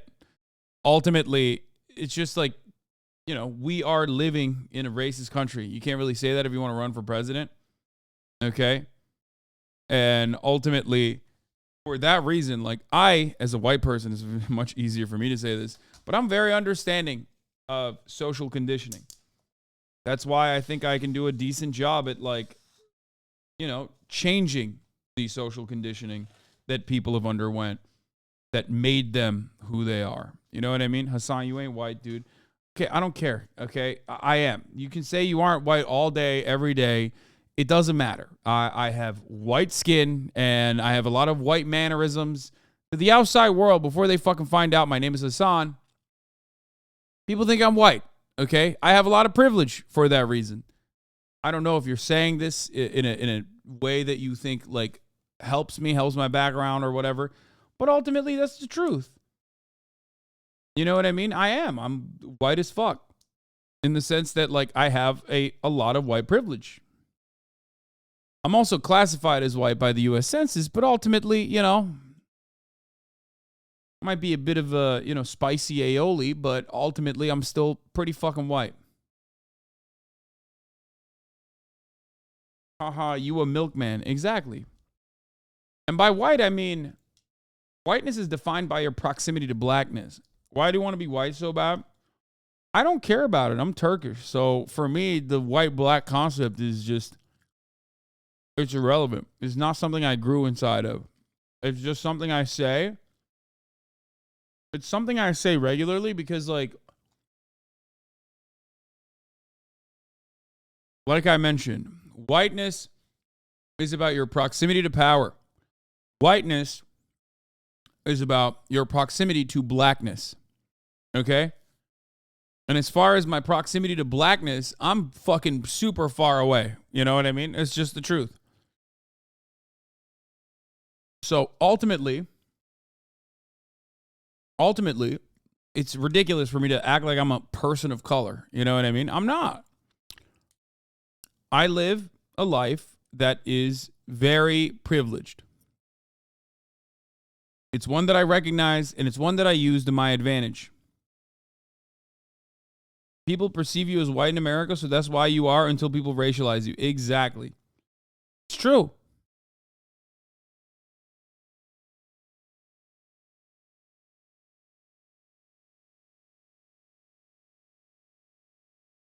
It's true.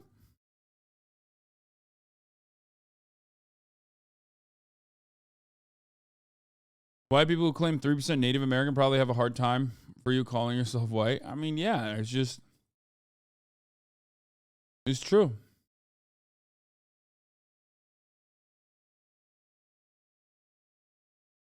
The Muslim name part does affect your privilege. Yeah, but like not that much. You know what I mean?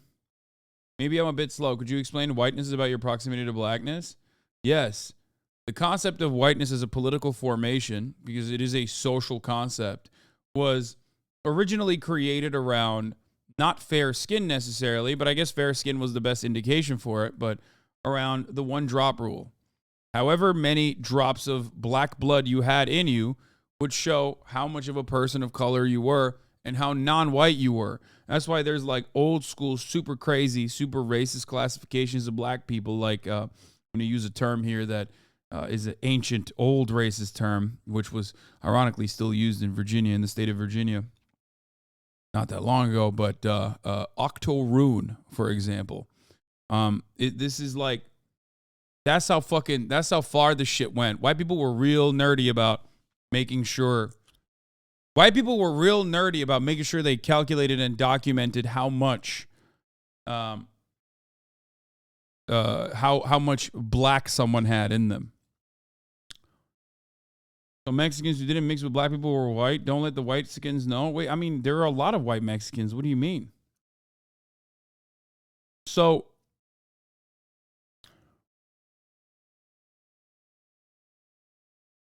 anyway, depending on who you're talking to and how racist they are, even Slavs are not white, technically, right? Whiteness is an ever-expanding concept. It's just about who's in power, and it's no longer just like Anglo-Saxon Protestants, you know what I mean? As it was originally in America. Benjamin Franklin famously thought the Germans and even Scandinavians to be too swarthy or non-white. Think about that. He only considered the French to be white because he wanted to get some French pussy. And barely. It's true. It's also famously so. Look it up. So that's still a concept that runs in society to this day.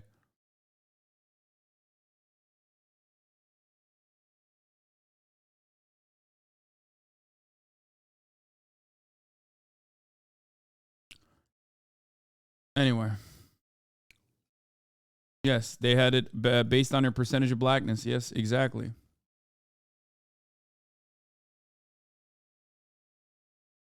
So that's the reason why I say I am white. I don't think I have the same belief system that a lot of white Americans do, a lot of white Westerners do. But here in the United States of America, the way I present myself and the way people perceive me until they find additional things about me is white. It's just the truth. And for that, I get a lot of privilege. If a cop can talk to me without immediately perceiving me as a threat until they see my license and change their attitude, which is definitely something I experienced a lot in the past 10 to 12 years that I've lived in this country.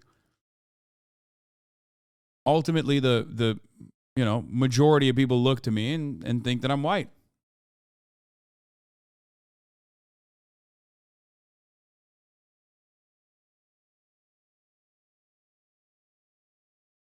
Yeah, I passed the Family Guy color test, even though I technically don't pass it with the TSA.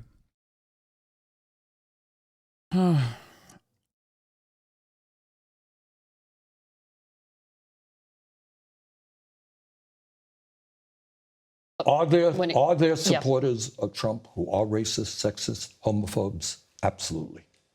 But to paint a broad brush and say, well, that's the reason that they don't vote for the Democrats, that is really wrong. Look, I've been all over this country. I have worked with trade unionists, people on strike, people who had the courage to stand up for economic injustice. Yes, Mrs. Faze, look up Benjamin Franklin Swarthy, and you will find more about this. Great people. And I talked to the union leaders, 70% of our people are Republican. Why is that? Because I think they have lost faith that the Democratic Party is going to stand up and fight for them. And they say, look, Democrats talk. Watch the video I did on white people do not exist, and I think it's 15 minutes, super short, and I go through the history of whiteness, what it means, what the contemporary implications are. I mentioned pretty much everything I just mentioned and a lot more in that video. You can go check that out, and it'll give you a better understanding of what I mean. Talk, they don't accomplish. Oh, I want to vote for Trump. Maybe but he'll you do something. blame Democrats going back to Bill Clinton for signing on to NAFTA. You blame Barack Obama. That's right. You're critical of Joe Biden as well here. That's right. All right.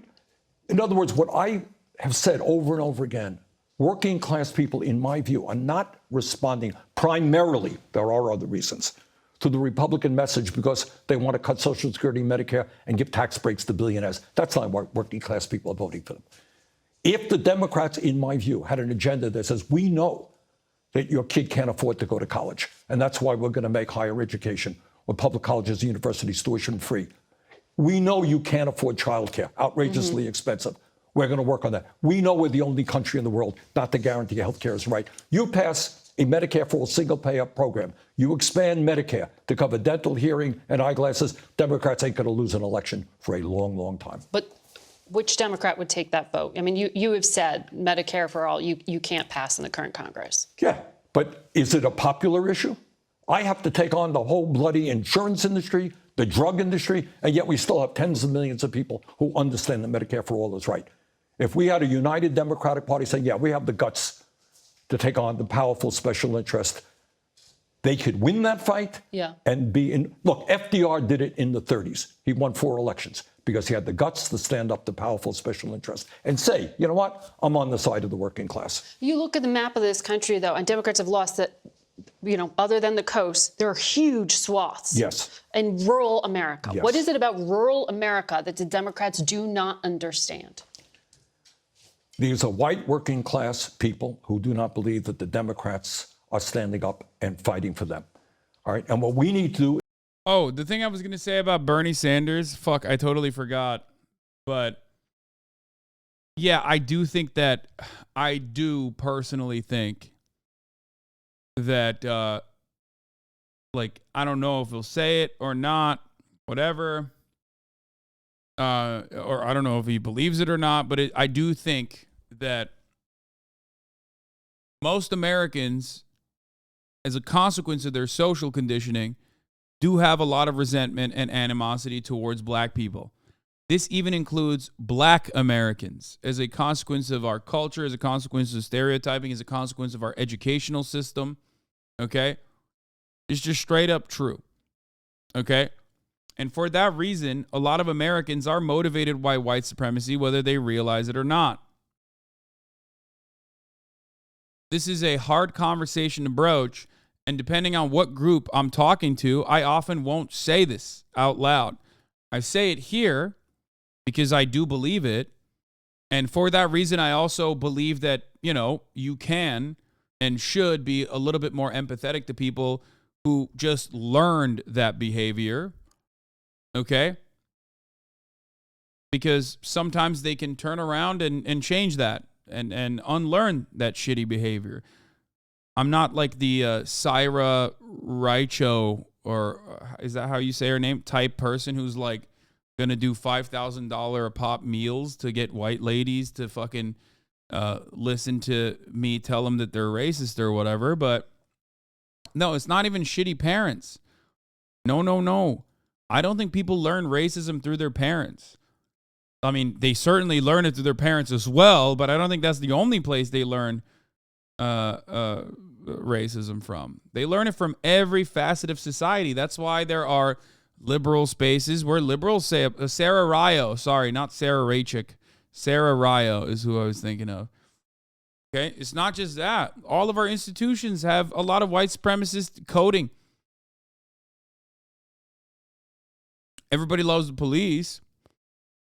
The police, as a foundational principle, were there to protect the interests of capital and in many instances, capital meant black people. Policing as an institution still, when you defend it, you're technically still defending a white supremacist system. Criminal justice system is white supremacist, both in its outcomes and in its inception, and also in the way that it doles out punishment disproportionately. Okay? But because it's such a permanent fixture of society, and because you can't really live without some system, some organizational tool of policing and some kind of criminal justice system, which I'm never going to fucking advocate for the abolition of the criminal justice system. Obviously, I understand that it's a necessity for society to exist. People don't even make that. That connection in their minds. They just think like this is a normal part of process. What do you mean? So a lot of people learn white supremacist attitudes. A lot of people learn white supremacist attitudes even if they are not like outwardly racist. Plenty of people are not outwardly racist. And plenty of people don't even realize that they have some resentments, some animosity. This is why it's a very difficult conversation to broach. It's also one that is impossible to have on social media. It's impossible to have it on Twitter, for example. Does that make sense?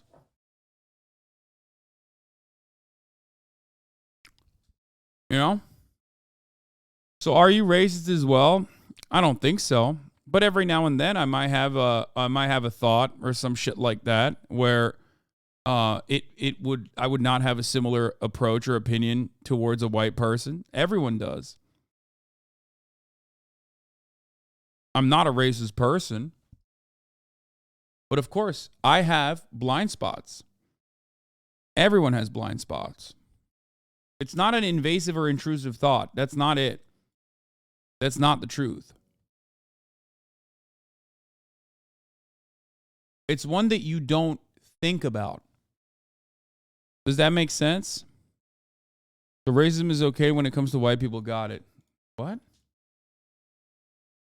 First of all, I didn't even say that. But also, come on, you've been in here for 31 months. Go watch the fucking YouTube video and then come back to me, okay? If you're going to still have this take. Because that's not my take. Whiteness as a concept is fundamentally about having power. There's no such thing as a non-racist. There's only racist or anti-racist. I agree with that.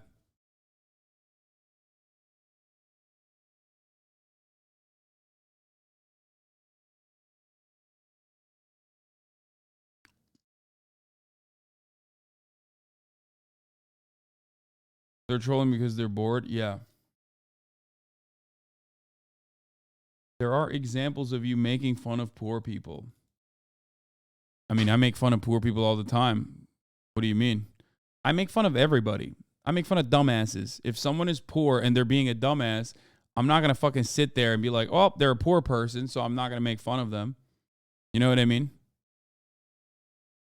I don't think there's any kind of shelter, especially given like what they're saying. If I'm making fun of someone, I'm making fun of someone because they are, behaving in an erratic manner. Does that make sense? Or for them being poor? Yeah, I don't know about that. I would go ahead. I would assume that that's your own assessment of that. That's something I think about a lot.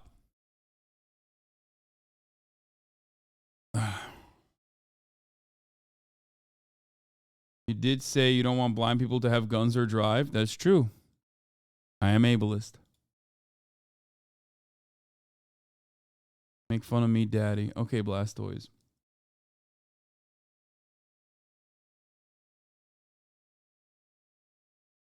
Anyway, let's continue. Is have a movement of black workers, Latino workers, white workers, gay workers, straight workers, and understand that we're all in this together. I don't care if you're living in rural Iowa, where I spent a lot of time. Mm-hmm. All right, you can't afford healthcare, you can't afford to send your kid to college, or you're living in San Francisco. So too often we forget about the economic issues that unite us. The vast majority of the people know the pharmaceutical industry is ripping us off. The vast majority of the people understand that we have to improve our educational system. Let's work on that. Are you going to campaign for Joe Biden if he runs for president? Because I mean, you just laid out that what he's done is nice, but it's not sufficient to raise all the issues that you just laid out. It's a little premature to talk about a campaign that isn't. We talk about it all the time. That hasn't been announced yet. We'll see. Well, he says he's deciding and could be deciding soon. Well, and after that, he and I will talk and we'll see what we'll do. And you want to shape the But I did. conversation. Look, you know, when he was running it, to me, it was extraordinarily important that Trump be defeated. Yeah. And, you know, to his courage, what Biden did after the election, sat down with our people, campaigns came together, he came up with some pretty progressive ideas. I want to ask you about some issues on foreign policy. CIA Director Bill Burns recently said that the uptick in violence in Israel and Palestinian territories reminds him Well, this is where he pops off. Oh, come on, Bernie, spit. of the last intifada, that there could be an explosion of violence. Israel now is the most right-wing government it's had in years. Do you think that democracy is imperiled in Israel right now? I do. And I am very worried about what next. Right now. Man, democracy in Israel is a funny concept. You know, for who is the question you got to ask. You know what I mean? It's an apartheid state. That's crazy to be like, oh, like democracy in South Africa is in peril is what a lot of people are saying. It's like, yeah, no shit. It just like kind of didn't exist. Democracy for who? Who has democracy in Israel? Because it's certainly not the fucking Palestinians. You know what I mean? They got nothing. Netanyahu is doing, and some of his allies. It's just that the fascism is a self-destructing cult. So ultimately, yes, a lot of the psychopaths want to eviscerate the Palestinians will then often turn around and literally fucking do the same undemocratic shit to their own chosen people as well. It's the same as Americans, man. Conservative Americans and psychotic right-wing Americans literally fucking end up harming white people, white working class people that they claim to care about. They don't give a shit.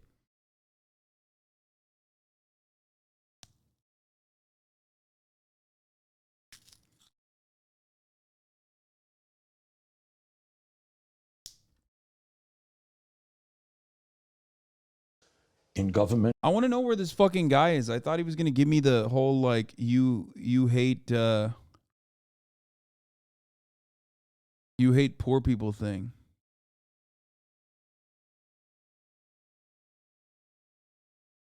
And what may happen to the Palestinian people. And let me tell you something. I mean, I haven't said this publicly, but I think the United States gives billions of dollars. I'm here, hostile rock. All right, give me the Jews. We've got to put some strings attached to that and say. Oh my God, you're a fucking asshole. His example was I was making fun of Android users, bro.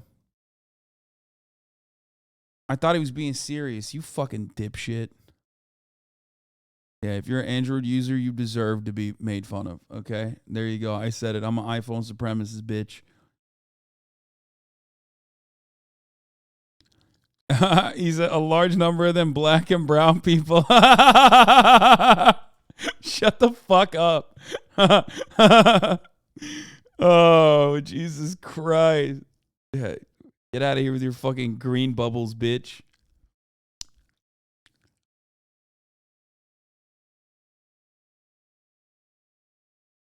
iPhones are the Tesla of phones.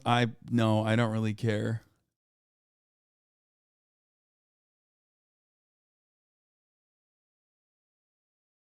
Have fun going somewhere, not being able to find a suitable charger, bitch.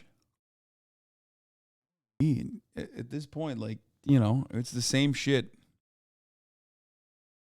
What, you think there's more Android chargers everywhere? What? That's so stupid. We're not doing this. We're not doing this conversation. It's so dumb. It's so stupid. They're both expensive, okay? They're both made by capitalist corporations who want to suck you dry. Shut the fuck up. I know. I know the Apple features are bullshit. It doesn't matter. I literally don't care. Government. You cannot turn your back on the two-state solution. You cannot demean the Palestinian people there. You just can't do it and then come to America and ask for money. Have you talked to the administration about it? They've been very careful in criticism of the Netanyahu government. Well, I am not careful about it. I'm embarrassed that in Israel you have a government of that nature right now. And are you going to introduce something We may well, yes. to try to attach strings Look, to you USA cannot give, if you have a, whether it's Saudi Arabia or other authoritarian societies, if a government is acting in a racist way and they want billions of dollars from the taxpayers of the United States, I think say sorry. The most anti-Semitic thing you can say is compare Israel to Saudi Arabia. In the eyes of the media, they're like, whoa, Saudi Arabia is bad. They're our allies. We'll always defend them. But we know they're bad because they're Muslim. Just fucking calm down, okay? Calm down. How dare you? How dare you, sir? You just made a comparison that I find to be very, very unacceptable. Saudi Arabia, yep. Sorry, that's not acceptable. You want our money? Fine. I gotta pee, I'll be back. The pro-Israel lobby, AIPAC, used to be bipartisan. But these days, it's got a super PAC that has spent very heavily in Democratic primaries. Against progressives. You said they're doing everything they can to destroy the progressive movement in this country. Do you think the politics around this issue are constraining the White House going into 2024? The way I look at AIPAC now in terms of their political activities, this is not even just the pro-Israel group. This is a corporate PAC, sometimes getting money from Republicans, sometimes supporting extreme right-wing Republicans. So what really upset me very much is that in many of these primaries, we had great candidates, young people, often people of color, and you had AIPAC and other super PACs spending millions of dollars trying to defeat them. And as you may know, I tried to get the Democratic Party to pass a resolution that in Democratic primaries, super PAC money should not be allowed to be used. Mm-hmm. Do you think that this is what's constraining the Biden White House right now, the concerns about the politics around this domestically? Look, bottom line is what constrains any president is we have a corrupt political system in which big money plays an enormous role. And right now, if I run for re-election, people want to spend, some billionaire wants to spend millions of dollars against me, perfectly legal to do so. That constrains all politics in America. If you run for re-election to the Senate, so you are considering it?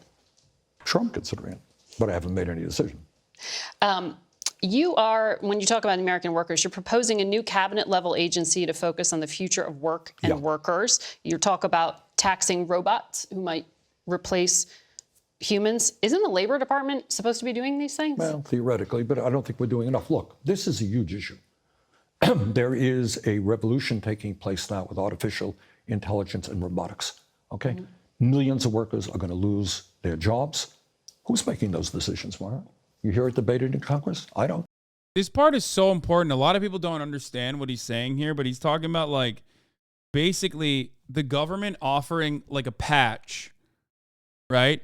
It's not the best provision, but it's the best one he can advocate for. But what the theory behind what he's saying is what's significant here.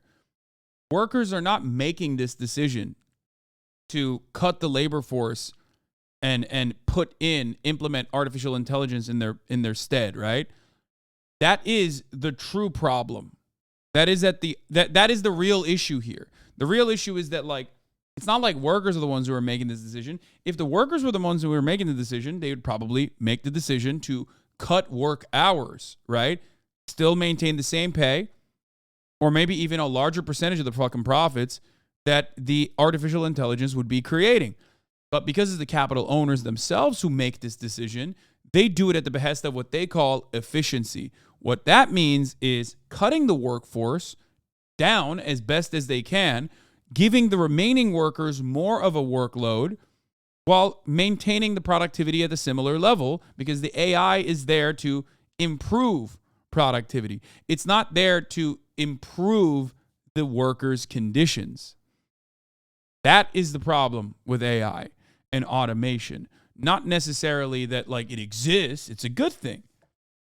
This is something I talk about a lot. Like, the wheel was not invented to make someone money. The wheel was invented, and it was truly a good thing, right? It moved humanity forward. And artificial intelligence is similar. Unfortunately, though, it's created under the conditions of capitalism, and therefore, just like every other type of innovation, it works to make workers more productive. That doesn't necessarily mean it's a good thing for the workers ultimately. As a matter of fact, in many instances, it's a bad thing for the workers because they just do more output. They do more and they get paid the same. That's why productivity has skyrocketed with cell phones. People are on 24/7 at their jobs. And yet, for some reason, wages have remained stagnant in comparison to the productivity. Why? Because profit rates are declining, and you have to make up for that because you have to constantly, endlessly look for growth. You have to constantly grow your business. You have to constantly seek more and more profit year over year. That's how it works. All right. So guys who sit at the head, often guys, of large multinational corporations are saying, look, we can do this. We can get rid of all these people over here. We can make even more money. So we're talking about a transformational moment throughout the world in the United States. I want working people to be involved. And if we come up with a technology, I'm not anti-technology. If there is a technology that can increase worker productivity, who benefits from that? Just the guy who owns the company, or does the worker benefit? So if we can reduce the work week, is that a bad thing? It's a good thing. But I don't want to see the people on top simply be the only beneficiaries of this revolution. He's right. And of course, the only current solution to that is a social democratic solution. You know what I mean? This is why I love Bernie, though. Like, he has a good way of describing these things in a way that's like super palatable. And in spite of an incredible amount, multi-billion dollar industry routinely crawling up his ass and looking at every little microaggression that he's engaged with and using it and weaponizing it against them, he still is able to maintain his voice, and he is still able to, I guess he's still perceived as an honest figure for the most part. Probably one of the most popular socialist politicians on the planet, I would say, as it stands currently. Obviously, I'm not talking about like Xi Jinping and shit. Like, most popular socialist politician in a Western liberal country.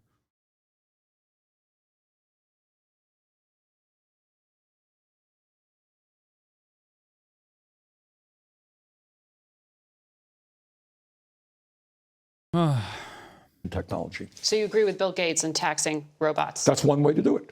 Yeah, I wasn't absolutely. saying, He's a billionaire, I'm you not do- saying whether Xi is a socialist or not. That's not what don't Right. misunderstand me. I've talked to Bill on a number of occasions, yes. Mm-hmm. I'm interested in that concept and some of the other things you lay out here, including... It's not just taxing the robots. It's this whole question of an economic transformation. Are working class people going to benefit from that, or just the billionaire class? You also talk about a new deal for journalism and rethinking of the role of public and community media in the United States. You're very harsh on the media, as we talked about, including, you mentioned this network, you mentioned Washington Post, you do. Didn't I say all kinds of nice things about you? No, some other journalists here. You did give a shout out to Kara Corte and some other reporters, but you say, you take direct aim at the media for not asking the questions that you think need to be asked. How do you, on this New Deal idea, how can you have the U.S. government in any way involved with the media and direct funding when trust in the government is so low in this country and trust in media is low? Okay, two separate issues. Number one, what I say in the book is that, look, I have done 1,000 interviews like I'm doing with you right now. And nobody has ever come up to me, not one reporter, not you, not anybody else, that said, Bernie, why are we spending twice as much on healthcare as any other country, and yet we have 85 million uninsured or uninsured? How many programs have CBS, NBC, ABC had on why we have a dysfunctional healthcare system? Does that have anything to do? I think Bernie should sometimes ask direct questions, like to her, be like, do you think healthcare should be public? As is the case in many of these other social democratic countries. Do you think? Now, the reason why I say that is because, like, Jordan Peterson, for all of his fucking faults and failures, used to do this shit very well, right? Like, he would just like ask direct questions, refuse to ever answer a direct question back, of course. But like, that makes for wonderful agitprop. You know what I mean? Bernie destroys like hysterical face the nation interviewer, right? He needs to be more contentious. She'd just say, I'm a journalist, I'm impartial. Yeah, and then it'd be like, okay, you're a journalist, that's fine. But as a human being, you're a mother, you have parents, you're a daughter, you're a sister. As a human being, do you think it's okay that we paywall healthcare?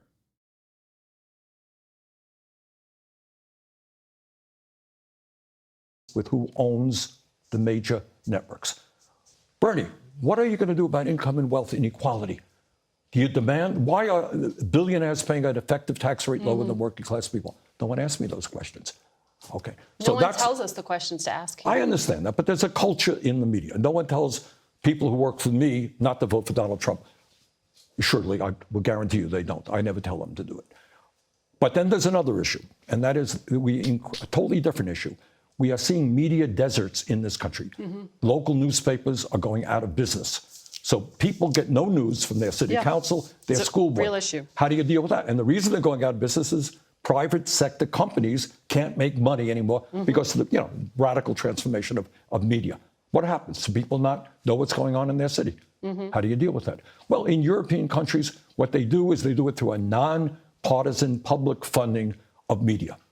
I think that's an idea that we should explore. So I'm told we're running out of time. But I'm just getting warmed up, Margaret. I'm having fun. But I have to ask you, you're going on tour to promote this book, It's Okay to Be Angry About Capitalism. And you're here talking about it. I understand we're not the bad guys you're describing in the book when it comes to media. But tickets for your tour apparently are selling for $95 on Ticketmaster, which is... Oh, let's go! Woo! Woo! Let's go! You say you're a socialist, and yet here you are. Yet here you fucking are, you old bitch. You fucking wanna make money, dude. What the fuck is that? Here you are again. I bet you fucking live in not one, not two, but even a third fucking log cabin that was passed down to you by your wife's parents. Fake ass socialist, dude. Why are you a whole ass socialist right in front of me wearing clothes? Why are you not wearing an old timey hollowed out barrel with 2 leather straps on the fucking shoulders and running around going, I'm so poor, please sir, can I have some fucking more? Why? Why are you not doing that? And then whenever you say that, people go, actually, there's a difference between like being incredibly poor versus living in the lap of luxury. No, fundamentally, the idea is not about whether you're making a purchase or not. The argument doesn't come from like, oh, I've decided this is the barrier for socialism. The argument is literally, you're a socialist and you consume goods. You seem personally invested in this one. Yes, of course, I'm personally invested in this because I'm rich. Okay? And not only that, but also, more importantly than that, it is not an effective fucking tool. It is literally a right-wing propaganda talking point that a lot of other dumbass leftists eat up hook, line, and sinker. Okay? It's stupid and it's self-defeating. We should stop advocating for socialism being a fucking poverty cult. Okay? Now, of course, in the case of Bernie Sanders, okay, I doubt that he's like personally made the tickets 95. I'm sure it's a Ticketmaster's issue. Okay? There's no fucking shot. Anyway, let's see what he says. Accused of anti-competitive behavior. You know that some of your Democrats are criticizing them. Aren't you benefiting yourself from this system that you're trying to dismantle? First of all, those decisions are made totally by the publisher and the bookseller. I think there's one case where in one place here in Washington, Politics and Prose, an independent bookstore, charging some tickets. Most of them, I think, are $40, $50, and you get a book as well. So if you want to come, you're going to have to pay $40. I'll throw in the book for free. And we're doing a number of free events, but I don't make a nickel out of these things at all. But you're okay doing business with Ticketmaster? No, not particularly, but that's, again, I have nothing to do with that. That is... But again, it's out of his power. It's so stupid.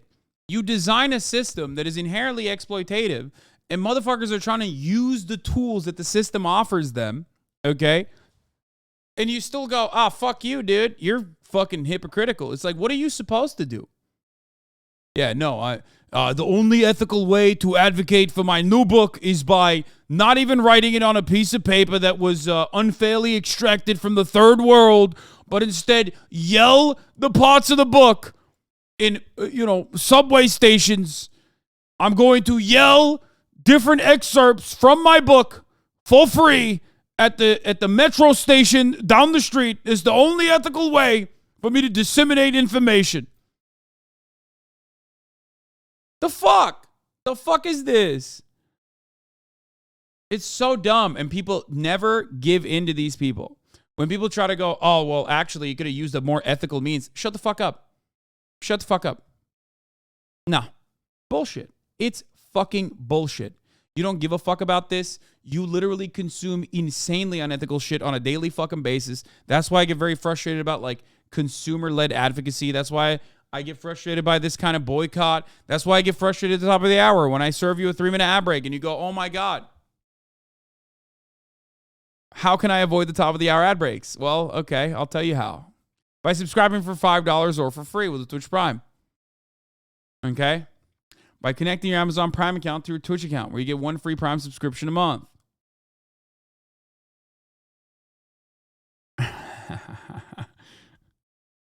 You can also get gifted a sub if you're lucky. Here's the 3-minute ad break now. Okay.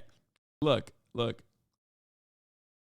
Ticketmaster one was a conservative tweet. Holy fuck, how are they running with that? A pre-sale for the tickets to a Bernie Sanders event at the Anthem in D.C. is currently live on Ticketmaster for a price between $35 to $95. You could have at least not used Ticketmaster, one of the world's worst corporate monopolies, to make the whole thing less ironic. Yeah, that's awesome. Yeah. No, you're right. Same concept. Same concept.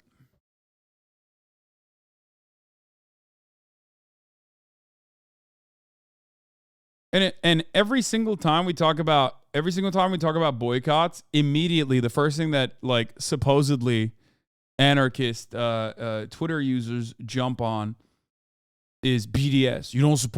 Don't you support BDS? Of course, I do support BDS. Okay? Of course.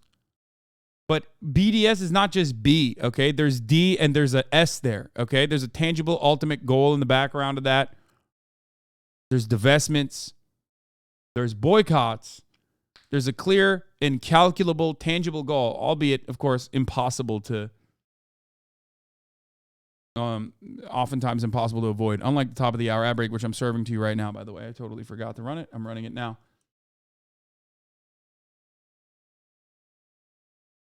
The entire purpose of a monopoly is that it's not something you can avoid. It's so stupid.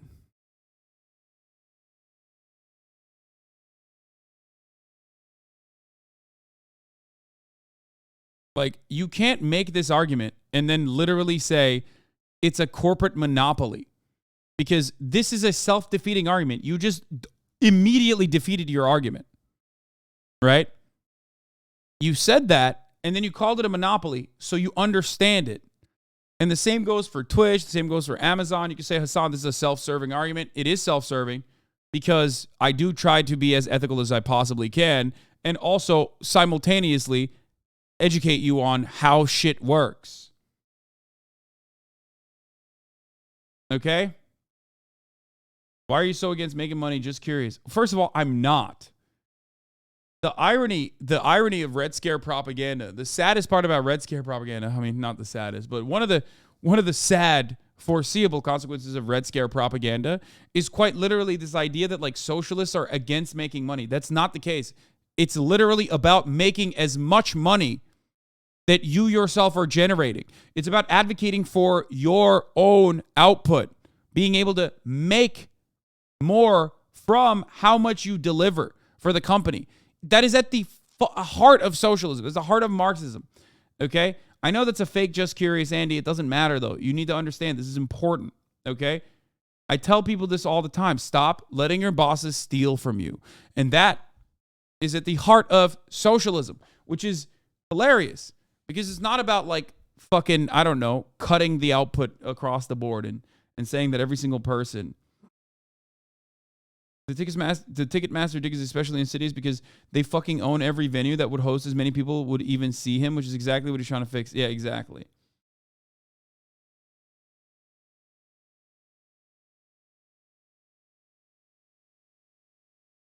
I love when you explain stuff like this because I have friends that legit say stuff like Bernie owns 3 houses, but AOC sells expensive sweatshirts. Exactly. AOC is not even selling the sweatshirts for her own financial gain. She's selling the expensive sweatshirts that are expensive because it is domestically manufactured, labor union produced sweatshirts. Okay. So that's number one. And number two, she's selling it for campaign funds. Okay.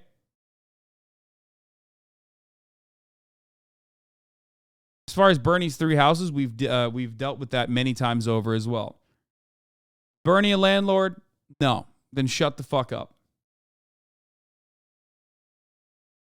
I hate it. It's because Bernie is hypocritical and so is his coalition. Yes, exactly. Typical Bernie bro shtick. When conservative talking point attack HRC, okay. When attacking Bernie, not okay.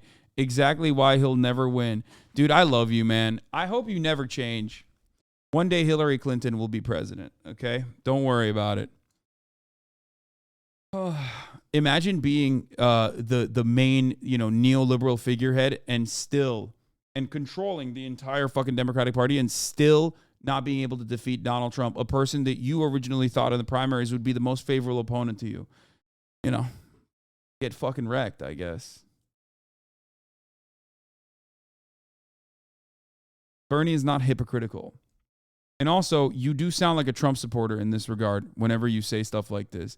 It's okay for Hillary Clinton or Donald Trump to be hypocritical because they're honest about their awful behavior is so stupid.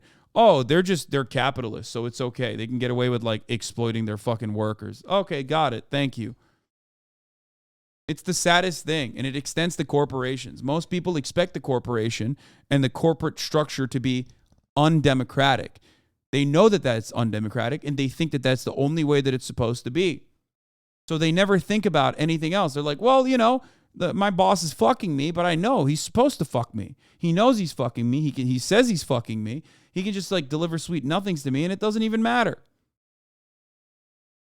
But God forbid, the moral value that I have associated with what the left represents, even if it doesn't represent the left at all, even if it's antithetical to Marxism even. It doesn't matter because I've been told, and other people also just as stupid as me have been told and believe that that is what the left is. It's supposed to be a poverty cult. You can't have nice things. You can't. If you're a leftist, you can't have nice things. You have to live like Jesus Christ. Okay? I don't give a fuck about those ideas. I don't care. I like nice things. I buy nice things. When I was poor and I didn't have a lot of money, I wanted to buy nice things. And now that I have the capacity to do so, I'm going to fucking do it. Suck my dick. You know what I mean? Get mad at me all you want. I don't give a shit. Your life is not going to get better if I stop streaming and just take all the capital I've accumulated and fucking dump it into real estate. You know?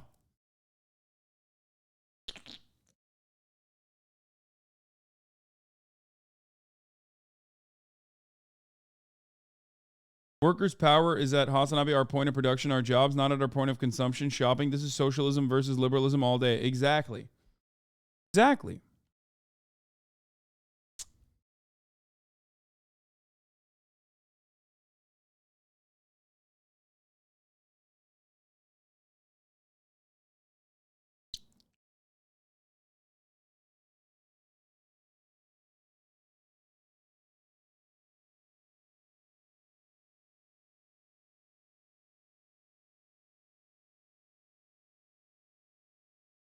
You're not a socialist unless you wear a barrel and suspenders and drink out of a big jug. You're not a capitalist unless you wear a top hat and carry on a big bag with a dollar sign on it. This is basic Marxism. Yeah. It's the funniest part about this is that all the motherfuckers that come in here and defend capitalism, not a single one of you have a deed to the factory. And yet here you are defending capitalism like your life depends on it. Bitch, you don't even have capital. Fuck you mean? No, your hand-me-down Honda Civic is not technically capital, okay? It's just not. Where's the deed to the fucking factory? Don't come at me and be like, well, you're talking to a future landlord, sir. No. You're a wantrepreneur, okay? You got nothing. So how about, at least for the time being, advocate for your class position. Leave being a class trader to me, okay? If you personally think I'm a part of the bourgeois, I'm a capital-owning coalition, just, I'll be a class trader for you, okay? You defend your own you defend your own class. How about that?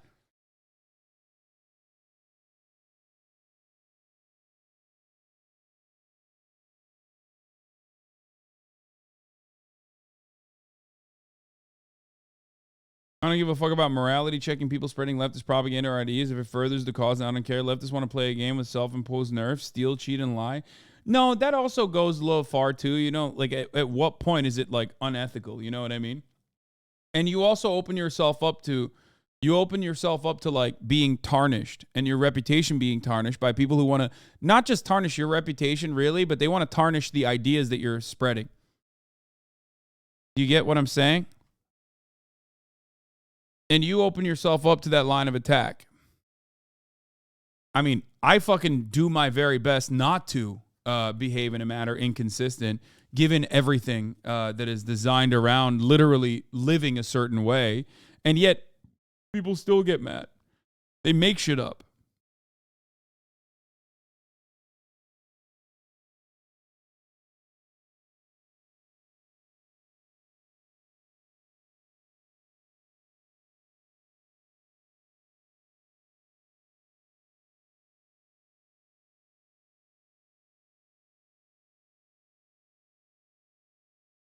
As the Southern Baptists say, it will damage your witness.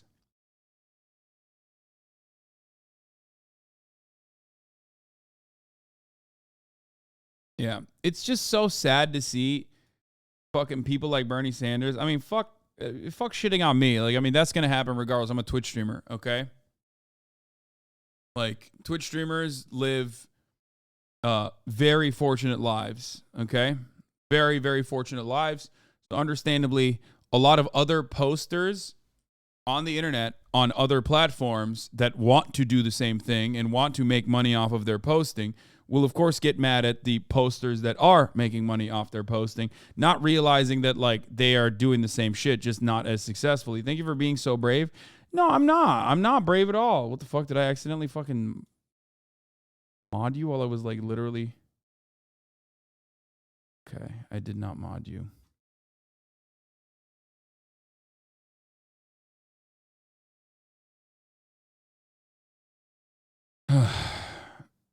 Anyway. You wrote a book, probably be the same process. Mm-hmm.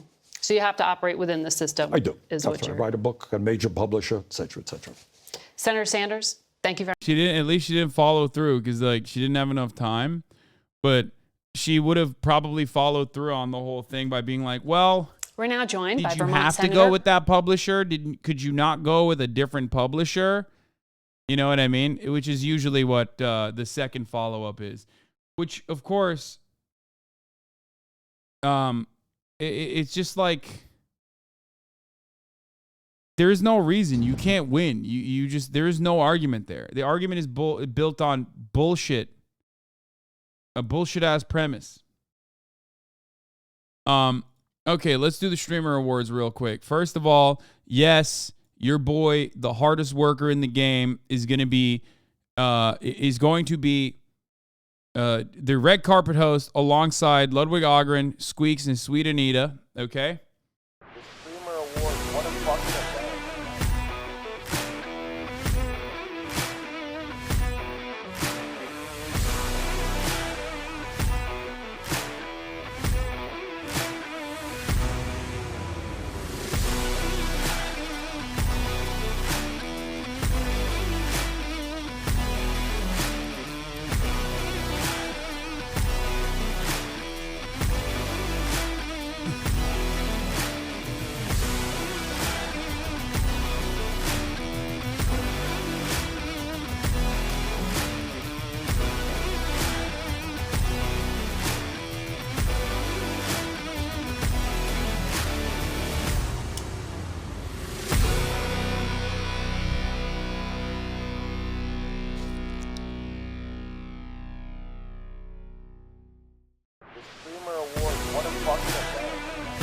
Okay.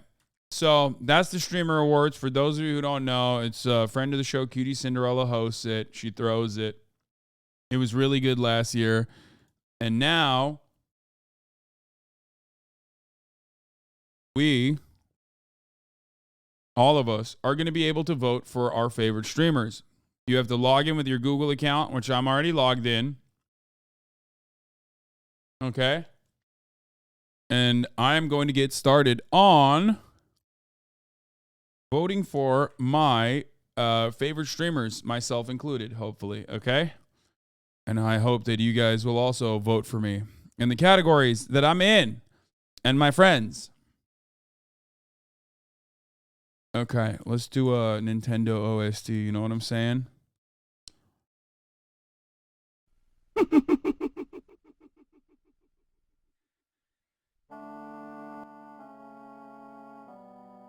Best MMORPG streamer. We got Asmongold, Maximum, Bodhi, and SFan TV. I don't know who Maximum and Bodhi are. I don't know. I feel like SFan deserves it, but oh, fuck it. I gotta vote for him. Best Souls-like streamer. Best streamer to watch Souls-like games like Elden Ring, Bloodborne, Demon Souls, Dark Souls series, Sekiro. Surprised I'm not in this because, you know, I don't know what's up with that, but I'm gonna go with Miss Mika. She's the one who did the crazy shit, right? Best art streamer, Neon Beat, Yariku, Rubber Ross, and Meat Canyon. Gotta go with the boy Meat Canyon, who's done a lot this year, including some of my favorites. Best strategy game streamer. Streamers that create the best content while playing strategy games like Dota, Teamfight Tactics, StarCraft, Hearthstone, Super Auto Pets, and the like. Northern Line was robbed in this category, it seems. I do love Box, but I think I gotta go with my boy Skara. Best chess streamer. Anna Kramling, Gotham Chess, GM Hikaru, and Botez Live. I'm going with another friend of the show. Best League of Legends streamer. Oh, God, the worst category. Let's be real. Streamer that provides the best content while streaming League of Legends. It's just like, who has the most mental illness? Wait, what the fuck? Best Battle Royale streamer. Gotta do it for my boy. It's Timmy. Okay, let's move on from this fucking music. I don't know what's going on here. Okay, let's go with something good here. What the fuck? Here.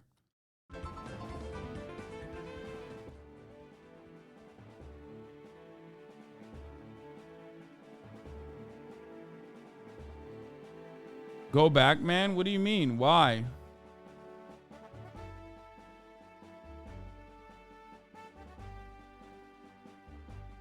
Should I play the cum song?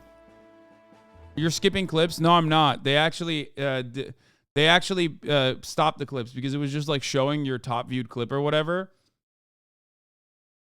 And the reason why, they stopped the clips. You can't see them anymore. See, you click on their face and it doesn't show clips anymore.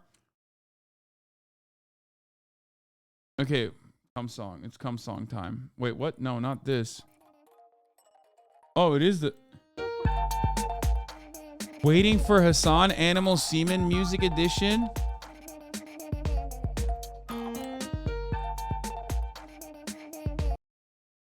This is the nastiest shit you've ever done. I can't believe what Waiting for Hasan has turned into.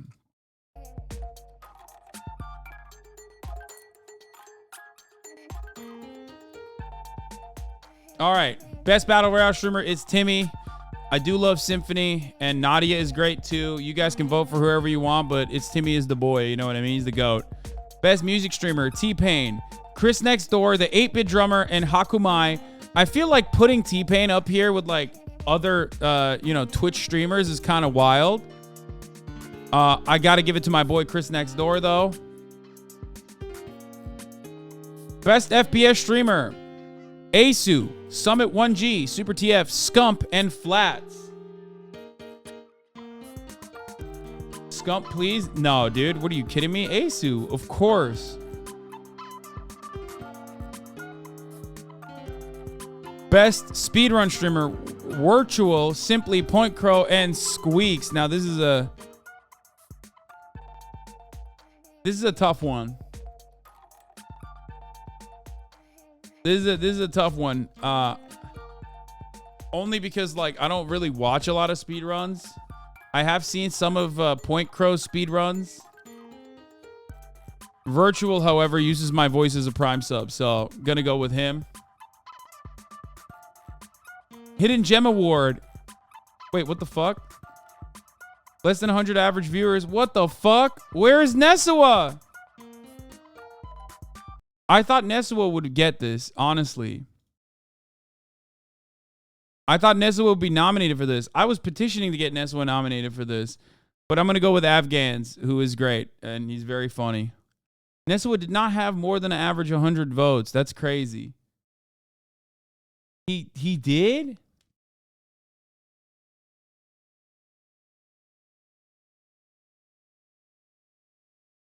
So once again, I fucked up. And I you know, the Rising Star Award last year, I should have advocated for Frogan. I didn't. And then for that reason, you know, we both lost. And then this year, I can't get Nesawa on there and the Hidden Gem Award because he's too big because I keep fucking rating him. And now he's like, actually, he's been laughing about you nominating for him. That sucks. Ness averages like 250 viewers plus your raids makes it super skewed. God damn it. Why are you not watching the clips? We can't. I didn't take this streaming award shit seriously last year. I'm taking it seriously this year. Best IRL streamer. Jake and Bake Live made, okay, while all of these people are great, wonderful. Joey Chaotic is great. Extra Emily is great. Jenny TTY is great. Don't really know about FanFan, but Jake and Bake Live has been making me advocate for him. Like literally behind the scenes, he's been like, you know, trying to get me to drum up votes for him. He is my boy. He did make a fucking insane 14-day Japan, like what to do checklist with some must-haves. Okay?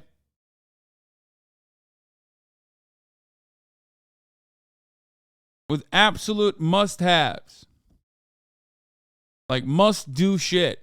And for that reason, I got to give it to Jake and Bake Live. If the Japan trip sucks, it's his fault. Best roleplay streamer. We got Phantom, Fusli, Buddha, and Zerka. Ooh, this is a tough one. Because I am a Lesler. I do love Fusli, okay? I am a Lesler. But I got to give it to my boy Buddha. That's right. I mean, iconic. Iconic for me. Iconic for this community. That's Clean Boys. You know. Best Valorant streamer, Kaide, Taduk, Shazam, and Quarter Jade. This is a really tough one. Because there's two streamers up here that I absolutely love. That are incredible.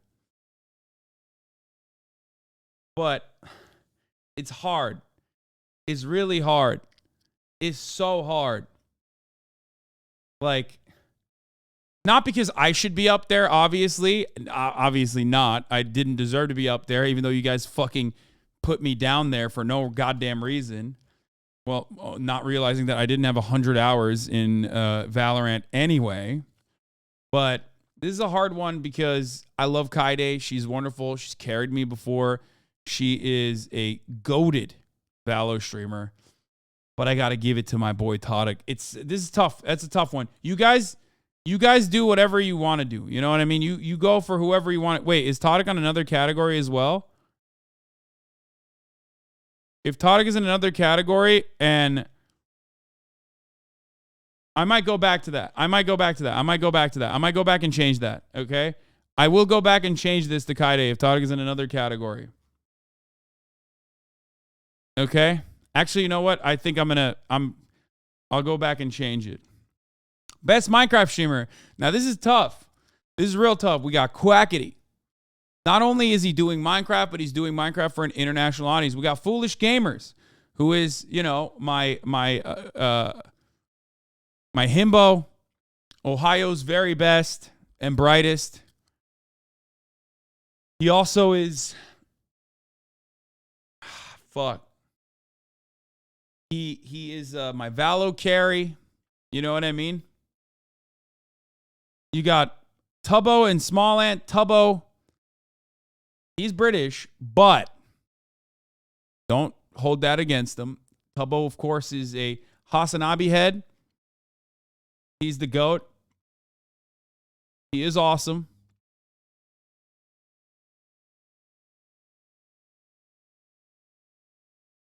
I don't know. I got to go with the HasanAbi head in this one. I have to. I was top watch streamer, number one watch streamer for Tubbo. I have to go with my boy Tubbo there. Also, I think Foolish Gamers should have been up there as a Valo streamer, for the record. Rising Star Award. Obviously, this is like, I'm not even reading this. Come on. I mean, this was...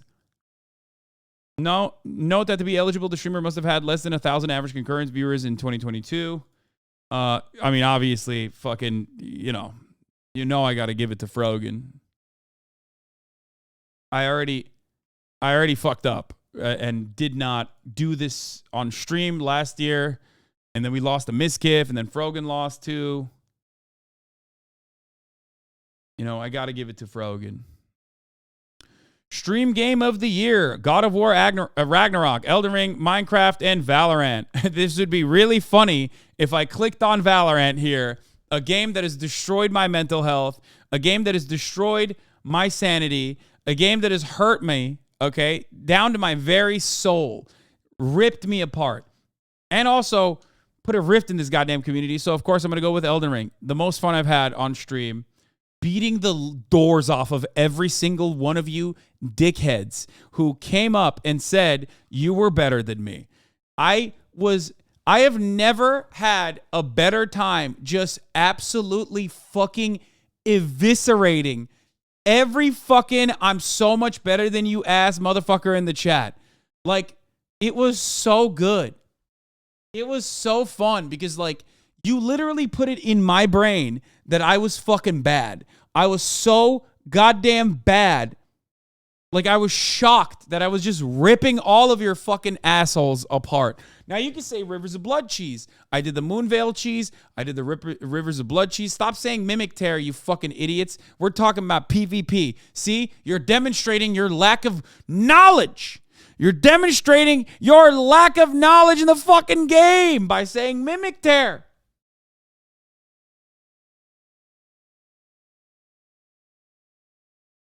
Anyway, best content organization, V Shoujo, Offline TV, 100 Thieves, and OTK Network.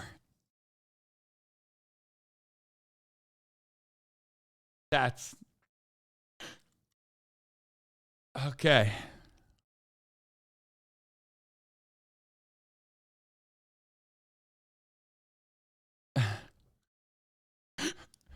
They did get the maximum amount of eyeballs. There was a lot of content that they provided. I'm gonna say Offline TV. I think they're a powerhouse. I don't know enough about V Shoujo, so I can't speak on it. I'm sure they'll probably win because I feel like they are the ones who have just like really done a lot. But I'm gonna go with Offline TV here.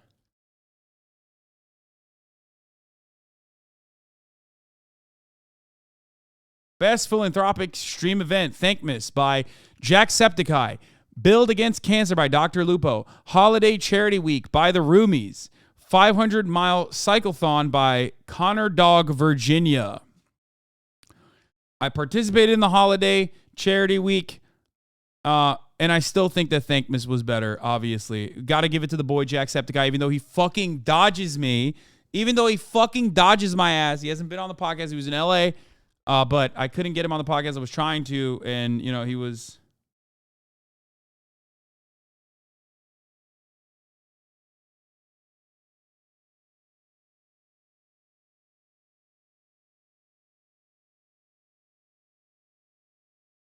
How is Forsen not a VTuber? Okay, guys, I get it. Every category is Forsen. I know.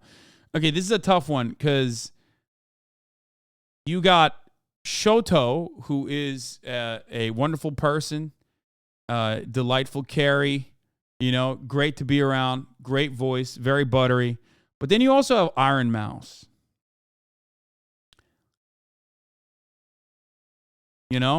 I can't speak for Vebe. I can't speak for Shy Lily. I'm unfamiliar with their game. I know a little bit about Vebe. But I'm going to have to go with Iron Mouse. I'm going with all my HasanAbi heads, dude. It sucks. Best streamed event. Camp Canute, German baseball stream, Point Crow Party, and Mogul Chess Boxing Championship. God, I'm so partial to people that... fuck. I'm going to go with Mogul Chess Boxing for sure. I don't know. From I didn't watch the German baseball stream, and I heard it was fucking incredible. It was phenomenal. Everything that Germa does is insane. He's always changing the game. But Mogul Chess Boxing is I don't know. It's insane. He did dual dubbed simulcast international streams, basically. He literally went to YouTube and changed how live events happen on YouTube. That's huge. You know what I mean? I think Germa is more of an avant-garde artist, whereas Ludwig is more doing platform changing shit. Broke 300K viewership. I'm going to go with Mogul Chess Boxing Championship. Best Just Chatting Streamer. Streamer that regularly does just chatting content such as conversing with chat, reacting to news and videos, telling stories, hanging out with friends on stream, and the like. Now, obviously, come on. I'm going to vote for myself. Let's be fucking real. Your Rage Gaming is great. Pay Money Wubby's great. Iron Mouse is great. Everyone I'm going up against are great. I'm going to vote for myself. Let's be real. Of course. Best Variety Streamer. Best streamer that broadcasts a variety content across multiple categories. You got Sea-Dog of Virginia. You have E-Rob, which is fucked up to put here, okay, with the rest of the people. That's the GOAT. You have I'm Dante, XQC, and 39 Daff. Okay. The Juicer is probably going to win this. The Juicer is the Juicer for a reason. But I got to give it to my girl, 39 Daff, obviously, in this regard. But, it would be sexist if I don't. It would be sexist if I don't. But I do think that, come on. It's fucking XQC. Jesus Christ.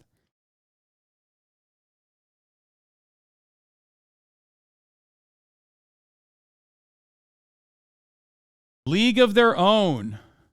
You have Ludwig. This streamer is a pioneer that creates one-of-a-kind content with the creativity and out-of-the-box thinking. They're a trailblazer in the streaming industry, someone who relies on themselves for their content ideas and is genuinely in a league of their own. You got Elwig, a right-wing broadcaster. You have Doug W. I'm not sure what he does. And you have NMP Lol, who I love as well. But obviously, if you guys thought I was going to give this to anyone but Will Neff, I don't know what to tell you. Dude, you kidding me?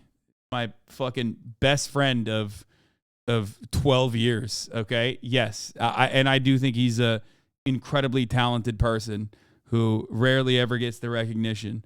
Gamer of the Year. Okay, this is where I vote for Todok instead, okay? Instead of Best Valorant Streamer, I'm gonna vote for him. Here, I voted for Kaide for Best Valor Streamer. I'm going to vote for Todok for Best Gaming Streamer. This way, let's be real. I think it's a better distribution for me, at least.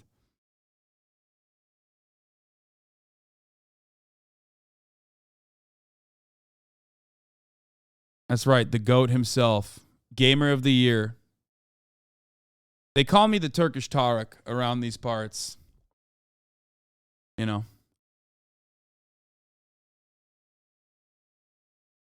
Streamer of the Year. I'm not going to win this, but, I'll vote for myself, and you should vote for me as well. But best overall streamer of the past year. They saw great success while entertaining content, elevating their brand, and in general, left their mark on viewers. I'm going to vote for myself. I hope you vote for me, but let's be real. I'm probably the only streamer whose entire chat is literally saying everyone else. Like as far as every other chat goes, pretty sure, like, especially if Kai looked at this, everyone would be like, oh, dude, Kai's the GOAT. Like, vote. Of course, we're going to vote for you. Fuck everybody else. XQC, Juicers would probably make fun of him a little bit. Germa, everyone would be saying, like, vote for him. I'm probably, out of all of these other streamers, the only person whose chat would be like, oh, dude, everyone but you. Literally. Which is what it is what it is. Have you won before? No, I've never won that. I'll probably never win that either. Let's be real. I've had bangbusters years. Like, I've had incredible fucking years, especially the election cycle, and it still doesn't matter. No matter what happens, Kai is most likely going to win. Just vote for Kai? No, I'm going to vote for myself, dude. Of course.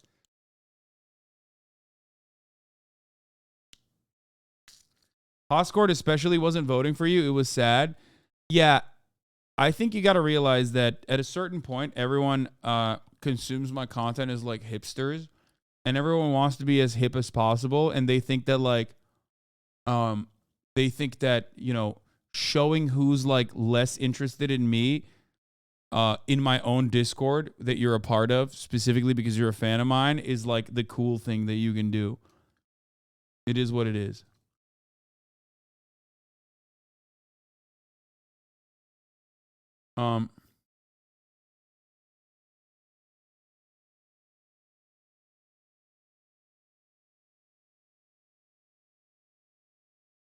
You have a Sundara fan base? Maybe. And that's it. There you go. I did it.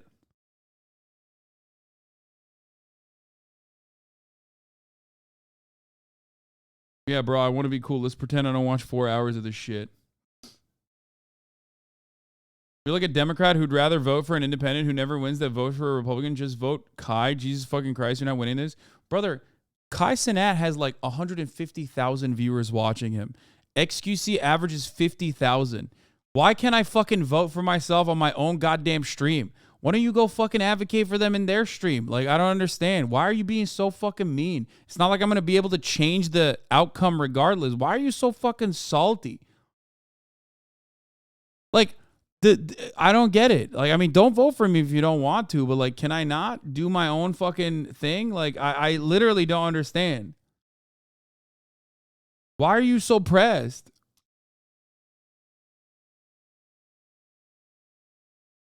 Is this viewer voted? No, I don't have a solid chance of winning. Are you kidding me?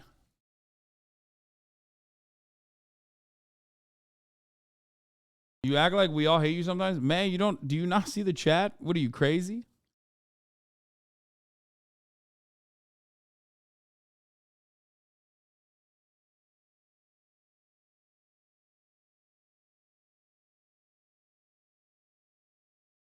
Motherfuckers acting like reproductive rights are on the line with this one. Yeah, literally. It's like if you don't vote for Kai or XQC, women will have their access to abortion be taken from them.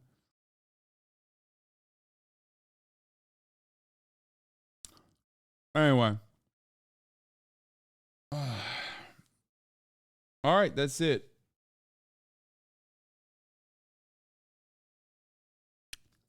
I'm happy to be even noticed, okay? Let's be real. I'm incredibly happy with my position as a streamer in a space that is not built for someone like myself. This community is incredible. I love this community. We've done insane shit. I mean, just this past week, we raised $1.4 million for the Turkish earthquake funds. You know what I mean? Like, the fact that I'm one of the top streamers on this platform as someone who openly does political commentary is insane, okay? There are very few other examples of this, and there's a reason for it, okay? So I'm happy to even be noticed alongside these incredible streamers. You know what I mean?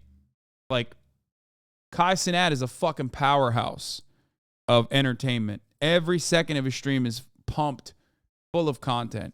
He was able to literally capture, I've said this before, he was able to capture the creative interest that you have as a young streamer, as a early, like, as a up and comer, while simultaneously being one of the largest streamers on the fucking platform.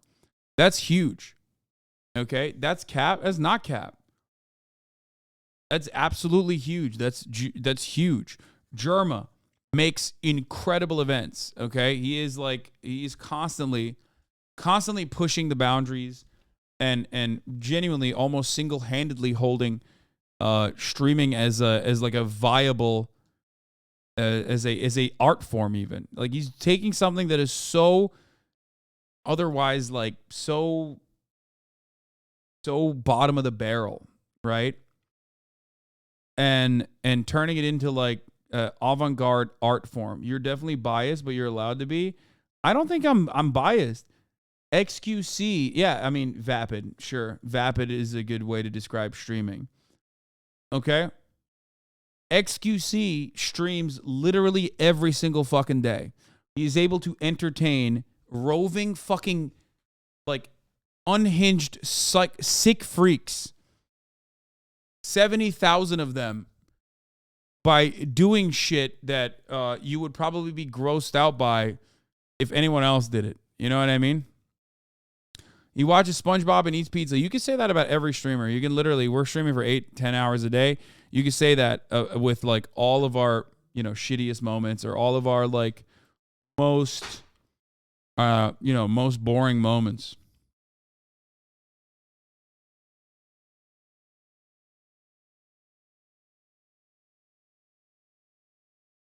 This chat sometimes way too critical for no valuable reason. This is a streamer event, not the U.S. election. Yeah. Yeah, you can say that about me. You can say I watch CNN and eat chicken. You know what I mean? Which many of my haters do. They will never give me a fraction of the charitability that I also obviously advocate for XUC and everyone else. Oscar doesn't vote because they're all crusty MLs that hate elections and don't shower. Sure. But yeah.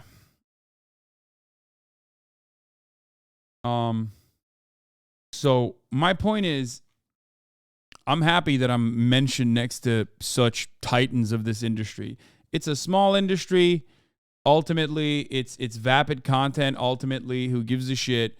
But I'm honored to be side by side with people like that. You know what I mean? Especially as someone who is not a regular content creator. Especially as someone who does advocacy, especially as someone who is trying to use their platform for, political commentary. That's I don't know. I'm very fortunate. It's too bad these fucking stan communities can't also see how many of these content creators respect you. I don't think they give a shit. And I think some content creators are also too like scared to even engage in advocacy for someone like myself, unless they're like openly my friends. You know what I mean? Because they are afraid of their audiences. I'm not, and I never have been. So I will always tell you what my true opinion is. It is what it is, though.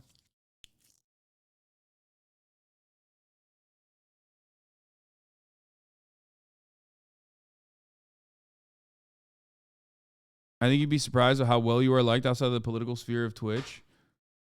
I mean, I don't even think I have an issue with the political sphere of Twitch. Let's be real. It's just like mostly people that don't watch Twitch that fucking hate me. Anyway.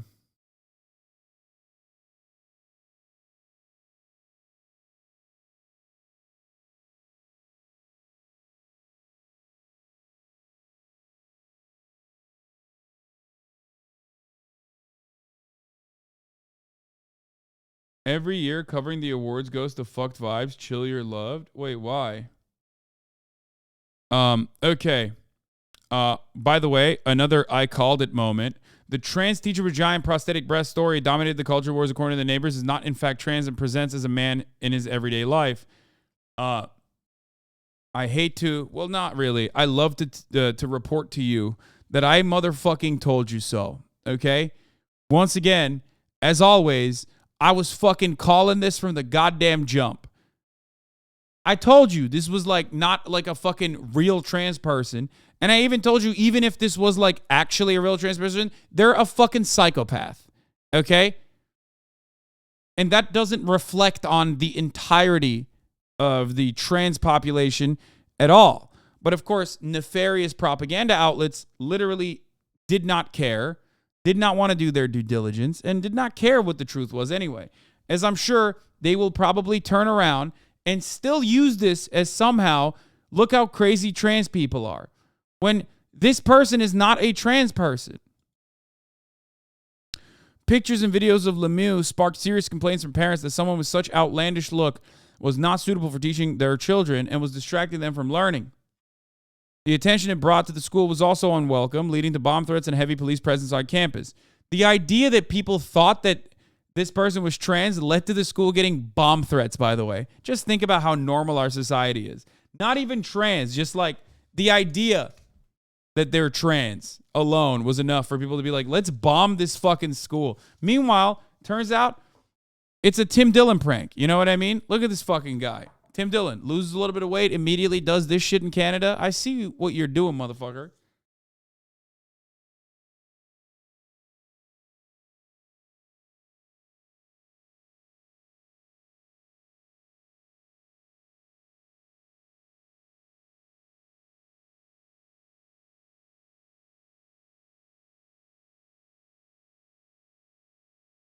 The teacher, who until a few years ago went by the name Carrie, left Ontario's Oakville Trafalgar High School this week wearing the gigantic breasts, a blonde wig and glasses, but it wasn't long until the cartoonish clothing came off.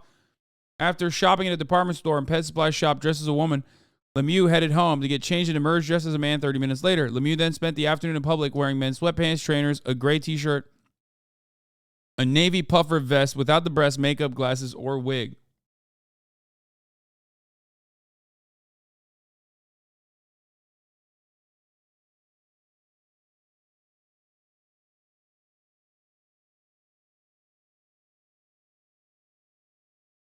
Yeah, my friend's brother is in his class, and I've been saying this to everyone, and people just keep accusing me of misgendering them. He also was fired for sexism on his previous job. That's so funny. There you go. Wow, his comically massive fucking titties were not real. That's crazy. I can't believe this person's comical Z-cup breastises were fake. A person who would wear breastises with like pronounced nipples to fucking school was a trans person. It's like there are so many components of this story that I find really funny. One, of course, the idea that like we can only protect our children from the grooming that trans people are doing by fucking doing a bomb threat on school. What the fuck is wrong with you? Okay? Like even the perception of a teacher being trans fucking causes this kind of outrage. And secondly, the idea that this person was like representative of trans people is so psychotic, dude. It's fucking insane. No, you can, even if this person legitimately was like, no, I'm a trans woman. Like I embody I believe that I'm a woman. I'm a trans woman. Like, you know, I want to wear these prosthetic breasts. I'd be like, okay, you're fucking crazy. Like people don't understand. This does not mean all trans people are crazy. You can literally look to a person who claims to be trans, could even be trans, and be fucking insane. That doesn't mean anything about the rest of the trans population. Okay? And this is something that I tried to stress when I covered it originally. I was like, I don't think this person is trans, but even if they fucking actually were honest to God trans or whatever the fuck, okay, and not a troll, who gives a shit? They're just a psycho. They are a unique psychopath, okay? That does not mean this is how trans people are. But of course, because trans communities are marginalized, this was weaponized against them. People made it seem like this was a person who was, you know, just like every other trans person. It's like Ollie London. Thank you. Exactly.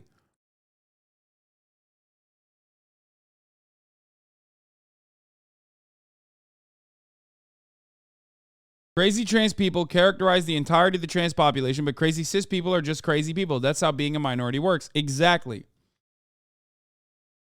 Exactly. It's the same thing as you calling an individual trans poster annoying, and people go, "Oh, you're calling all trans people annoying." I know, which is funny because like sometimes trans people do that too. Like they jump and go, "Oh, dude, you mean all trans people? What the fuck?" I'm like, "No, I don't. I mean this specific trans poster is fucking annoying." But that doesn't reflect on the entire trans population, and it should never be that way.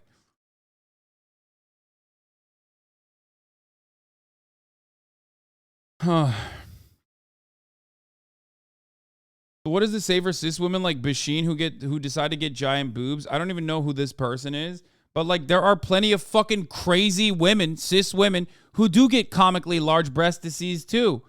Does that mean that like all women should be stopped from being fucking teachers? Oh, also, speaking of the fucking groomers, by the way, remember, every accusation is projection. Former Texas Right to Life political director sentenced to prison for attempting to meet up with a 13-year-old for sex. They all look like this, too.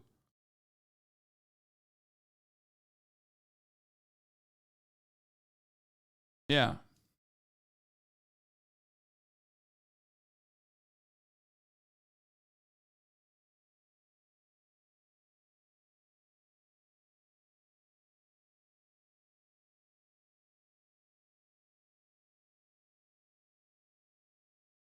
Speaking of women not being teachers, though, this is pretty funny.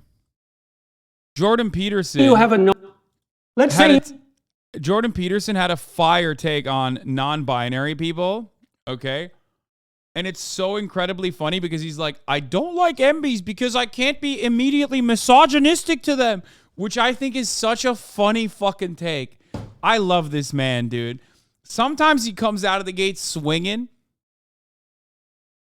Like, it's so good. It's so fucking good, dude. He's got the AirPods on. He can't hear you. He's going to tell you how he feels about non-binary people. And you know he's going to find the stupidest way to fucking shit on non-binary people. Okay? Always on the verge of tears, of course. Non-binary people, what is this? Them be? What do you say? Themperor? You could say queens or kings.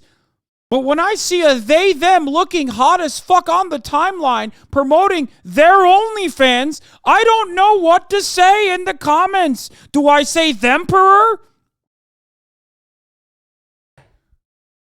They, them pussy got me acting strange.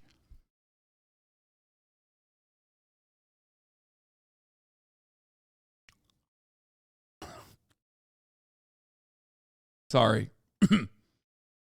The goat of crying for no reason. Yeah.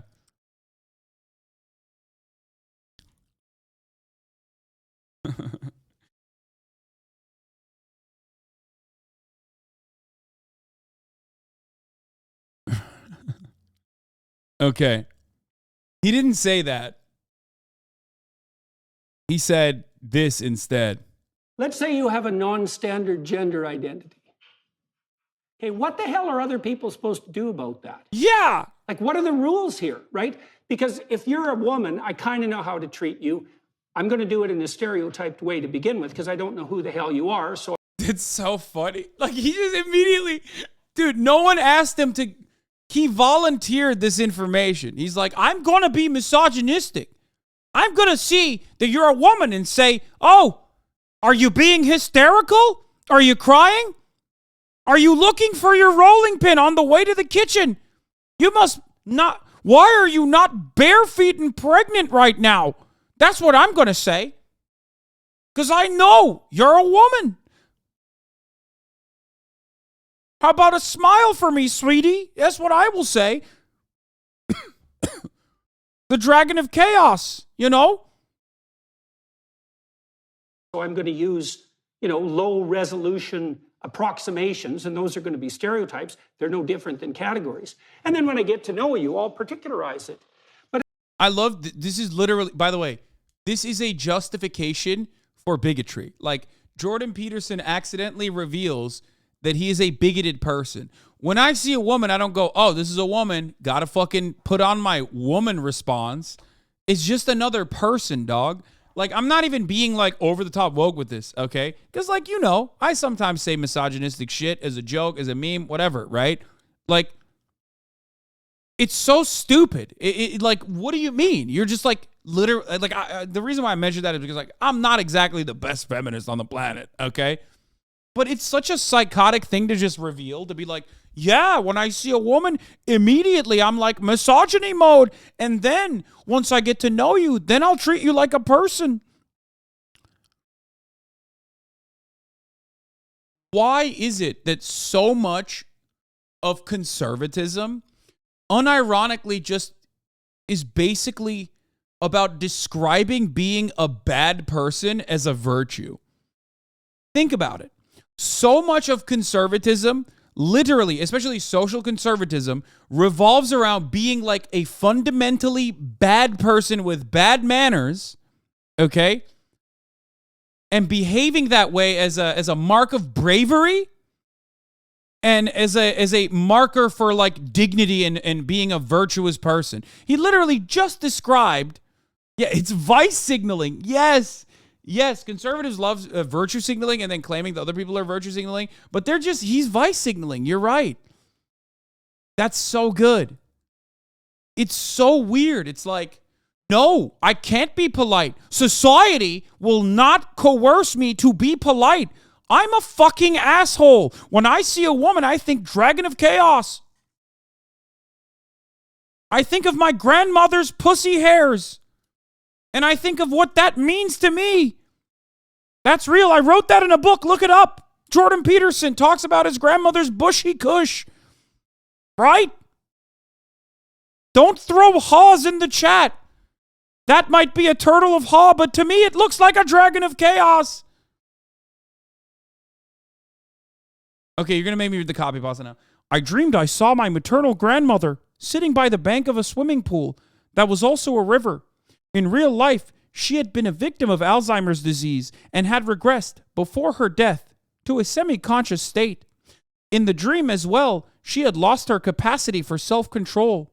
Her genital region was exposed, dimly. It had the appearance of a thick mat of hair. She was stroking herself, absent-mindedly. What does this mean? We will never know. But I did write it in my book, Maps of Meaning. I did write this. And liberal neo-Marxist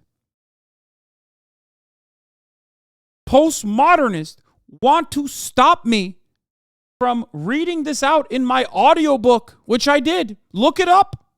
It's not an AI. It's my actual voice. And no, I will not apologize. I dreamed I saw my maternal grandmother sitting by the bank of a swimming pool, which was also a river. Her genital region was exposed dimly. It had the appearance of a thick mat of hair. She was stroking herself absent-mindedly. She walked over to me with a handful of pubic hair compacted into something resembling a large artist's paintbrush. She pushed this at my face. That's the best part. Grandma, stop pushing your bush at my face. I raised my arm several times to deflect her hand.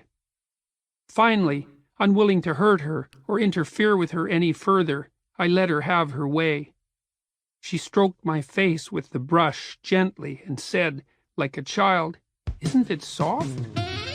I looked at her ruined face and said, "Yes, Grandma, it's soft."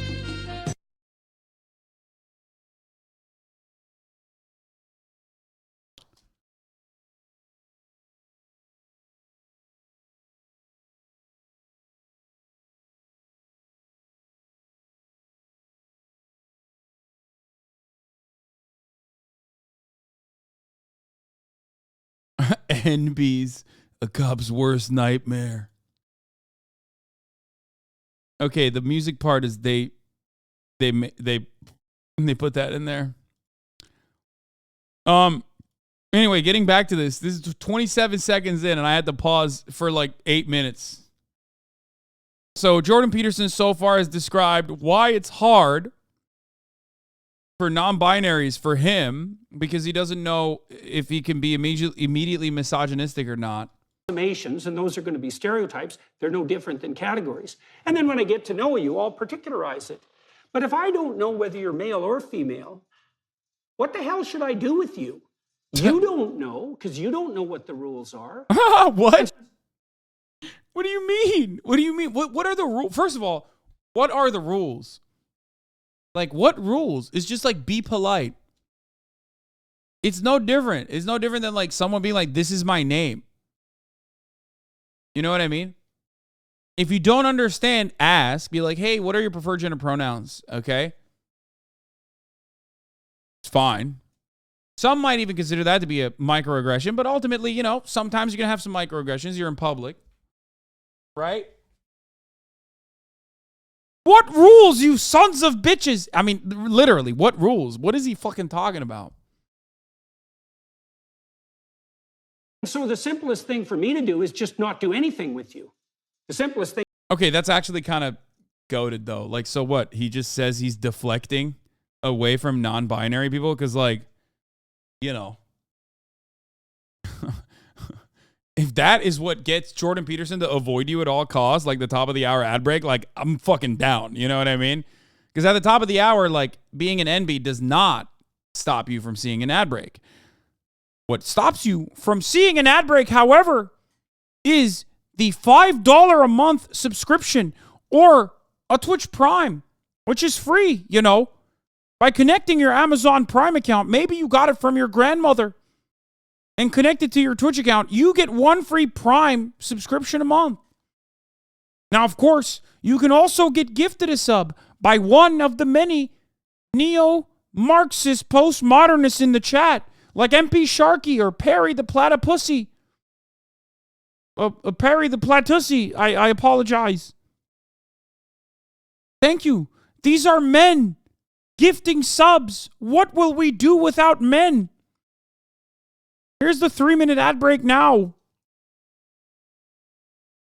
Snarky Live, unregistered splotch. Thank you for the 10 gifted subs. Thing for me to do is go find someone else who's a hell of a lot less trouble and who's willing to abide by the social norms enough so that they don't present a mass of indeterminate confusion on. Baller Bear, Hassan's femboy masseuse, and Hassan's tradwife. Thank you for the 5 gifted subs. Immediate confrontation. And then, you know. Yeah, that's great. I love this. I fucking love this, dude. It's fire. So many things make him cry. So many things make him cry. It's pretty funny that one of them is just like being confused by the existence of NBs.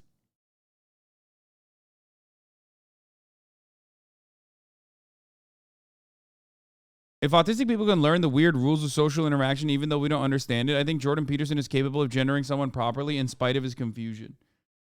But also, like, the thing is,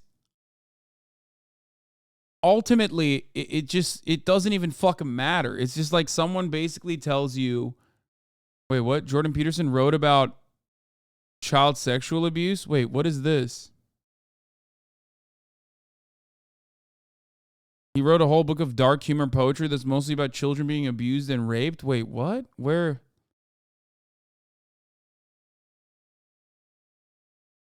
I need more information. There's shit that I didn't know about Jordan Peterson that's very odd. We know Jordan Peterson's takes on makeup, man. We've watched this a million times over. I don't know why you're sending this to me.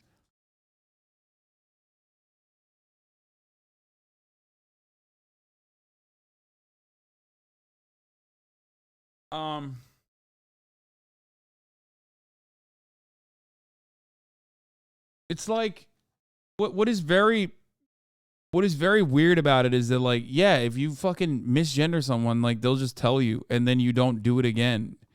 I don't know why that is like the most damaging thing that could ever happen to you. Well, I guess it is damaging if you give a shit about the people that you're potentially misgendering, But also, I don't think they give a shit about people that they're misgendering. Like, Jordan Peterson doesn't give a fuck. He's a fucking...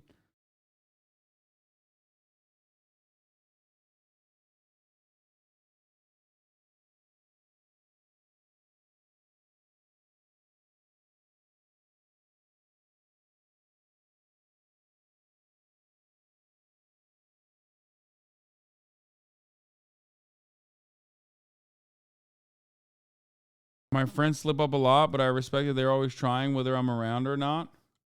Buy it, you won't? No, I'm not buying Jordan Peterson's weirdo fucking pervert child book.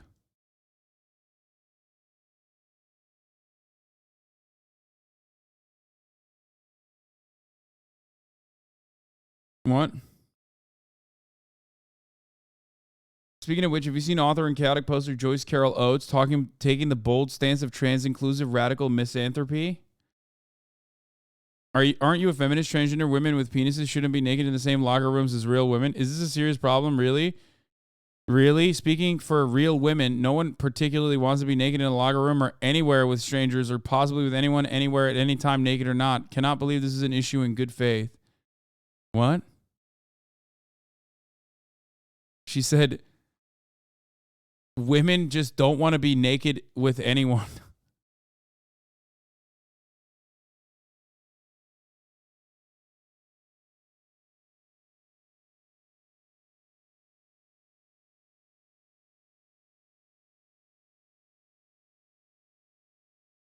Half the book is dead ass calling kids ugly and annoying. Okay, well, that I can get behind.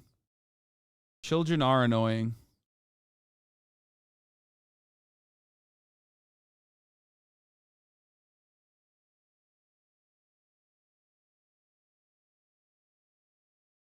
What is this? So barbaric that this should still be allowed. No conservation laws in effect wherever this is. Wait, she's joking, right? That's a joke, right? Like she's actually joking.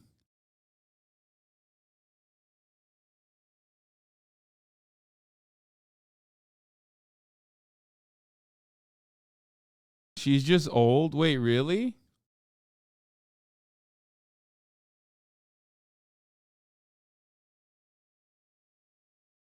That's crazy. I don't want to watch Jordan Peterson's weird poetry, man. I don't even want to know. Once again, people refuse to believe women can be sarcastic on the internet. No, it's not that she's a woman. It's that she's old, right? Isn't she old? That's the only reason why I would think like whether or not someone is being serious. Like old people, it does seem like the type of thing like an old person would just like look at and think it's like a rhino or something. You know what I mean?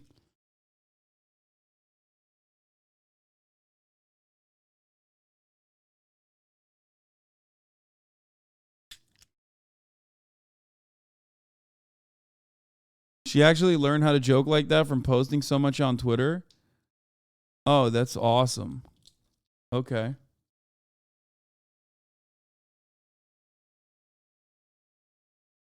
She has bangers.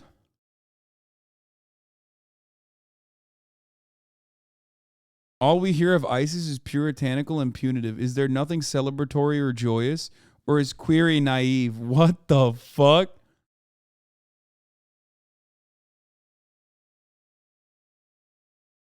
Wait, that's awesome. Okay, never mind. She's literally fucking... She's funny as fuck.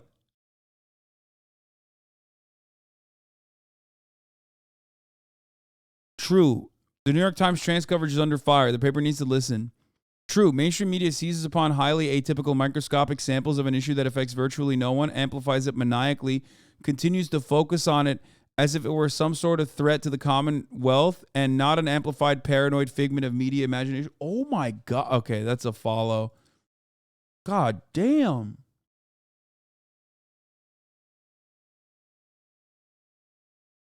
That's fire. Okay, she's great. Prepare for Charlie's video. The topic is upsetting. Wait, what? What is the topic? An expression called misery loves company. And today I realized that that's kind of like the philosophy of how I live my life. Whenever I see something that makes me upset, I share it with all of you. If I see something that's embarrassing or gross and yucky, I make sure all of you have to see it and experience it as well. If I have to be traumatized by turbo cringe, so does everybody else. I go full scorched earth. I salt the soil, making sure everyone also has to feel my agony. And I even do that in real life with my friends too. Like if I eat a piece of food that I'm a little concerned might not be fully cooked, like a little raw, and I get concerned about like a foodborne illness, I'll see if any of my friends will eat it too, so that way we can share in the sickness together, so I'm not alone. It's always met with a resounding no, and go fuck yourself, but I at least still do give the attempt. Point is, today I realized that I do that a lot, and I'm about to do it again.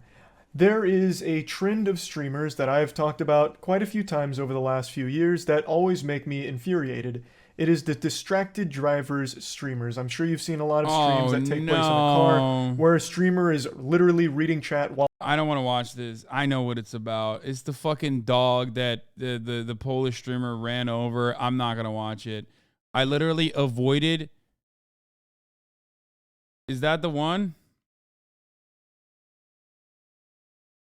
I straight up avoided watching it. Like I've avoided watching the original video. I'm not gonna watch this. I don't care. I just like, it's a 6-minute video. I don't want to watch it.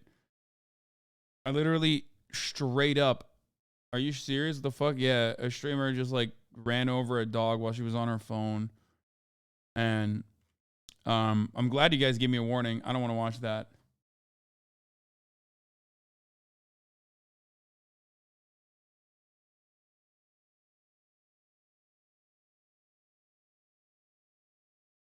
YouTube Shorts for men. Hey everybody, welcome back. Today we're going to be going back to the scary place. The spooky, scary place with all sorts of bad stuff on it. It's YouTube Shorts. This is the future we're looking at. The future. Oh yeah, right-wing radicalization pipeline is alive and well, folks, on YouTube. That's right. It's YouTube Shorts. YouTube, in an effort to, make sure that like a certain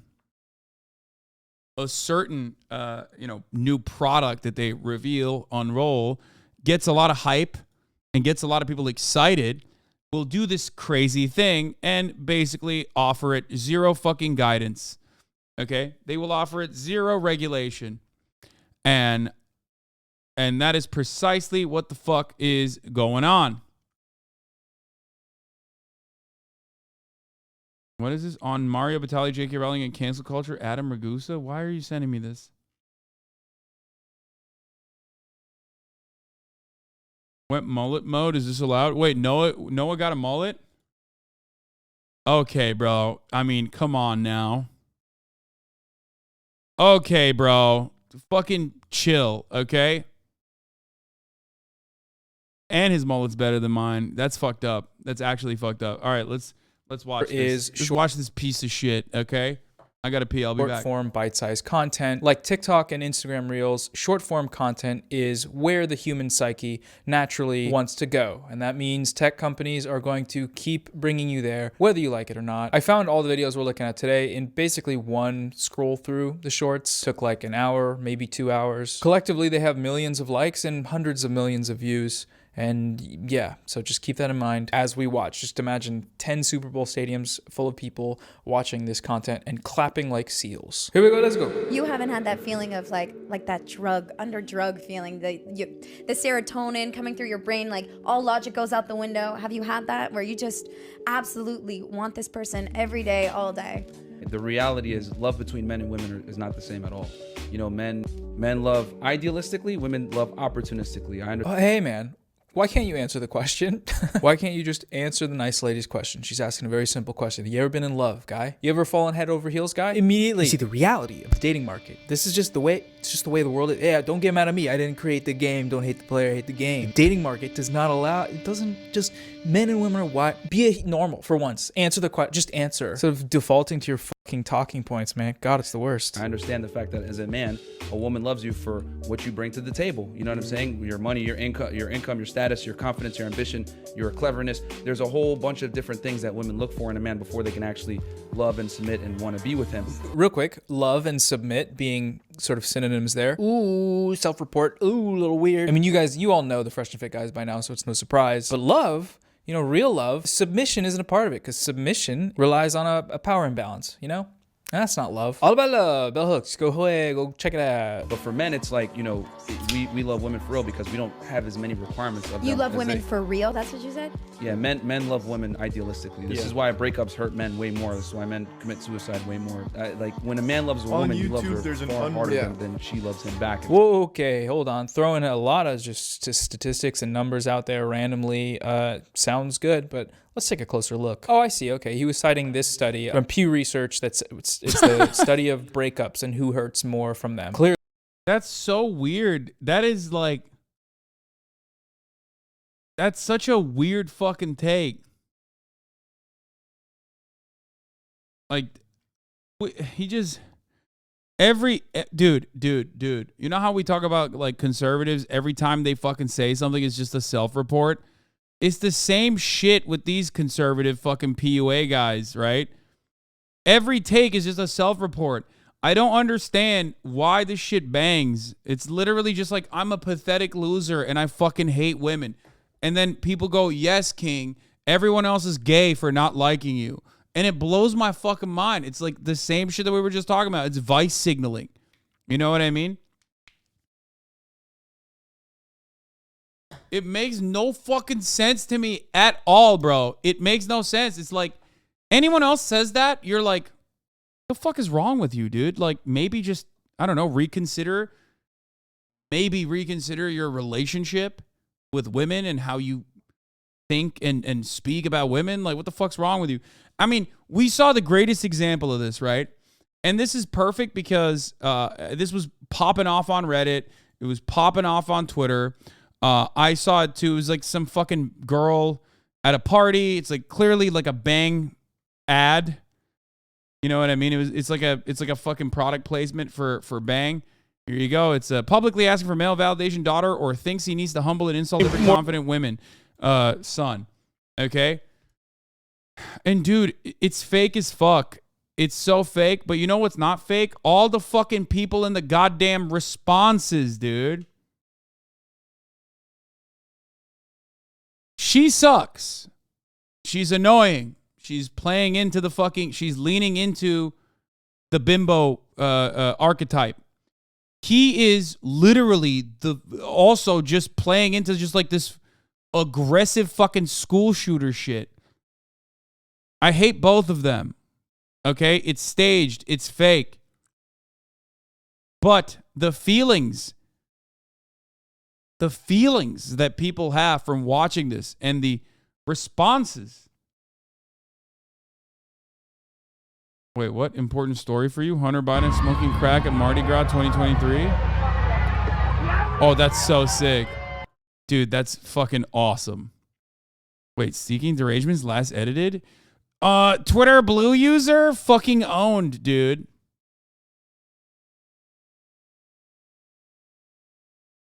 Okay, anyway, we'll look at that in a second. I want to get to this. I want to talk about this. So, it's just the worst video of all time. I'm going to try not to pause have a girlfriend? I don't. Do you think I'm hot? Not really. Oh, why? Way many more people attractive here than you. What's not hot about me? Your personality and your voice. My voice? You're a little too small. You can maybe like eat a burger, not be anorexic. That's aggressive.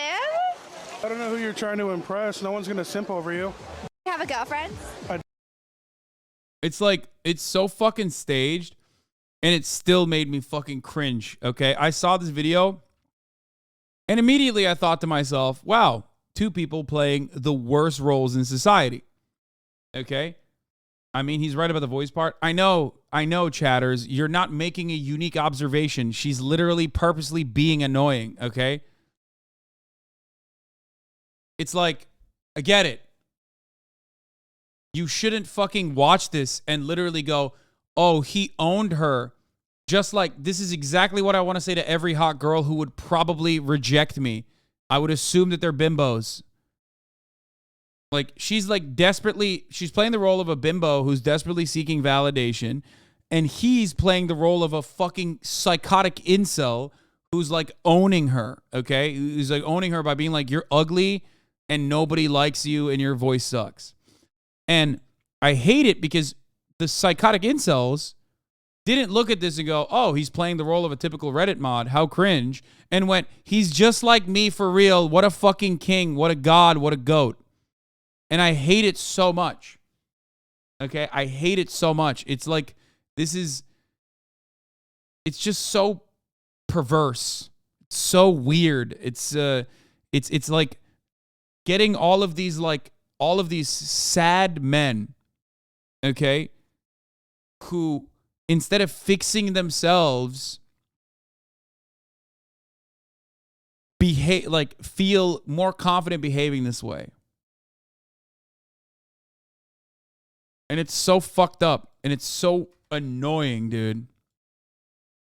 Obviously, this is like the only space where it's going to be, if a fat woman said she didn't find a man attractive, people would be bashing her in the comments.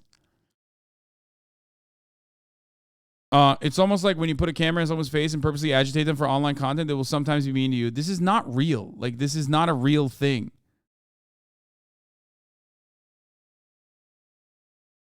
Even this video here, like, even the Twitter users are like still fucking siding with the fucking weirdo, even though the weirdo is most likely faking it too. Are you sure it's not real? Dude, it was all over Reddit. It had 120 upvotes. You want to fucking see? You want to see some of the Reddit comments?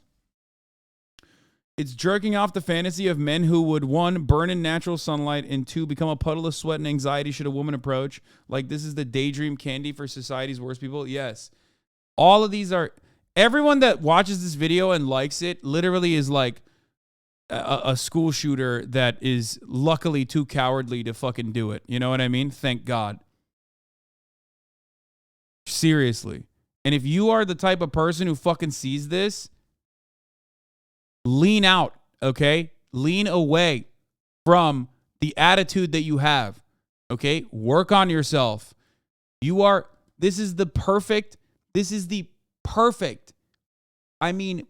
video to just find someone your fat phobia is showing. I'm going to show my cock to you after I fuck your mom tonight, okay? My fat phobia. I said nothing about him being fat, you fucking idiot.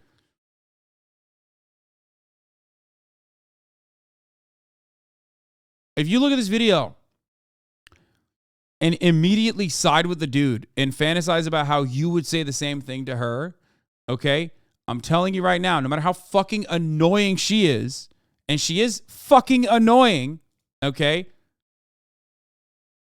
If you go, oh man, I wish I could say that to her, I'm telling you, you're fantasizing about an insane thing, okay?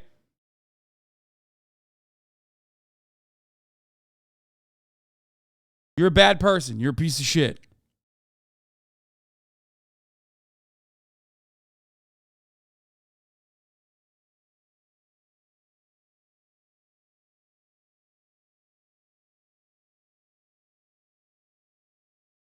Also, she doesn't even body shame him. He body shames her. He says, you're anorexic. You should eat a burger. But again, it's fucking fake. That's the worst part about it, is that it's not even a real interaction. It's a TikTok. Of course it's fucking fake. How do you know it's fake? What do you mean, how do I know it's fake? It's at like some fucking dumbass bang event, probably. You kidding me? She's holding a bang and like literally trying to show it in every frame. And also, they're awful at acting. Oh.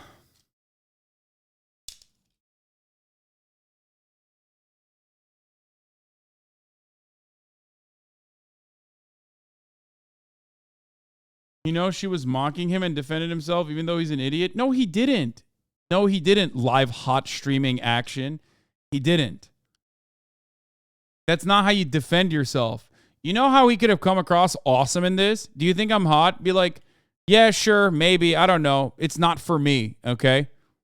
You could be like, I don't know. It's not, I'm not attracted to you. You could even say something along the lines of like, you're a random TikToker. I'm not interested, okay? I'm not interested. He can even say something about our voice. It is fucking annoying. But the moment that he's like, there's many more women here more attractive than you, you're like, that's not, you're literally just trying. You're trying desperately to find anything. And it's like very fucking annoying.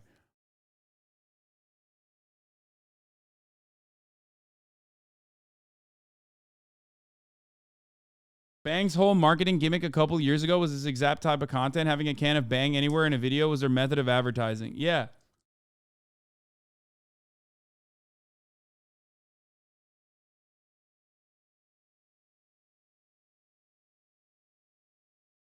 Anyway, this is a script anyway, so it's not real. Like, even if we were to act like it was a fucking real, though, he's an idiot, yes. There are way many more people more attractive than you is like such a fucking idiotic take.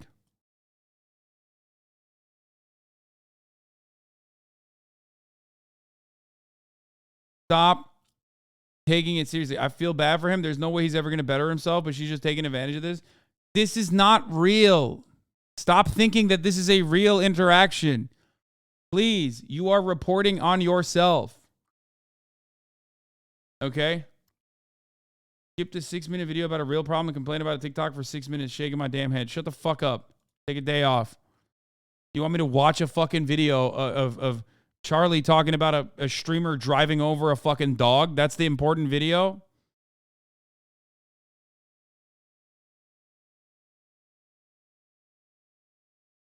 Anyway.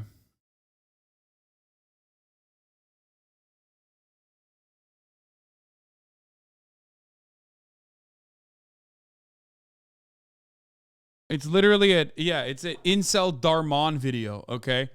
It's the same concept as a fucking Darman video, but like to agitate incels into fantasizing about how they would behave in this circumstance. But of course, you know, we're back at it. Part of it is these YouTube shorts. Clearly. Part of it is patriarchy and how deeply embedded it is.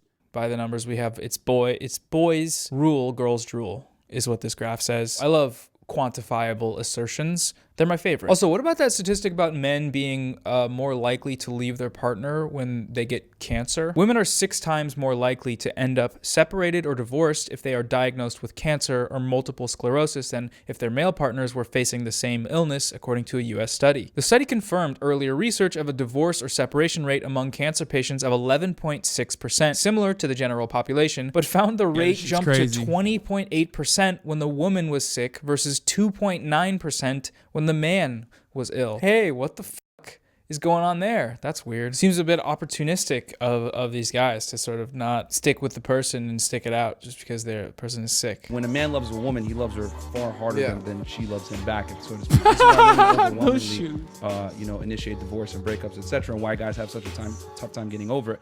Because when a man loves a woman, he loves her for real. Very odd assertion that men don't also have preferences when dating and looking for people, because he lists up all these things that women supposedly want from men before they can submit and fall in love. And sure, for a lot of people, these are factors that come into play into deciding whether or not you actually want to see someone. But dudes have them too, and that's okay. It's the point. You're supposed to be able to, be okay with who you're seeing and like them for various reasons. Also, grouping in male suicide statistics whenever it's convenient is totally cool to do. This is why breakups hurt men way more. This is why men commit suicide way more. Male suicide is actually because they get broken up with and get sad, and that's the main factor. There's really not a lot of other factors. Let's say your boyfriend was going to the strip club 2 times a week. Would you have an issue with that?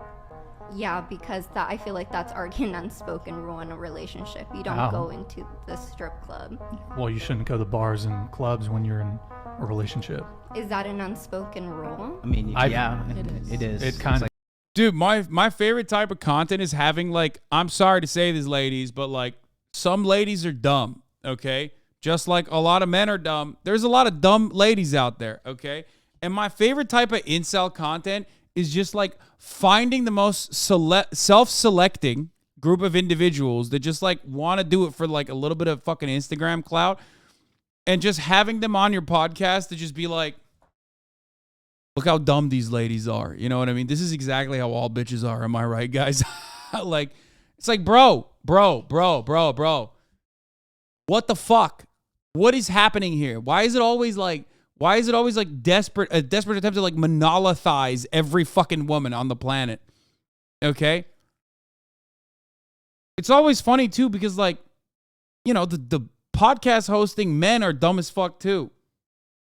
It's so stupid. Imagine espousing that imagine espousing that you only view bars as a way to cruise Lamau. It's like, I don't agree with her as far as, like, you can't go to the strip club if you're in a relationship. And I don't agree with him when he's like, oh, well, what about going to bars then? Fucking got him. Okay? Ultimately, relationships, and I can't believe I'm saying this, and obviously this is not going to be fucking, I don't know, the piffy, TikTok adjacent, idiotic, snappy quote, but like, relationships are about mutual respect and setting boundaries, okay? If your partner is uncomfortable with something, you communicate with them. That's how this fucking works, because you're a human, they're a human, you both have some level of autonomy, and you want to cohabitate in the same space. You want to build each other up like your friends, okay? Because your partner is also your best friend, okay? Your partner is someone you go to for advice. And if you don't think women are like, you know, just as human as men are, you fundamentally break that, okay? You can never respect someone who you don't see as like a full human being. It's so stupid. That's why so many of these motherfuckers are just like fucking sexless turbo virgin losers who just fester in their own anger all goddamn day.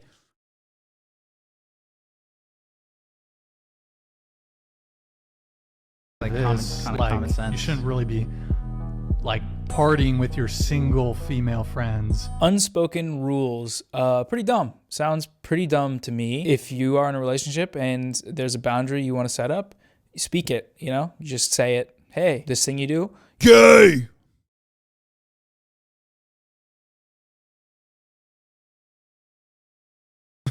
Lol. Fucking talking about setting up boundaries before a relationship. What are you, into smoking penises, dude? Soy.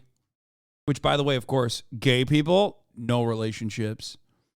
Famously devoid of relationships. Gay. You know, it kind of makes me uncomfortable. Talking to a woman, dude? What the fuck? Ha ha. Ha ha. I'd perish into a fucking cloud of dust if I were to do that, dude. I fucking, never, dude. Only talk to my boys. Is that, what do you think about that? That's how you solve this sort of unspoken rule problem that appears to be going on here. But also the comparison between, you know, an actual strip club and a bar, it feels like a self-report to me. The insecurity here is just that, you know, you go out with your single friends, they all say, go cheat on your boyfriend with that guy. And then you go cheat, and that's how things work, which is, you know, it's weird. It's just weird. It's weird because if you're dating someone, you don't trust them enough to go outside without sucking and fucking doing a bunch of crazy, wacky stuff that you're not comfortable with, then why are you dating them? You know, if you want a dog, which you can, you know, keep on a leash at home, get a dog and do that. Partying with your single female friends, or single friends for that matter, if you're in a relationship. What is the positive Well, you ROI guys are older. Maybe that's what. Oh my God, Gordon Gecko over here, dude. Fucking, what is the positive ROI on this? Dude, look at this guy. Oh my God, bro. Oh my God. We got to take the internet away from everybody. And I say this as a fucking Twitch streamer. Like, I'm willing to not have the internet if these motherfuckers are also going to stop. You know what I mean? Just the fattest 90s power tie you've ever seen. Okay? Sitting there like, I like to view everything from market conditions. You know, what's the ROI? The fuck is an ROI? Or return on investment? Okay? Come on, man. Come on, dog. Learn your fucking Sigma grind set terminology.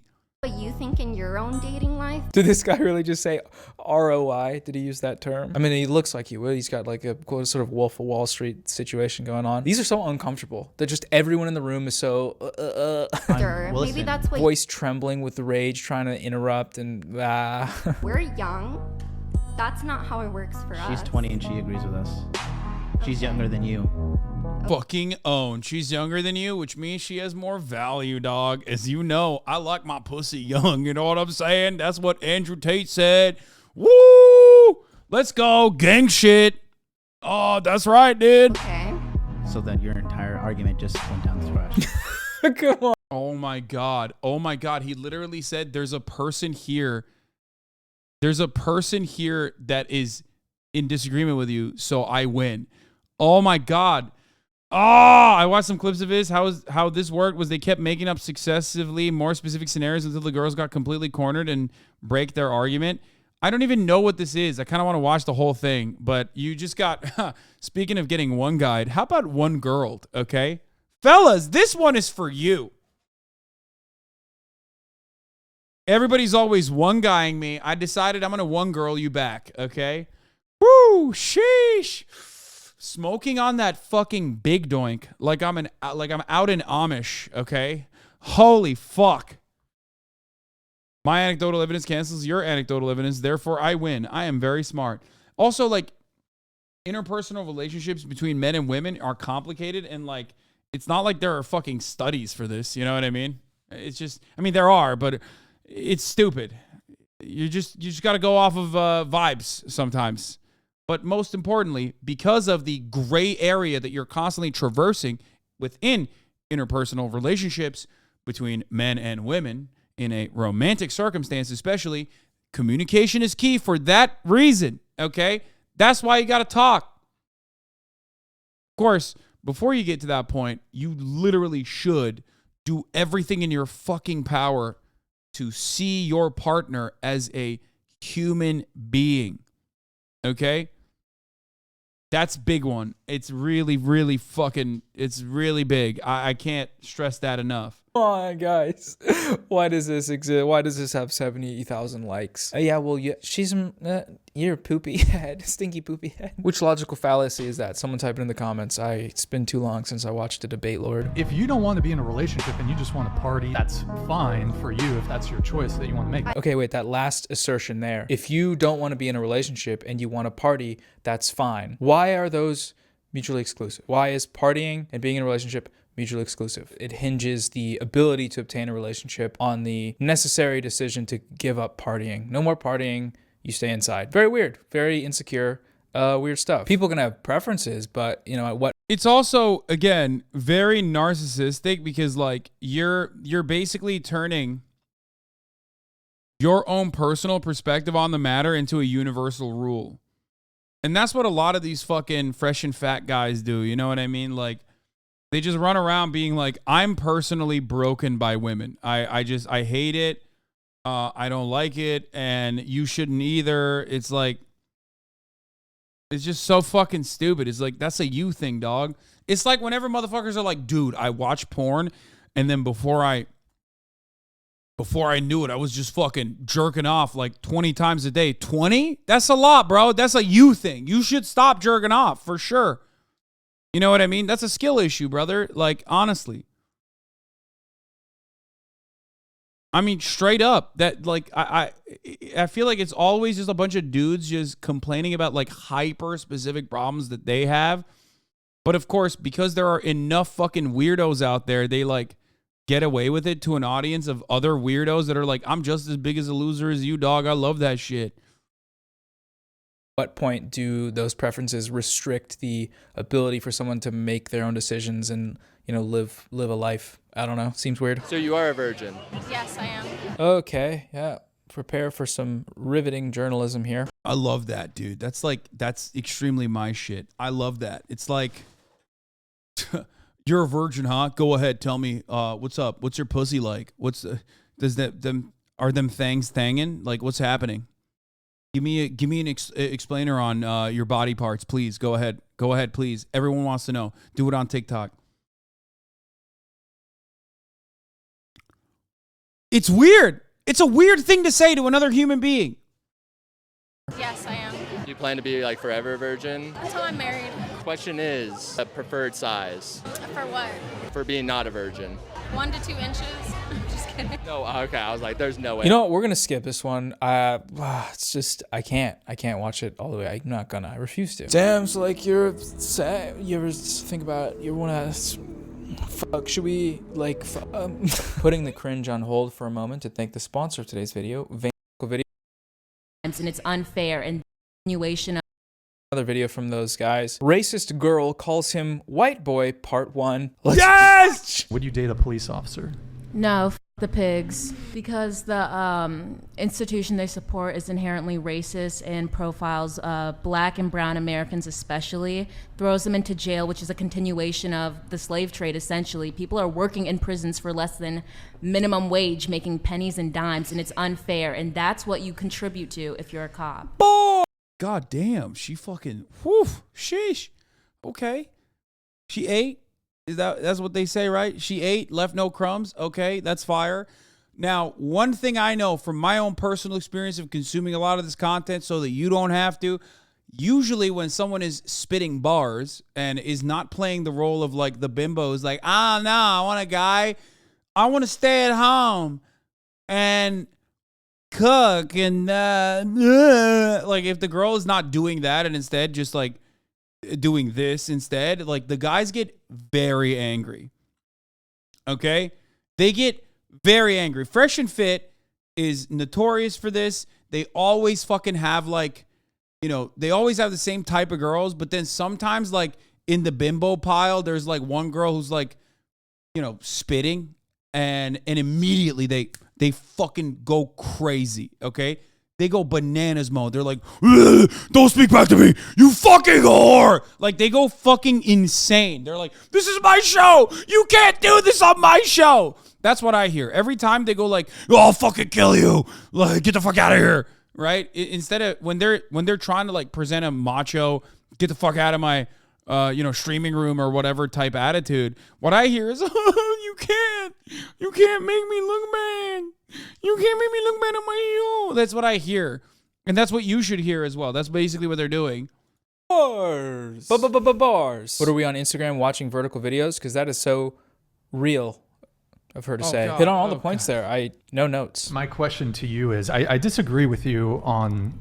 Yeah, I bet you do, What? white boy. That's a bit racist. Oh my God, no, you're one of those. Oh no, racism. That's a bit racist. The girl. Oh my God, that's awesome.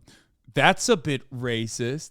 Side to side, like, whoa, no, this is crazy. I'm also half white, so like, how can I be racist against you? You don't think you can be racist towards someone who's white? No, I don't, because you've never experienced racism in history. White people haven't experienced racism. One of the Bro, come on. You're an adult, dog. You're literally an adult. And this girl is just fucking taking you to school right now. First of all, again, a thing that frustrates me about this counter from this guy is that there are a lot of people. It's like, what do you mean? White people have a fucking PhD in racism. We were the ones doing it. That would be a very funny thing to say. If he turned around and was like, no, we actually know racism a bit too well, as a matter of fact. But the issue with this, okay, and it harkens back to the C word narrative, the discourse, cracker, is that as long as there are enough fucking dumbasses out there who are on your side, like, you can find a hug box that will never challenge you, right? Yes, I said the word cracker, okay? Because guess what? I have the fucking pass. Suck my dick. Okay? Suck my white ass dick. Okay? Anyway. Where was I? Yeah, no one ever checks you. People just like go, dude, you're right, bro. You fucking own that racist. What's your definition of racism? Notice how he just keeps asking questions. He's not responding to what she's saying. He's just asking and asking because he can't. He's just white knuckling through it too. You can tell it's fucking. It'd be so funny if they defended you if you did get banned again. Respond to what she's saying because she's right. I'd say basically like the persecution in any type of way that leads to the downfall of just like someone's life. Like, it's always going to affect my life. I can't take off my skin color. As a black woman, like, prejudices that exist against me don't exist against you, Brian. She said Brian.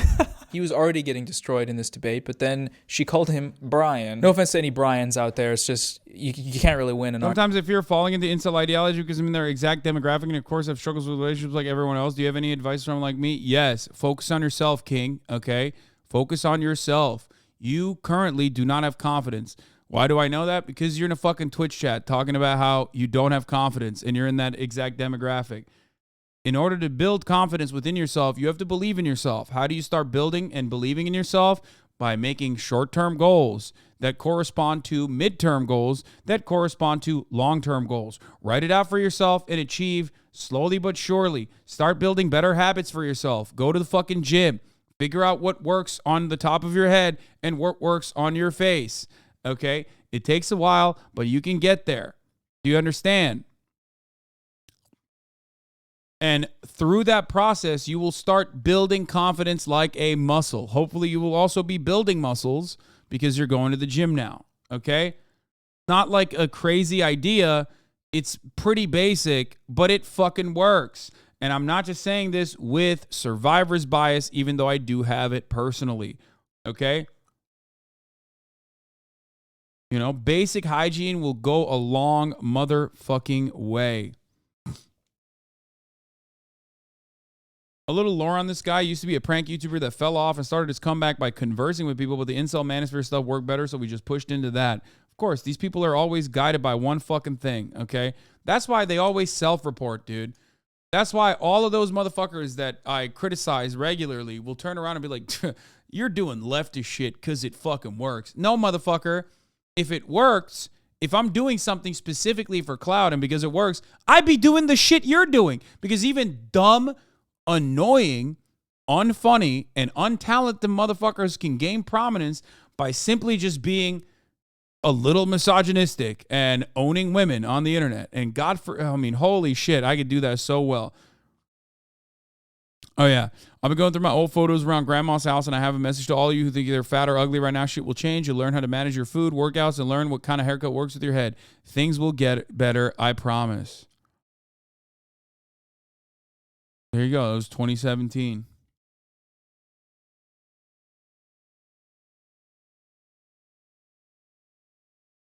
I wasn't even streaming on Twitch at that point. No, I didn't look like that in 2017. I'm saying I posted that in 2017. Here, I'm going to retweet this again.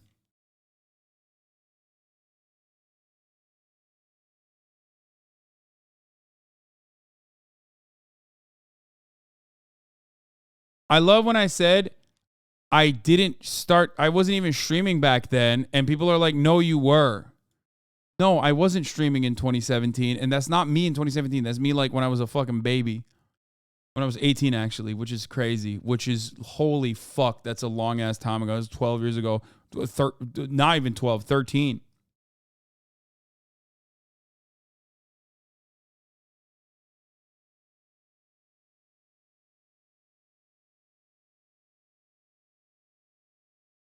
Damn, been a rough 6 years. Yeah, imagine. Wait, first of all, rough. Motherfucker, I look like this now. What do you mean? Like, holy shit. I love that motherfuckers actually out here telling you when you started streaming like you didn't live it. Yeah, I know. I mean, Twitch chat.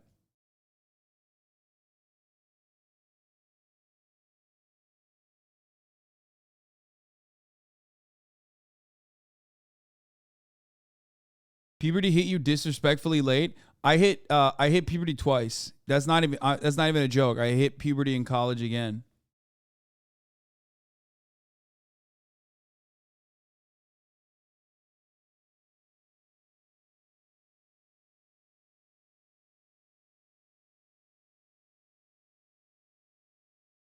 Anyway, argument if you're named Brian.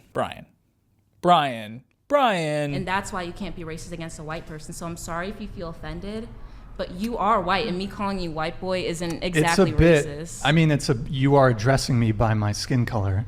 I consider your it a skin bit. color will never. Oh my God, he's fucking breaking. My skin color. Lead to the what is it, premature murder of yourself. Like, I don't know, like. White people get so excited at the prospect of someone being like disrespectful to them by addressing them by their skin color, only because like the only real version of that is when they've done it to a black person and that one is actually valid. But they get so horny. They're like, oh, it's my opportunity to shine, baby. I'm about to be a victim. This is just like Emmett Till. I'm just for real, dude. I'm I'm getting lynched out here. You know what I mean? It's like, no, dude, no, it has never happened, and it's not going to happen for you. Okay, it has never happened in the history of society. It will not happen to you. Okay, and that's not even a bad thing. It's a good thing. Okay, the fact that you think that this is like racist or this is similar to systemic racism. It's great. I mean, it's just a perfect demonstration that you don't understand racism in general. Okay? That's it. That's it. That is like, you don't get it. A lot of these people just think being racist is just being mean. And that's not the case. This is something that I try to describe all the fucking time. Okay? The N-word is not just a meanie bobini word. Okay? Oh man, why are black people so mad about the N-word? The N-word carries a lot of weight. And the weight that it carries is about the history of slavery, okay? It's about the contemporary remnants of white supremacy that was a foundational principle in American societal development, okay? That's a fundamental thing that people don't understand, okay? That's the crazy thing. It's just like you never understand it. You refuse to acknowledge it. You never want to even associate with it or try to develop a better perspective on it because it makes you feel good to just think like, oh, no, black people are just like, just sad. They're just emotional. I would actually point out one thing to you. Me as a white man, I'm the only male at this table here. There are more white men killed by police officers than women of any race combined. I mean, then why aren't you mad? Why don't you hate police too? Oh no.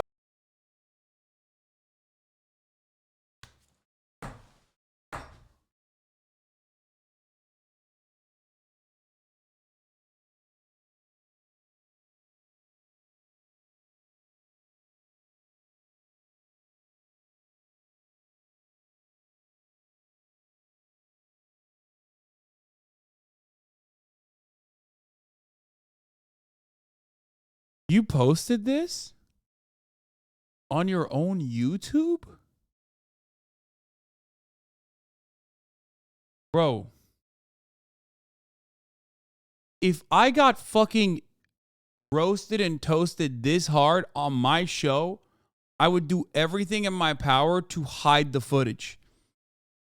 The CIA could come knocking down my door, put a black bag over my head, fly me to an Egyptian black site so they could do torture to get this information out of me, and I'd be like, nah, I'll just die. It's fine. This motherfucker willingly took this and posted it. He was like, yeah, no, this is fire. I'm getting fucking owned harder than anyone has ever been owned. You would need to do crazy psychological torture, and I still probably would not show this image.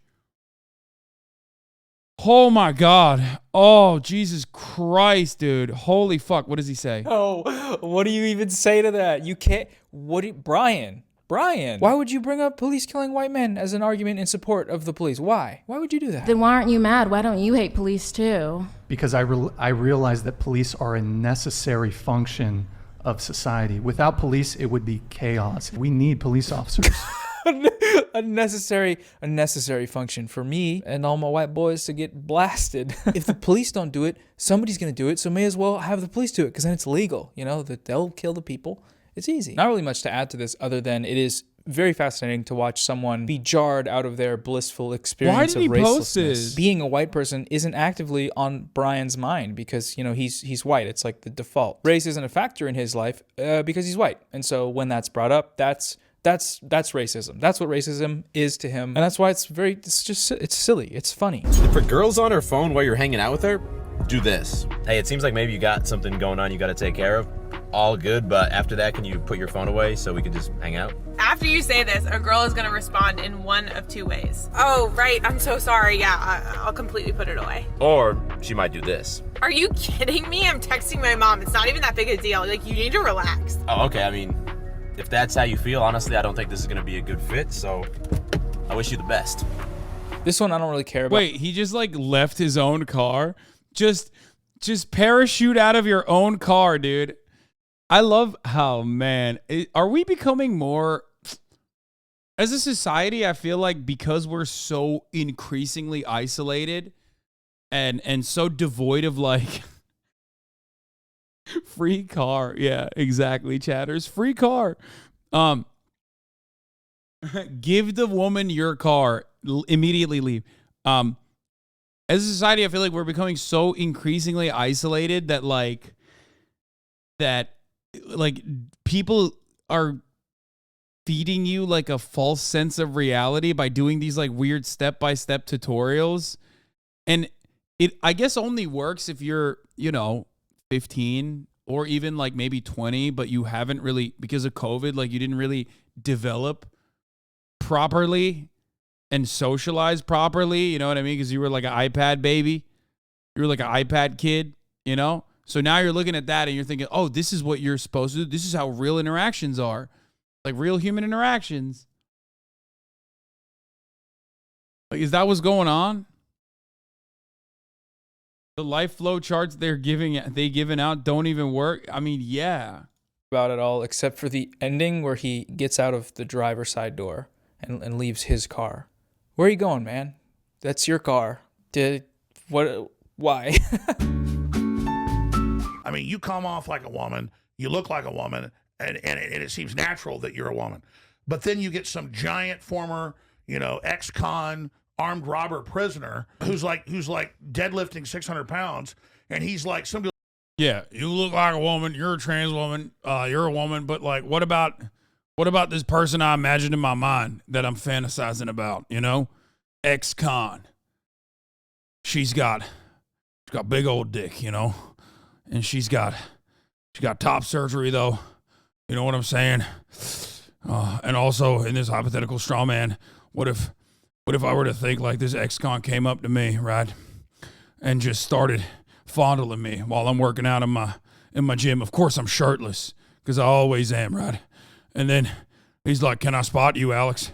And I say to him, I'm scared, right? I'm scared, so I say, yes, ma'am, please. And then she flops her big old lady dick on my face while she's spotting me bench press 225 pounds. That's 2 plates. Oh, my God. What if I were to hypothetically be tactically really invested in that scenario? What's going on there? Am I gay now? or are trans women? I don't fucking know anymore. God damn it. Why are they making me so hard?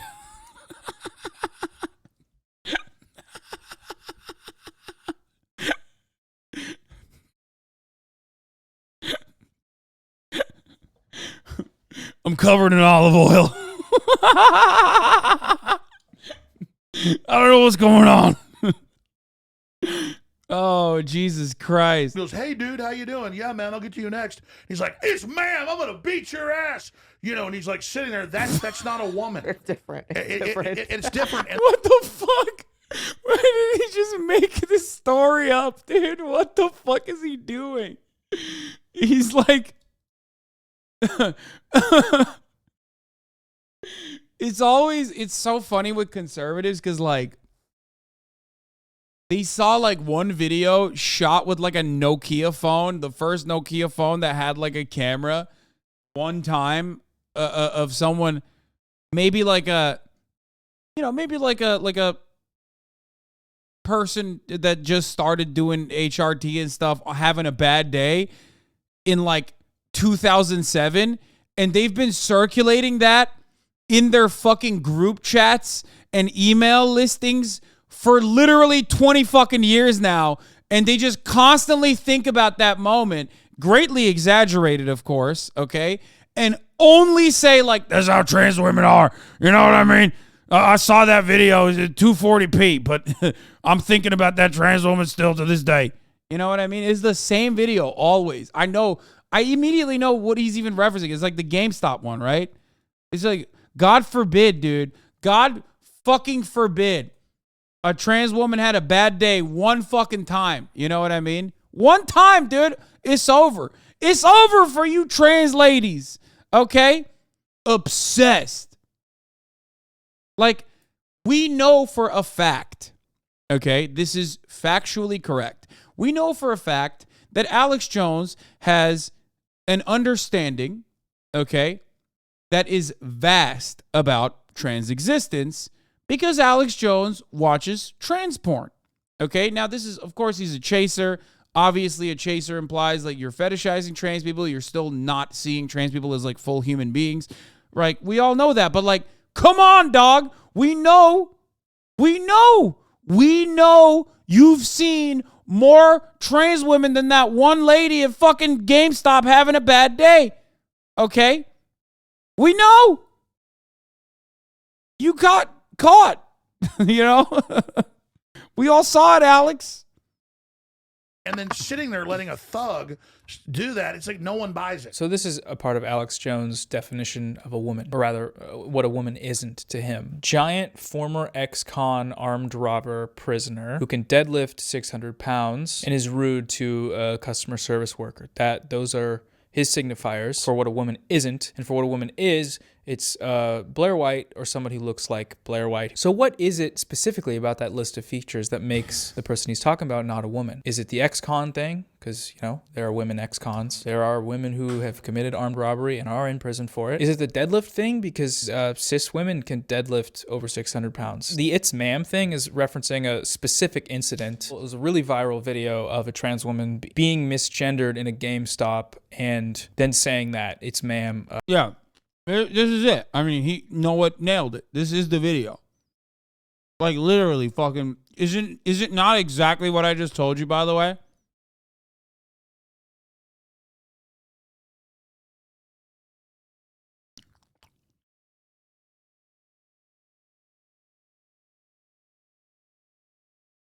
It's so funny because it's like it's so stupid. It's like the one fucking video that everyone points to. Like, yeah, man, listen. If trans women were fucking running around constantly fucking screaming at people, okay, you'd probably have more videos. You know what I mean? And yeah, getting misgendered fucking sucks, I assume. Like, clearly she's having a bad fucking day. She's already on edge. It sucks. Also ironic because it's like typical white women behavior is like yelling at a store. But that's different. That's like, you know, if anything, this just reaffirms gender norms. I'm sorry. I'm a trans-inclusionary radical misogynist.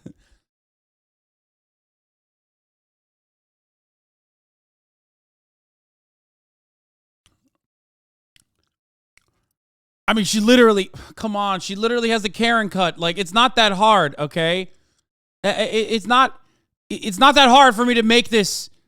It's not a leap. Okay?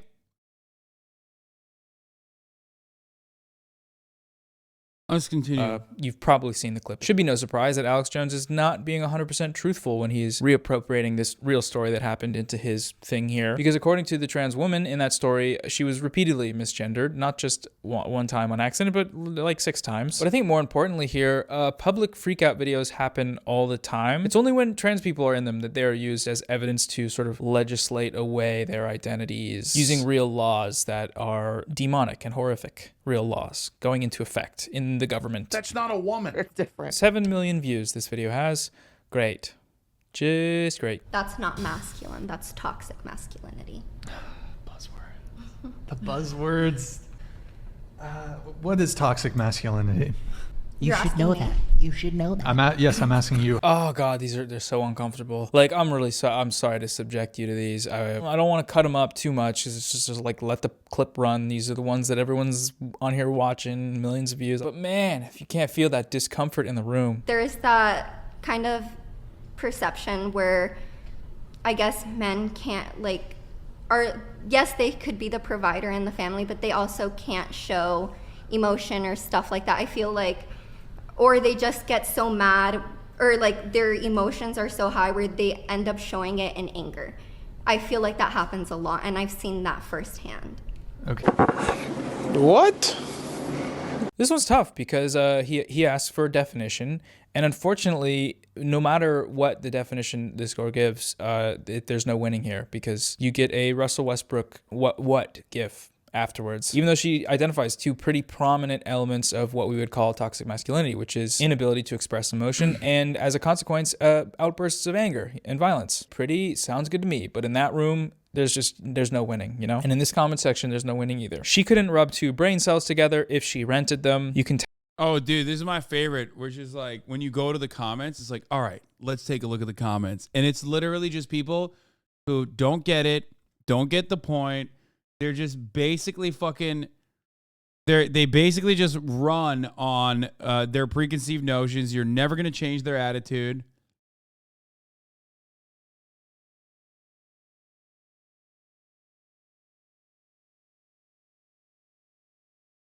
It's just like, you could tell she was proud of herself for remembering the phrase. Tell that she was proud of herself for remembering the phrase toxic masculinity. Just hearing her speak would turn off any man. Nothing about her is wife material. Just a bunch of dudes getting in a room and absolutely fapping about the idea of a woman being a stupid idiot. Keep in mind, the podcaster's rebuttal to what she was saying was a video of Russell Westbrook saying what? He says what? And that was his sort of counter-argument critique of her definition of toxic masculinity. Very high-level thinking from the men in the room. Thank you. This guy has been sending me Goodnight Queen every single night since May. Anything a guy does for you, he's doing for other girls. And thank you to this man for proving me right. Look at this. Look at this. Started in May. So I have bad news for you ladies. The account that's sending you goodnight messages is not a real account. In early May, I built an Instagram bot that would send these messages to a group of popular creators to measure the impact of artificially boosting their egos. I used AI to create. Bro, okay, listen. Keep this dude away from blueprints to the school, okay? That's all I'm going to say. Keep this dude away from blueprints of the school that he went to. He should not be allowed in a Walmart where he can purchase a weapon legally, and he should never be allowed to be in the vicinity of blueprints to a school. I would go so far as to probably, by court order, force him to never use knives. You know what I mean? Like, I would not allow him to have like any kind of weapon that you could, even a blunt object. This is the most insane thing I've ever seen. Like, I guess like the one positive is that at least he's not murdering, like he's not serially killing women instead. That is crazy, dude. That's fucking insane. Like, what the fuck? Who does that? He literally did the thing. He was like, well, we can't find something, so let's just make a weirdo behavior bot. I'm going to run this again, dude. You have to see this. If you missed it, you have to see it, especially at the top of the hour when there's a 3-minute ad break. Okay? If you no longer want to see those ads, all you need to do is subscribe. Like, you don't want to miss this. You know, you want an uninterrupted broadcast experience. All you need to do is subscribe, which you can do for $5 or for free with a Twitch Prime, right? Or by getting gifted a sub if you're lucky, obviously. Here's the 3-minute ad break now.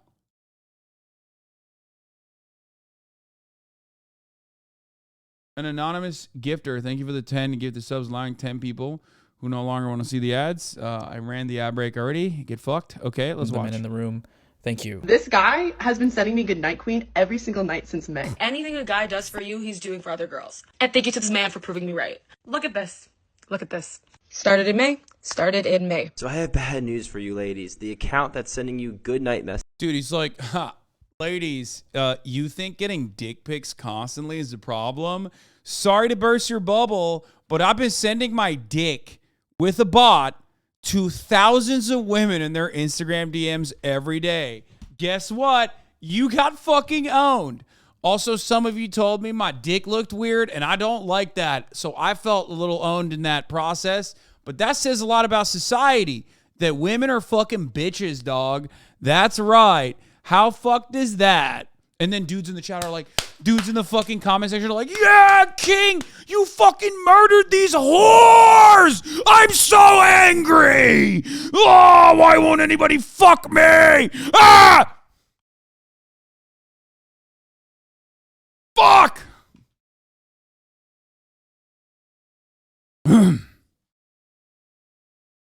Jarvis made a video about this creep already. I love that. Okay, we'll look at that in a second. This guy needs his own deep dive. I swear to God. Account. In early May, I built an Instagram bot that would send these messages to a group of popular creators to measure the impact of artificially boosting their egos. I used AI to create an uncomfortable sexual harassment bot to see if the girls would like it. My plan was to start in May and send good night to single, large, popular creators. Bro, that's awesome. Like, he literally automated harassment, dude. He made an auto harass bot. That's so weird. At no point, like, do you have zero friends? You don't have one fucking guy in your corner, in your vicinity? You don't have like a loved one, a family member who was like, hey, Hank, don't do this. Or, oh, fuck, Hank, you did this. Best not to admit it on camera. You know what I mean? Like, that's kind of weird. Like, it's probably not something you should do. Like, people are going to look at you and go, hey, dog, you're kind of a fucking gross nerd.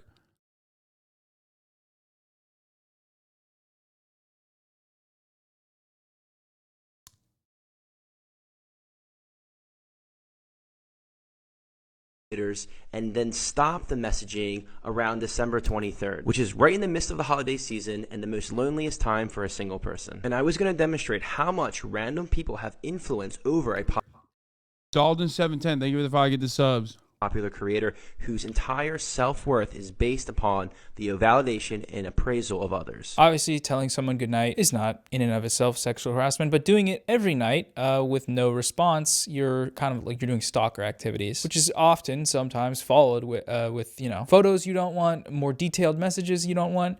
Not great stuff. If I don't get a good night queen, it like hurts my feelings, and I love this. And my hypothesis was correct. These women said they missed the good night messages. They were attached to it.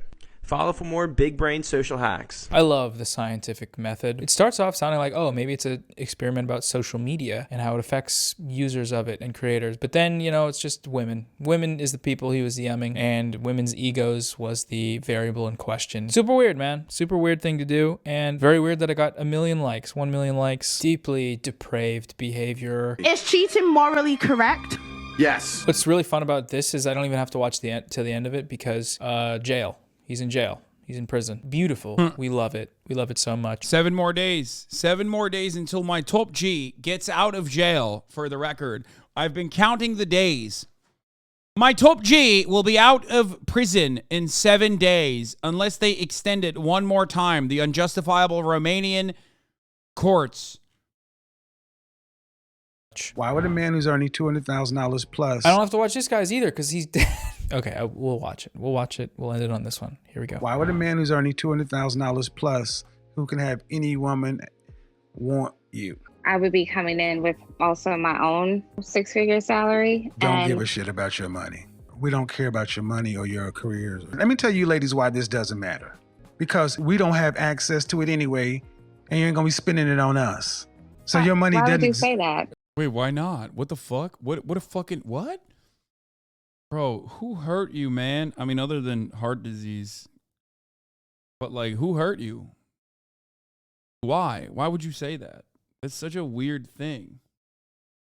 This is kind of like one of the earlier videos we looked at where preferences for male dating are these strictly defined things. And it's impossible for a man to be interested in dating someone that earns around what he earns. And you know, I don't buy it. Doesn't make a lot of sense. It does to Kevin, and for Kevin, you know, he probably made that or more, and he wasn't into having a woman that was making that much. But you know, that doesn't mean everybody is. Who in general funds the relationship? I would say men in general. Right. Fund. What's the most you've ever spent on your man that's not a birthday, Christmas, or anniversary type gift, just on a Tuesday? I spent a Tumi bag that I bought for, and it was like about $600. And it was just $600. That ain't shit. What? $600. That's an insane. What? That's crazy. What the fuck, bro? No, he was going to say that no matter what she said.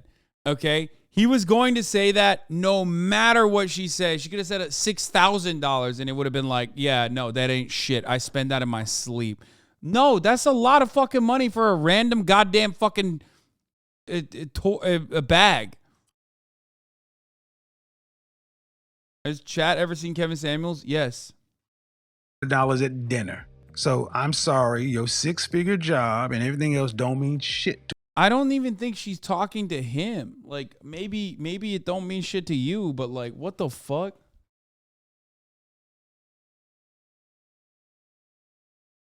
I bought my man a house on Tuesday worth $3 million. That ain't shit. Yeah, literally. He was gonna say that no matter what. So I forgot to add commentary to the end of this clip here, but I mean, you get the gist. It's just a weird guy flexing, being insecure, flexing on some random lady that he makes a bunch of money, and that's very okay. You get it. Very weird. All of these videos have this same thing in common, which is that they are just a new form of very old patriarchal ideas. Women want to do something, they shouldn't because I don't want them to. Women want to make money and have financial autonomy, they shouldn't do that because that's not what men want, because we are all the same and you should just follow suit for that reason. Women who have preferences. His whole metaphorical questioning is that he makes 6 figures and now her 6 figures is less than his 6 figures. Yeah, literally. Like... It's so stupid. For dating are opportunistic, but women who are independent and make a life for their own are cold-hearted, cat-loving bitches. So it's a weird thing. It's a weird place to be. Not a great place. I don't like it. I would like to get out, and you guys can come with me because the video's over now. So. Yeah, I mean, it's literally just about control. Yeah, as a chatter correctly pointed out, he just wants like women that he can control. I want to see civilization. Holes or other things we've seen. We've seen relationships. You think that that's oppression? Because you use the word oppressed. I said women have been oppressed since the beginning of time. How? And it's natural. Oh gosh. Okay. How? Are you really? How? Yeah, go ahead. How? Wait, come on, dog. Really? Like, I mean, if you're talking about today, there's even ways that you can fucking bring that up. But like, that's crazy. What do you mean how? Like, what the fuck? Like, women literally were just like basically property. Until not that fucking long ago. What do you mean how? Women have been able to enter the workplace and have like the same kind of financial dominance that you fucking flex with your goddamn Gordon Gekko ass suit like basically 2.5, 3 generations ago. The fuck do you mean?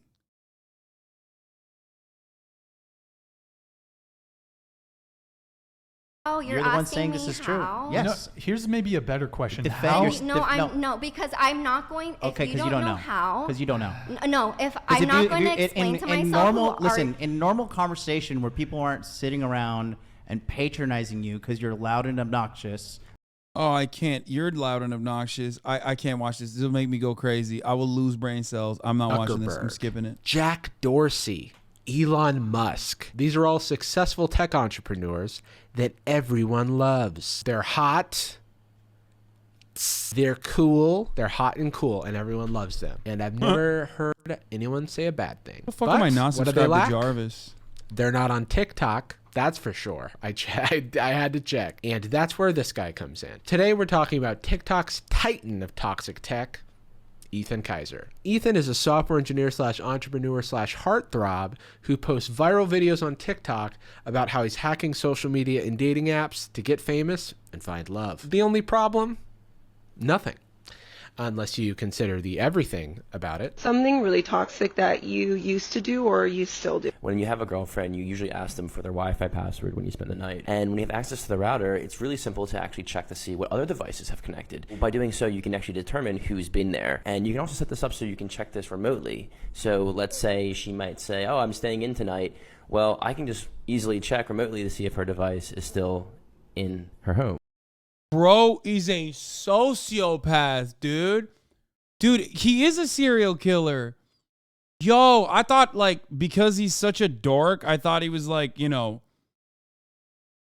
I literally thought, like, you know, he's not, like, a stalker serial killer. Like, no, he is. He just... Why is he talking about this openly? Do people not... When he posts stuff like this, do people not realize like, oh shit, this is like very creepy and very scary? And in the lightest form, abuse. In the worst form, probably illegal.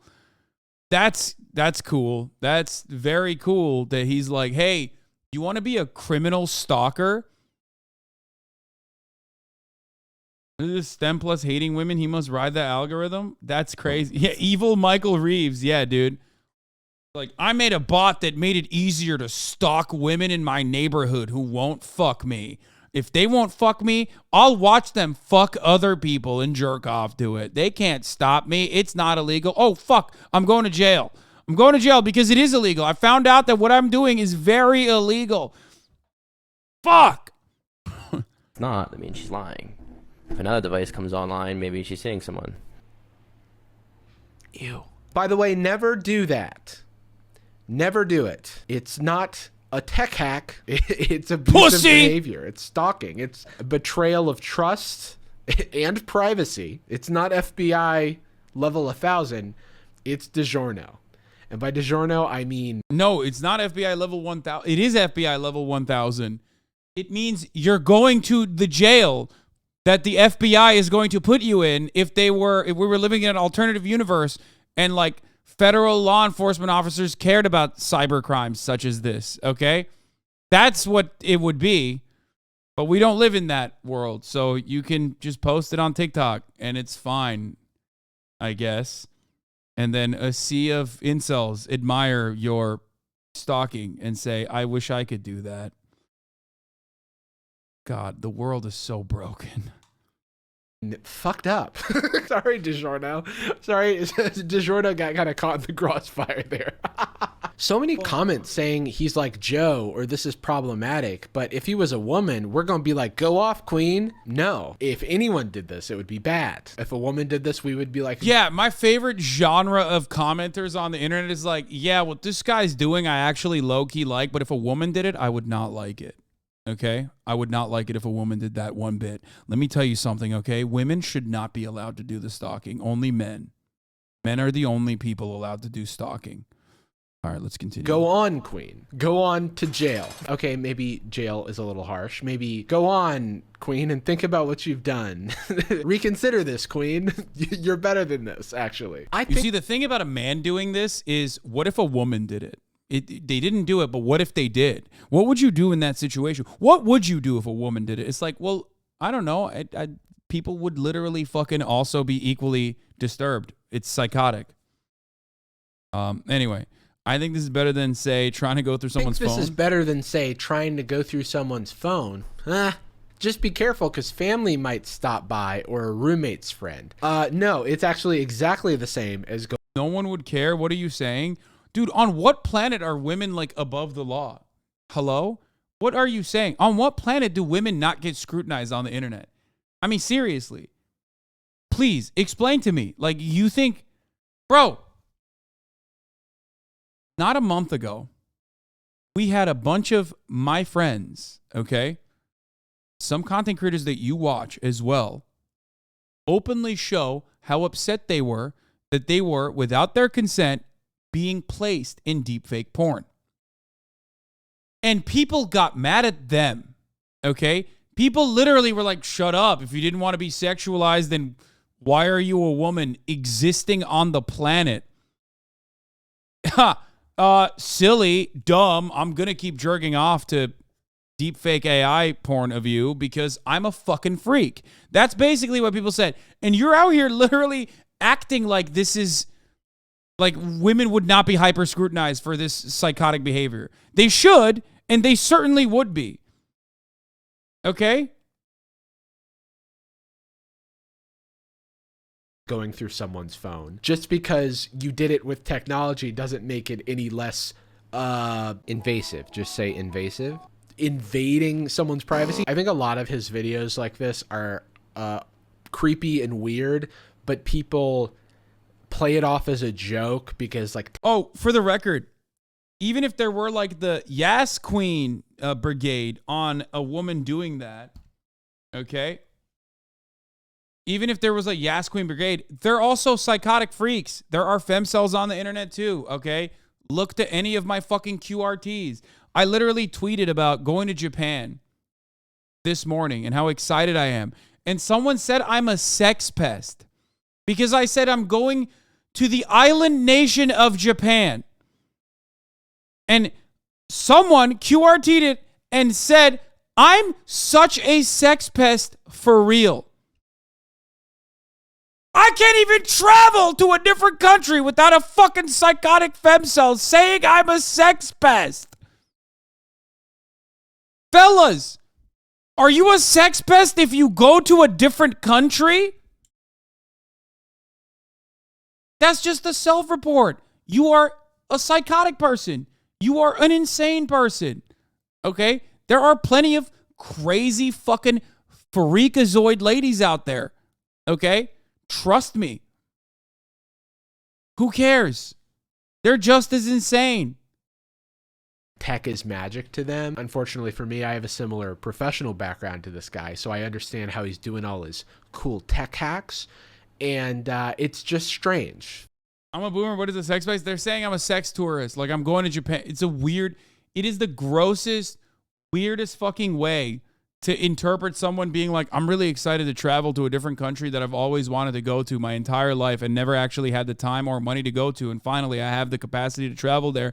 And I can't even imagine what it's going to be like. And then someone going and seeing a moment of honesty and you know, doing the most Twitter thing, which is a fucking femcel being like, oh, you're going there to have sexual intercourse with Japanese women that don't want it, I guess. I don't even know what the fuck that is. It's just like you're a psycho, okay? You're just a psychotic person.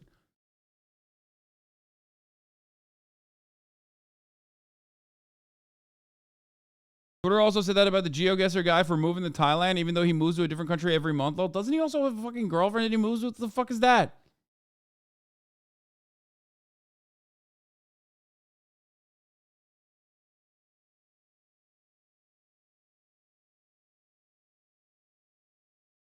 Yeah, it's because Japan has stupid consent laws and running with another bullshit rumor about you. Wait, what? That's a real thing? Like, people are just, like, saying that? That's insane. Are you going to fuck Japan? Yeah, I'm there to put my dick inside of fucking Mount Fuji or whatever, okay? That's what I'm there to do. I'm going to fuck the island. I'm going to put my dick in the Volcussy. It's just weird. Don't do it. When you are a crypto millionaire, but still hate people. Hasan, serious question. Have you considered how a trip to Japan will increase your ecological footprint? Yeah, bitch. I did. And you know what I thought about it? I don't give a fuck because it's super sweet. It's super sick. What kind of dumb question is that?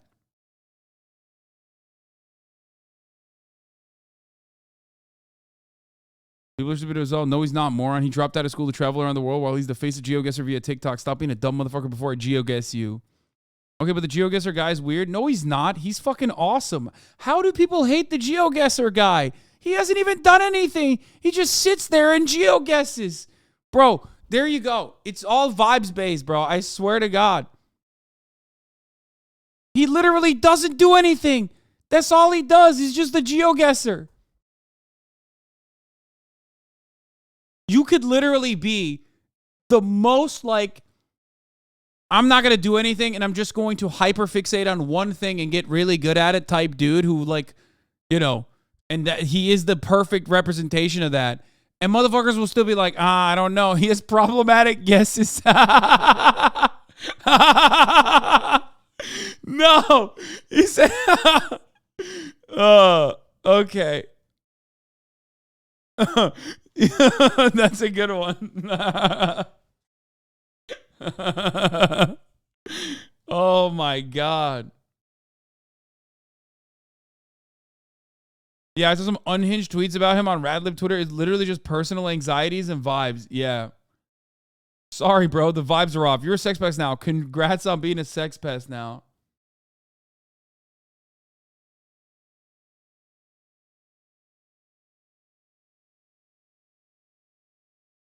It's like, it's crazy, dude.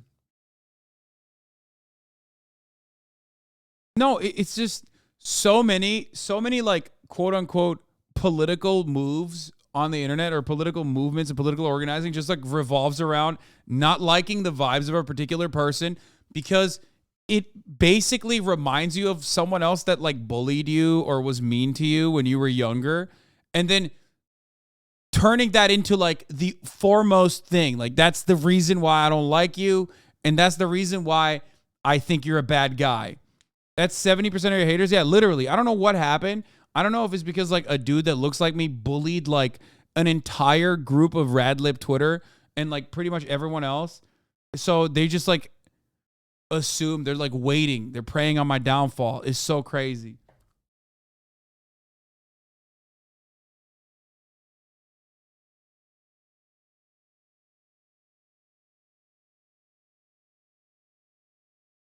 They're jealous of his doxing powers and mad he doesn't use it for bad. Yeah, they're like, why hasn't, if Geo Rainbolt is so good, why hasn't he doxed these 14-year-olds that were racist on Snapchat and caused people to go there and kill them? Okay? Yeah, that's right, Sweaty. Turns out, how can you get mad at a guy who geeks out over the Google Street View car? I can. Watch me. Vibes. This is vibes-based politics.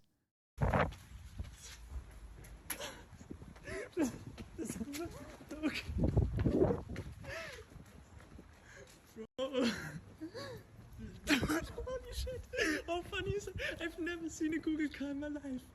And now you are here. What the fuck? Shit. Wait, I'm gonna catch up. Radlibs were used to not getting attention from people and then learned that you can get attention from manufacturing outrage and then chose to do that as a way to get attention. Yeah. Should we talk to the driver? Just say you don't like autistic people and go, okay? If you're going to get mad at this kind of shit, if this kind of activity, you're just literally, you're upset that, you know, you're upset at that. That's it. There's no other reason for this, okay? This is unironically ableist. And not the good kind that I do regularly, but the bad kind. I will not elaborate on that further. Let's continue with this fucking freak. All for me. Cool, man. Now I want to address this up top because I think it's important. However you feel about watching this guy's stuff or about my commentary on this guy's all kinds are bad and you're a bad person. Yes, you are correct. I am a bad person. I mean, you got it.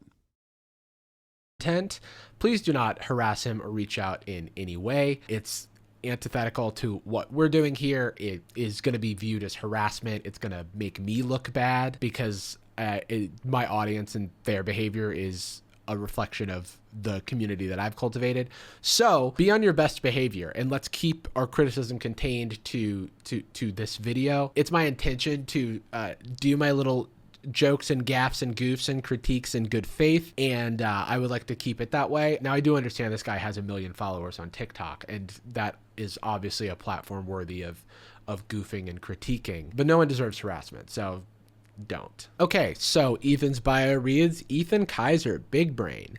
That is because his brain is so large, because his hacks are so cool. He's a nerd like me. He lives in Miami, not like me. I left Florida. We've got tech/big brain humor, just as a reminder of how, you know, the humor is big brain. So big, in fact, that I may be misunderstanding it. This whole video may be me just not getting the joke. Remember, kids, if it's a joke, then you can't be held accountable for anything. It's just a prank, bro. And then finally, it says rebound app link. So he has an app. He's got an app. There's an app for that. You know, he's got a few apps actually. Yeah, let me go on the fucking sociopathic stalker app after liking all of his videos about how he does stalking on random women. Sir, I really loved your surveillance videos and the one where you specifically talk about what actually takes bloodstains off of your t-shirt. So I decided I'm going to get on your app and give you all of my personal information. Thank you. Is there more valuable information I can get from you about how to utilize the internet more efficiently to stalk and dox people? I really like that. Thank you for the tutorial. We'll be talking about some of them today. But first, a word from today's sponsor, Notion. Nope. Today. But ended up finding their soulmate. App. I'll let Ethan describe it in his own words. Did anyone else plan on staying single after their toxic ex, but ended up finding their soulmate. You might be wondering how many soulmates who made videos to this sound are still together 6 months later. I wasn't really wondering that. No. Usually when people post stuff like this on social media, I just go, cool, and I scroll past it. And I don't make it my mission to find out more. But I guess this was like... Why is he mad, though? Like, why don't people like this get bullied more? Like, what happened? Why are people only bullying me on the internet? Why the fuck don't these people actually? Why? It's so weird. It's like reverse on the internet. If you're like trying to be a good person, everyone yells at you. And if you're like openly showing that you're like a fucking bad person, everyone's like, King, keep it up. I love how you're a bad guy. I want to be like that one day. It's weird, dude. In the real world, it's like still kind of the exact opposite, where like, if you're a good person in the real world, people are like, oh, you're a good guy. I like you. And if someone is a bad guy, they go, oh, you're a bad guy. I don't like you. But on the internet is the exact opposite. And it's very strange. I don't understand it.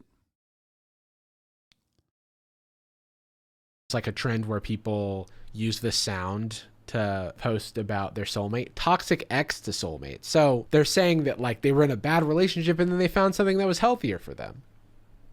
I don't see that. I don't see the issue for that. I mean, some people are more public with relationship stuff. I'm not, but okay, you know, whatever. To each their own. Of the 500 most popular videos, I tracked the soulmates' relationships on Instagram. And what I found is a game changer. To track the relationships, I wrote some code and made an app called Rebound. Here it tracks in real time whether or not people are dating based on whether they follow each other. And to track a new relationship, all I need to do is put in their Instagram accounts and hit subscribe. What does this accomplish? Why does it bother you so much that someone is expressing their love on the dancing app? Especially in a context where they were in a bad relationship and then they found a good one. Is that so?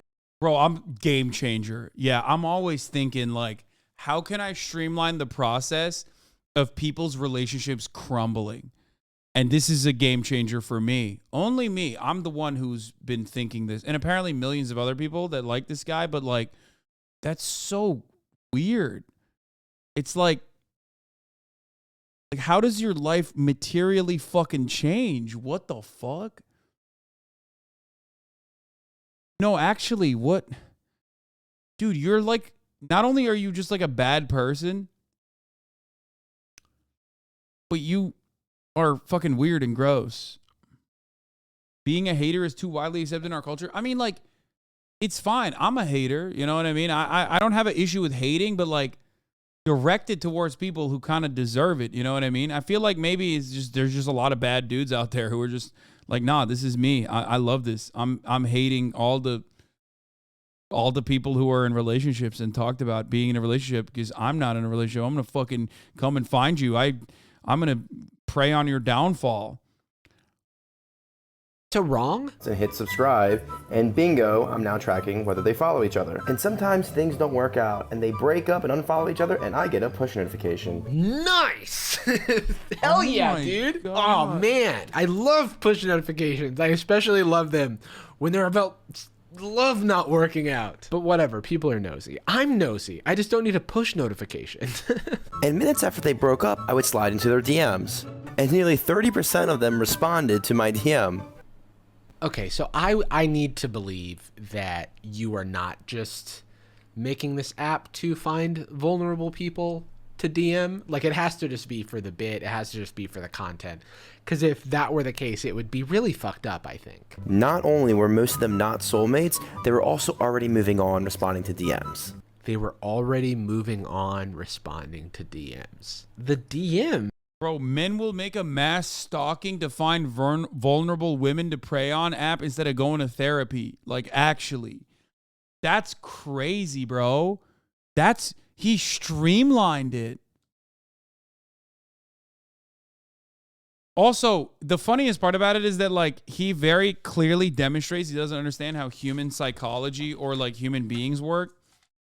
Because he just automatically is like, oh, they've moved on from the relationship because they responded to my DM. These are fucking normies. These are literally fucking normies, dog. Like, who knows why the fuck people respond to random DMs? You have, like, a lot of followers. That makes no sense. Like, they could be like, what the fuck's up with this guy? They don't know you're a fucking creepy stalker bitch.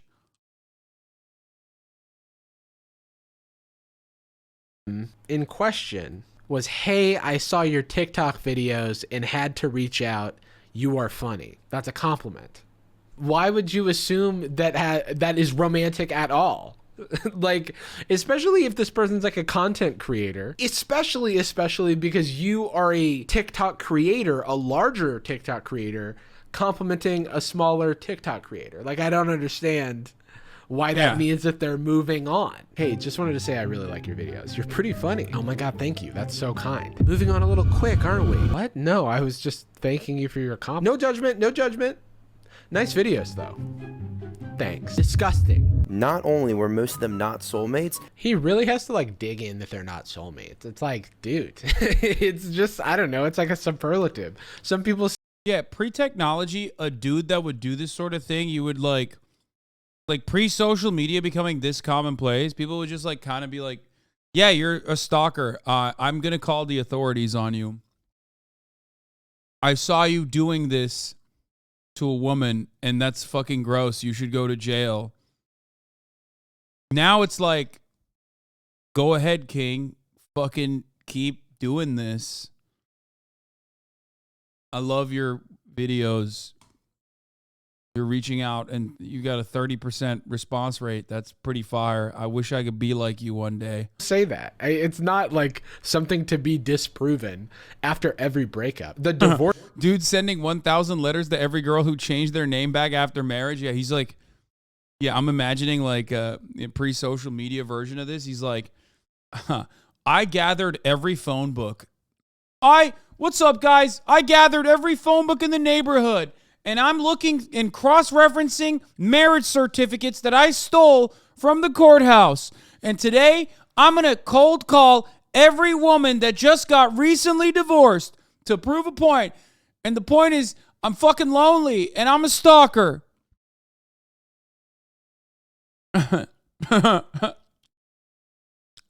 Divorce rate is 50%, right? Like, and you're talking about like 40% of these relationships not being together after 6 months. I'm like, okay, this isn't new. This isn't news. The news is that people are excited about relationships that ultimately don't pan out. You got him there. Can you imagine dating this dude and simply suggesting that you might be soulmates? Babe, there's this trend on TikTok where people are posting their soulmates, and I'm gonna post you because I love you. The data actually disagrees with the concept of soulmates. I just love you. There's a high statistical probability that you won't forever though. Okay, I don't understand why you would say that. Facts don't care about your feelings, Marie. I have a graph. So people are mad at me for uploading a video exposing all the fake soulmate relationships on TikTok. I just want to point out, I'm not mad at this man. I'm making fun of something he did because I thought it was clownish behavior, you know?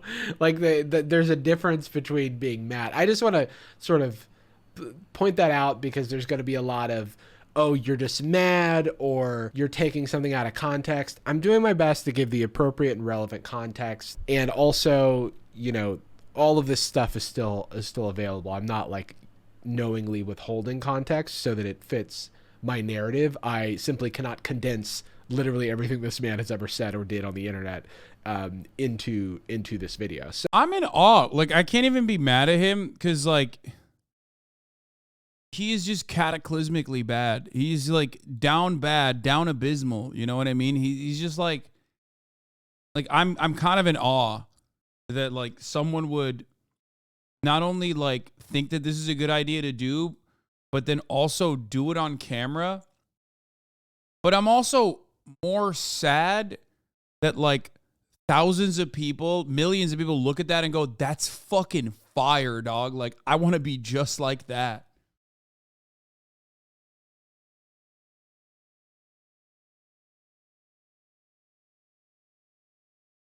Yeah. I gotta pee. So, you know, Ethan, if you ever watch this video and you feel like something's missing context, it is not my intention and it's my sincerest apology. I wanted to know if they were actually going to be soulmates, so I wrote some code. I made a whole app just for this. And like 40% of the soulmates broke up in a few months. But people from those videos were saying this was creepy and that it was stalkerish. I don't know, what do you guys think? I agree. For what it's worth, I think that some of the concepts that this guy's playing around with are interesting, but then he completely loses me in the implementation. So, for example, this next app of his. Have you ever wondered what it's like to be super famous, where everyone wants to be around you? You're the life of the party. Hell yeah, I have. Well, I built an app that makes it look like you have thousands of viewers on IG Live. I then took my clout to a Miami beach club to see what would happen. Why are there so many people on guys, we're out here right now. So essentially he built an app that pretends to be Instagram Live so that he can walk around with his phone pretending like he's live streaming and lie to people about who he is. It's the perfect crime. Nothing starts a new relationship off right like lying about your identity. Let's get on, guys. So he hangs out at this, I don't know, pool party thing. Oh boy, I look really bad. This way. And that's cool, I guess. He's always got to have his phone out, always got to be streaming so that people don't forget he's famous. But then he goes to a club that's sold out and waves around his magic clout wand. Right now we're at capacity. I'm only letting So I have 45,000 people watching on Instagram Live. We would love your shout out. I'll lock you in the back, okay? All right, let's go. But it works. It works. Sorry, the camera's right here. It works. I mean, as long as it isn't staged, it works. Which I have no reason to believe that Ethan would socially engineer us. He's never done that before. Side note, if you ever see me flashing around my internet numbers anywhere in real life, you have permission to murder me in cold blood. If that's... Yeah, that's like so weird. What? Wait, so why is that like...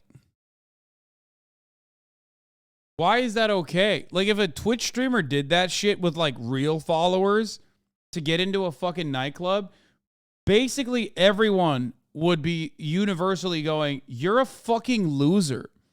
And they would deserve it. They would literally deserve it.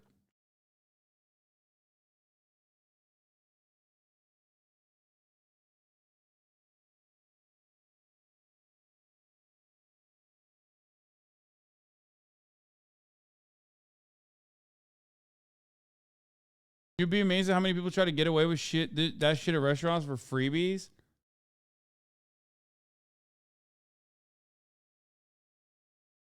What it comes to, then I asked for it. My absolute favorite part of this whole thing is what the chat is saying, because you'll remember he is not actually streaming on Instagram Live, and so he has to make it seem like he has a vibrant, live, active chat, just chatting it up while Ethan's out partying in Miami.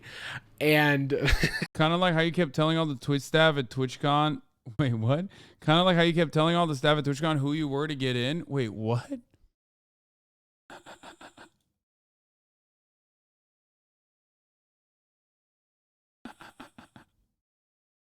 It's a joke. No, man. No, I'm not going to ban you. It's funny as fuck. This guy's like, dude, I can't believe you went to the desk where you get your lanyard and told him your name. Oh, that's funny.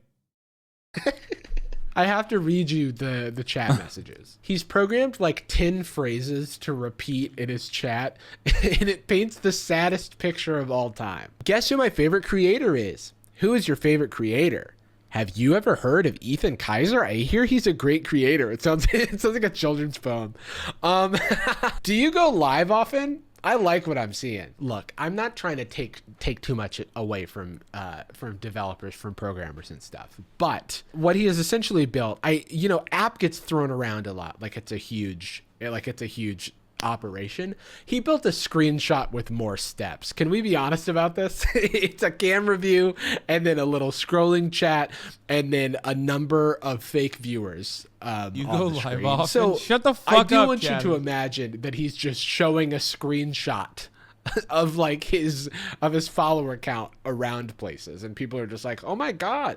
But you know, because people aren't used to people walking up to them and lying, it does, like, it works to some extent, because why would someone do that? Why would someone pretend to be famous just to like have people like them? That's like a sad thing to do, some might think. Do you go live often? I like what I'm seeing. And then the same profile picture but with a different name. Would you ever go on the same screen? Would you ever go on a date with a viewer? Will you adopt me? Wanna be my friend? This is the saddest collection of words that you could ever read in a goddamn chat.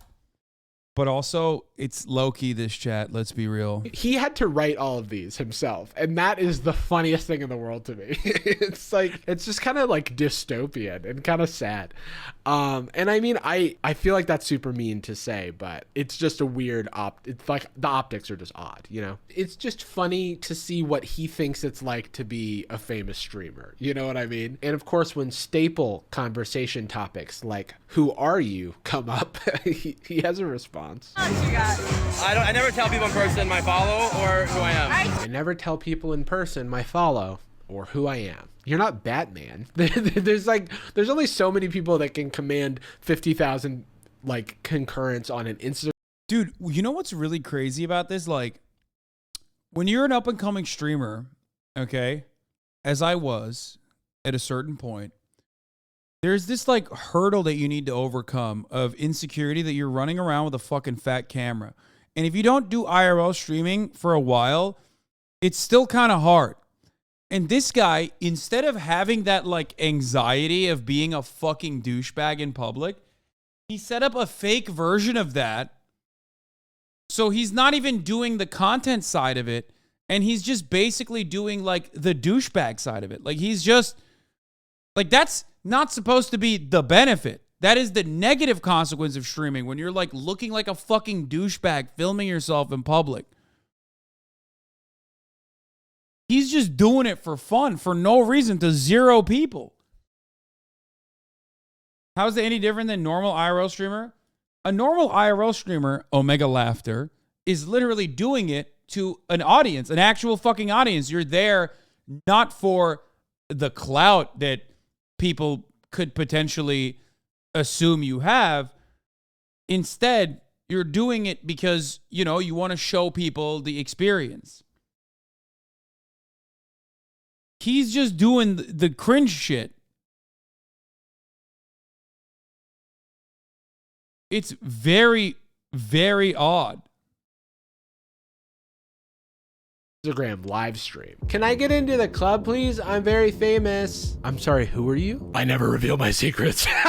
Just to put things into perspective, when Drake went live on Instagram. Lamau, watch the streamers protect their art. First of all, my favorite type of chatter is this guy, okay? Not only does he have an account, he has multiple accounts on Twitch. That's how much he loves Twitch. But he fucking feels this deep disdain for the content that he consumes. He's like, God, this content fucking sucks. All the fucking people that I watch are just pieces of shit. I fucking hate them. This isn't art. It's like, bro, you're watching. What the fuck does that say about you, dumbass? You don't look cool when you literally, ha! Oh, fuck. Got him, bitch. You don't look cool to the other people in the chat or even to the Twitch streamer when you come into a chat and you're like, what I'm watching is a piece of shit, actually. This fucking sucks. Huh. You call this art? Fucking idiot. What does that say about you? You're in the chat, you're going, I made an account, perhaps multiple accounts, to just fucking shit on the content that I'm consuming.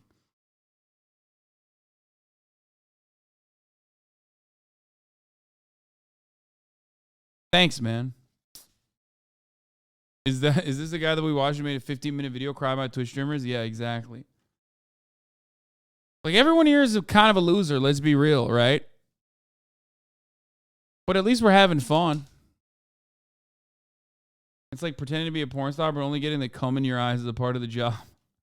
After the Raptors won the NBA Finals, he was getting like 75K concurrent viewers on Instagram Live, and he is also one of the biggest celebrities on the platform. So I feel like most people that big are also people who would be recognized in person, you know, but what do I know? It took me and my team to the VIP in the club, and like and follow to see what happens next. Okay, so he took his team, his new gang, to the VIP in the club, and what happens next? Well, I'm gonna watch this YouTube video. What's up, guys? It's Ethan, and I want to be a celebrity. I want the fame, I want the clout, but unfortunately I can't sing or dance. Have you tried making goofy commentary videos on YouTube?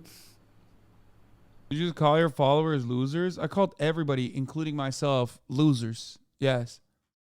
We're all losers, but we're having fun. And if you're the type of loser fucking then yucks everyone else's yum, you're an even bigger loser. You know what I'm saying?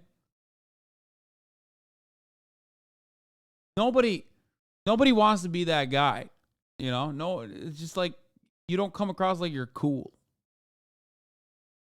When you're like, you see a bunch of people having fun and you go, dude, you guys suck. Fucking owned you. It's like, okay, cool. Thanks for your opinion, man. We're going to keep having fun. So watching the YouTube video, it kind of makes me more upset because it's like, oh, here's how I duped a restaurant owner into thinking I was important, and so he gave me special treatment.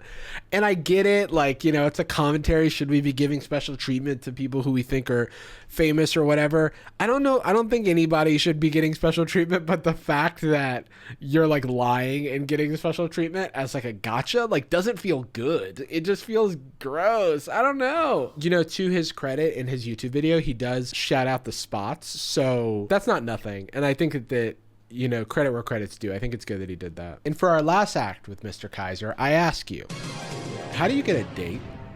Do you put yourself out there and be yourself in a kind and respectful manner? Do you have a friend set you up? No Do you shot. use a dating app?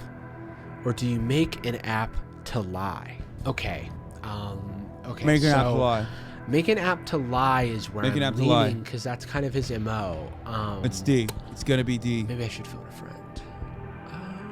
You know what? I think I'm going to go with teach a computer to impersonate a serial killer from an early 2000s psychological thriller. Final answer. Wow.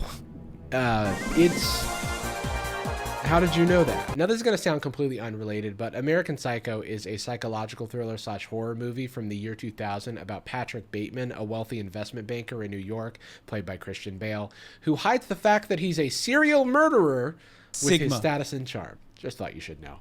Wikipedia says the satirical film blends horror and black comedy to mock 1980s yuppie culture and consumerism. That was random. All right, let's watch Ethan's TikTok about dating 50,000 women in New York City. Step 1, I reverse engineered all the major dating apps and stored 49,000 profiles in a database. I'm going to stop you there. Why did you? That's, first of all, I don't even believe he did that. There's no way you can do that. What? That's, no, he can't do that. That's definitely insanely illegal. There is no fucking shot you can do that. Wait, what? How can you do that? Is that legal? It's not legal. What the fuck? No, dude. No, you can fucking... Okay.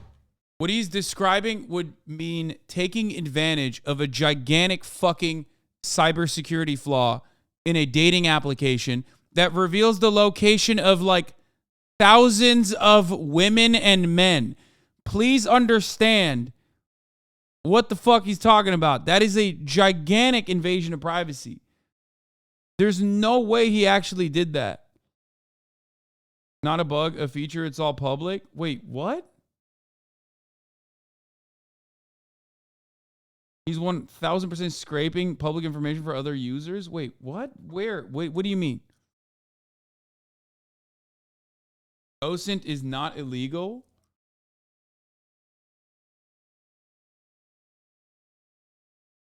Yes, using dating app data outside of the app is probably illegal. Wait, that makes no sense. What? Okay. Is he just scraping data from like advertisement shit?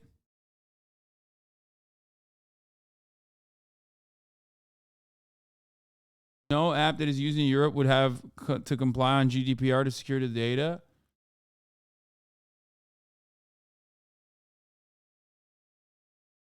I'm a cybersecurity engineer and it's definitely doable. Just scrap all your matches into a local database.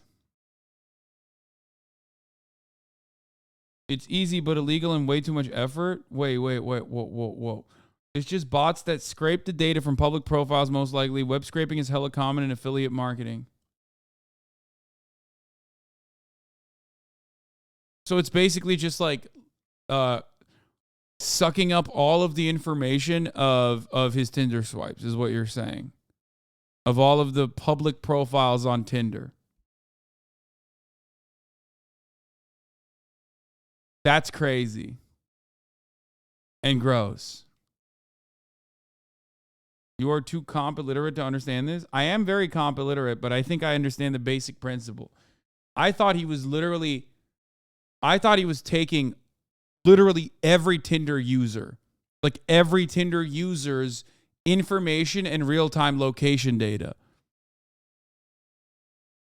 But it's probably only 49,000, so it's got to be local. So it's just like whoever he sees.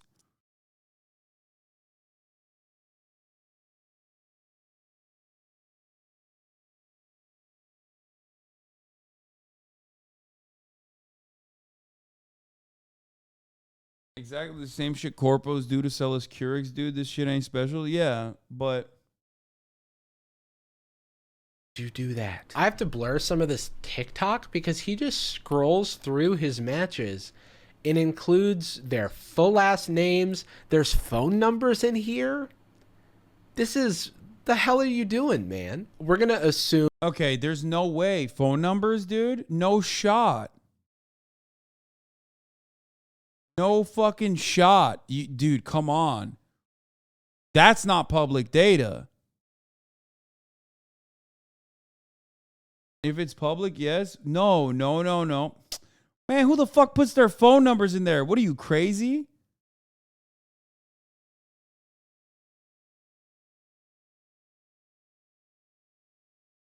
That is a careless mistake. As for what he's actually talking about, I get it, I guess. You know, dating is difficult. I've done it. Wouldn't recommend it. That's why I don't leave this room anymore, and I just talk to you guys. Is this against the terms of service of Hinge? Probably, but all's fair. How do you think upload your contacts to your friend works? Dude, that is not publicly accessible information. You think Tinder is like just literally giving individual phone numbers of individual accounts? No, that would have to be a breach. The fuck? That's not public. Are we serious right now? Come on. Yes, they are. That's exactly what's happening. I can't believe that. I don't agree with this. If you get the corollary and image and some Googling, you can probably get a few numbers. That's different. That's different. That what you're describing is different. The PNs are from the app. The PNs are from cross-referencing Google searches. Oh my God. That's okay. That makes sense. Okay. So he goes to like whitelists or whatever, or white pages, and he cross-references names from an area to find corresponding phone numbers. That is psychotic. That is bananas. It's psychotic. It's insane. Like the top of the hour ad break coming at the top of every hour and me somehow forgetting to run it. But fear not, I did not forget to run it. I'm going to run it right now. If you no longer want to see those ads, all you need to do is subscribe, which you can do for $5 or for free with Twitch Prime. By connecting your Amazon Prime account to your Twitch account, you get one free Prime subscription a month. That's crazy. This is like literally stalker shit. He's describing what fucking all these like psychotic stalkers do on the internet. Neckbeard Waifu, thank you for the 5, get the subs. Just a 3-minute ad break now. In love and app. I then wrote a program to swipe right on all of them and got around 5,000 matches. You know what? 5,000 out of 50,000, that's a 10% match rate, dude. You could have just gone through using the app regular style and had a grand old time instead of this.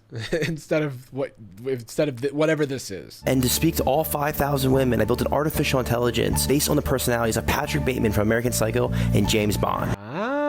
See, now you're happy you got a recap of American Psycho. Let me get this straight. You could create an AI to respond with quotes from any character across film and television, and you chose the 2 least eligible bachelors possible? If your goal He chose a murderer, dude. I mean, both of them murder, to be fair. is to date women, I don't understand why you wouldn't choose characters from movies that women actually romanticize, you know? Yeah, that's so funny. God, Jarvis, that is such a good lock. Yeah. He didn't even choose someone that like women find attractive. I've never seen a woman that's like, I mean, obviously Christian Bale is hot, but like, I've never seen a woman be like, oh yeah, Patrick Bateman, that's the ultimate boyfriend. If anything, they clown on that fucking attitude all the goddamn time. That's so crazy.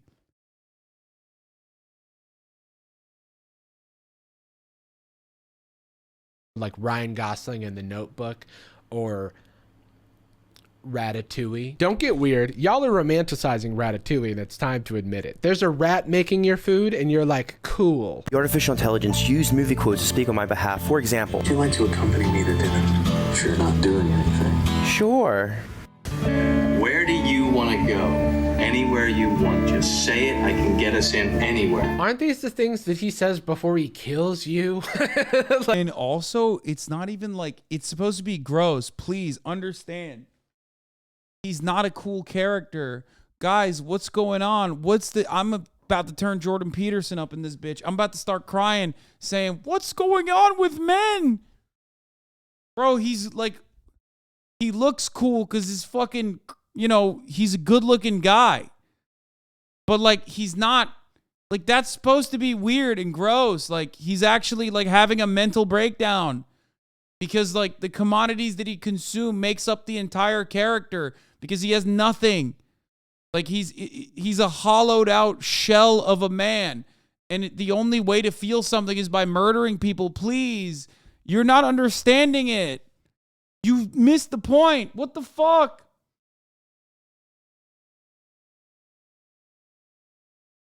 That's so weird, man. Like, isn't this weird? Like, what is happening? Is the joke, haha, you fell for me using murderer quotes. Let's get married. Also, not to victim blame, but I don't know that I would want to date someone who failed the Turing test. But I also wouldn't want to put my potential partner in a situation where they may not know that I'm a computer. You know, these are 2022 problems. So these are not really things that we've talked about too much. But yeah, can my date solve a CAPTCHA? You know, like these are maybe concerns I didn't know I had, but now questions that I'm gonna ask. I'm gonna start every date with a little bit of a CAPTCHA. Tell me, which of these are cars? Where do you want to go? Anywhere you want. Just say it and I can get us in anywhere. It's just the manic energy of this. It doesn't matter to me. What's your favorite drink? Vodka martini, shaken, not stirred. Would you like to see my apartment? Not on the first date. This poor girl. All right. I think that it should be illegal to use this. All right. What, did he put fucking Matt McConaughey and Dazed and Confused in there? What the fuck is that? Neither of those characters say that. Many exclamation points on a dating app for any reason. Just the second you hit that third exclamation point, jail. Like and follow for more big brain hacks. Ugh. I'm not trying to make up things that I don't like about these videos, but like, look what I did. And then you like show your girlfriend or something. Like, ugh, I don't know. To the credit of the random people who he's accosting with serial killer movie quotes, I don't think many of them did like it. Like in his video about this, there are more examples of people not being into it. Now, I've been on these dating apps. Wait. Did you know Ted Bundy's first dog, a collie, was named Lassie? Haha. This is weird. Goodbye. Into it? Now, I've been on these dating apps before and I've had very little success, where even if I match with someone, I usually get ghosted. And this is my villain origin story. This is one thing I will show out of context because I don't think you need the context. He's just talking about like how he's like designed this algorithm.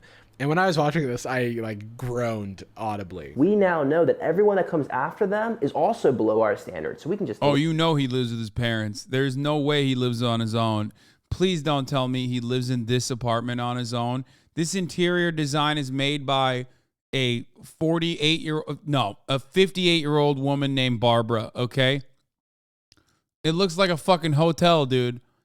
No shot. Delete them and only focus on the bunch we like. It's important to note that when setting my standard, I made sure that I was sober and had no other substance in use, as this historically has skewed my data negatively. Gross, dude. The sad part about this is that, like, a lot of people are really into it. And I just think that I just don't. Okay, I understand why people are into it, because dating is hard, and that's true. That's an Airbnb while he's on the run. Yeah, he's literally evading the authorities, but he can't stop himself.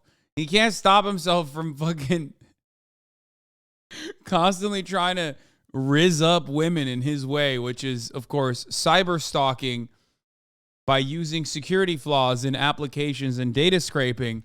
And making YouTube videos about it. There's literally just an entire team at the FBI dedicated to his cyber crimes. They're just watching his YouTube videos. They're like, damn, bro, write that down. Write that shit down. He did it again. That's crazy. You know, I concede dating apps, it's like very discouraging. It's very difficult to date. But I just don't think this is the way. I don't think this is how to do it. For me, it calls to mind that old adage, just because you can doesn't mean you should. It just feels ethically wrong to me. I feel like if these women were aware of what was going on, obviously they wouldn't consent to it. And it just makes me feel uncomfortable. Also, what's the game plan here? Do you never reveal your methods? Or like what happens when you show up to the date and you're like not a complete tool? Unless, like, what do you say to your grandkids when they ask how Meemaw and Peepaw hooked up? To be fair, though, if, like, someone is getting rizzed up by fucking Patrick Bateman quotes, and it's not even, like, a particularly clever use of AI, it was just spitting out Patrick Bateman quotes that are, like, directly one-to-one from the movie, you know, she's already, you know, you can't get much worse than that, you know? You literally can't get much worse than that. Also, I don't even know if it's AI. I think it's just more so him writing the messages from the movie. I don't know. I tricked your Meemaw with a highly sophisticated dating algorithm. What did you say? Well, I said, I have all the characteristics of a human being: blood, flesh, skin, hair, but not a single clear, identifiable emotion except for greed and disgust. Something horrible is happening inside of me, and I don't know why. It's a little alarming how excited people are about it, but I think it's because, you know, people just, they want to find love and they don't know what to do. You know, bro, the personality of Bond and Bateman? Goat. I can see it all now. Even after they all find out that you did this and I was totally genuine, you will still be the preferred one. FML. That's what we're doing. Oh, God, that's what incels are. That's like incels always. It's just like, I feel so bad for myself and I'm just going to write about it on the internet. And I feel bad. You know what I mean? But this, I don't think this is something that everyone should aspire to or admire. Men will call themselves Sigma, but really they just got a personality disorder. Yeah, this is like, people used to talk about like BPD, like women with BPD in similar terms, but like this is the same shit. This is the male version of that. Okay? It's just, please, you know, what the fuck?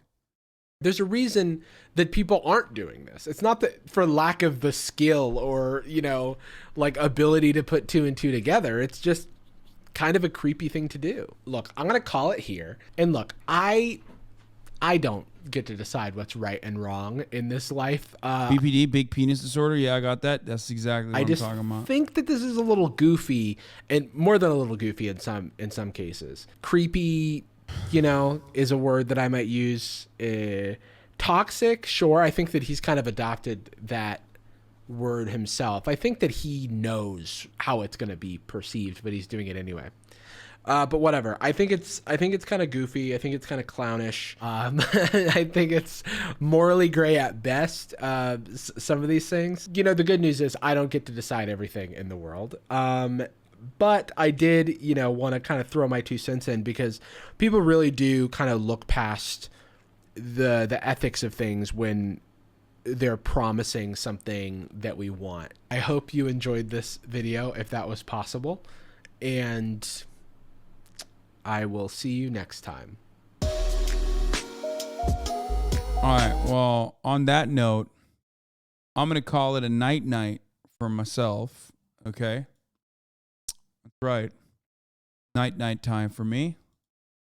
And I will see you tomorrow. Back with some more content. There's a lot to cover. There's a lot I missed. Okay. Like the BoyBoy video. New psychedelic video from John Oliver, everyone's favorite Brit. And I'm hungry and I'm going to go eat. So I'll download Atomic Heart and maybe, just maybe, I'll play that tomorrow. A fucking Tuesday. A fucking Tuesday, lads.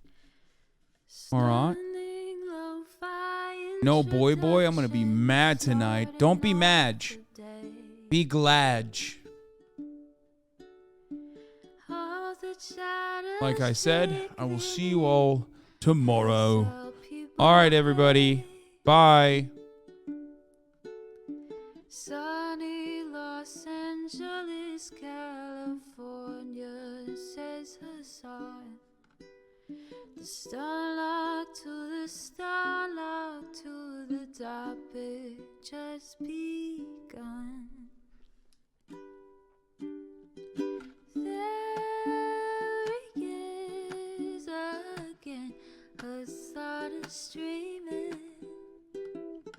Hasan is streaming. There he is again, Hasan is streaming.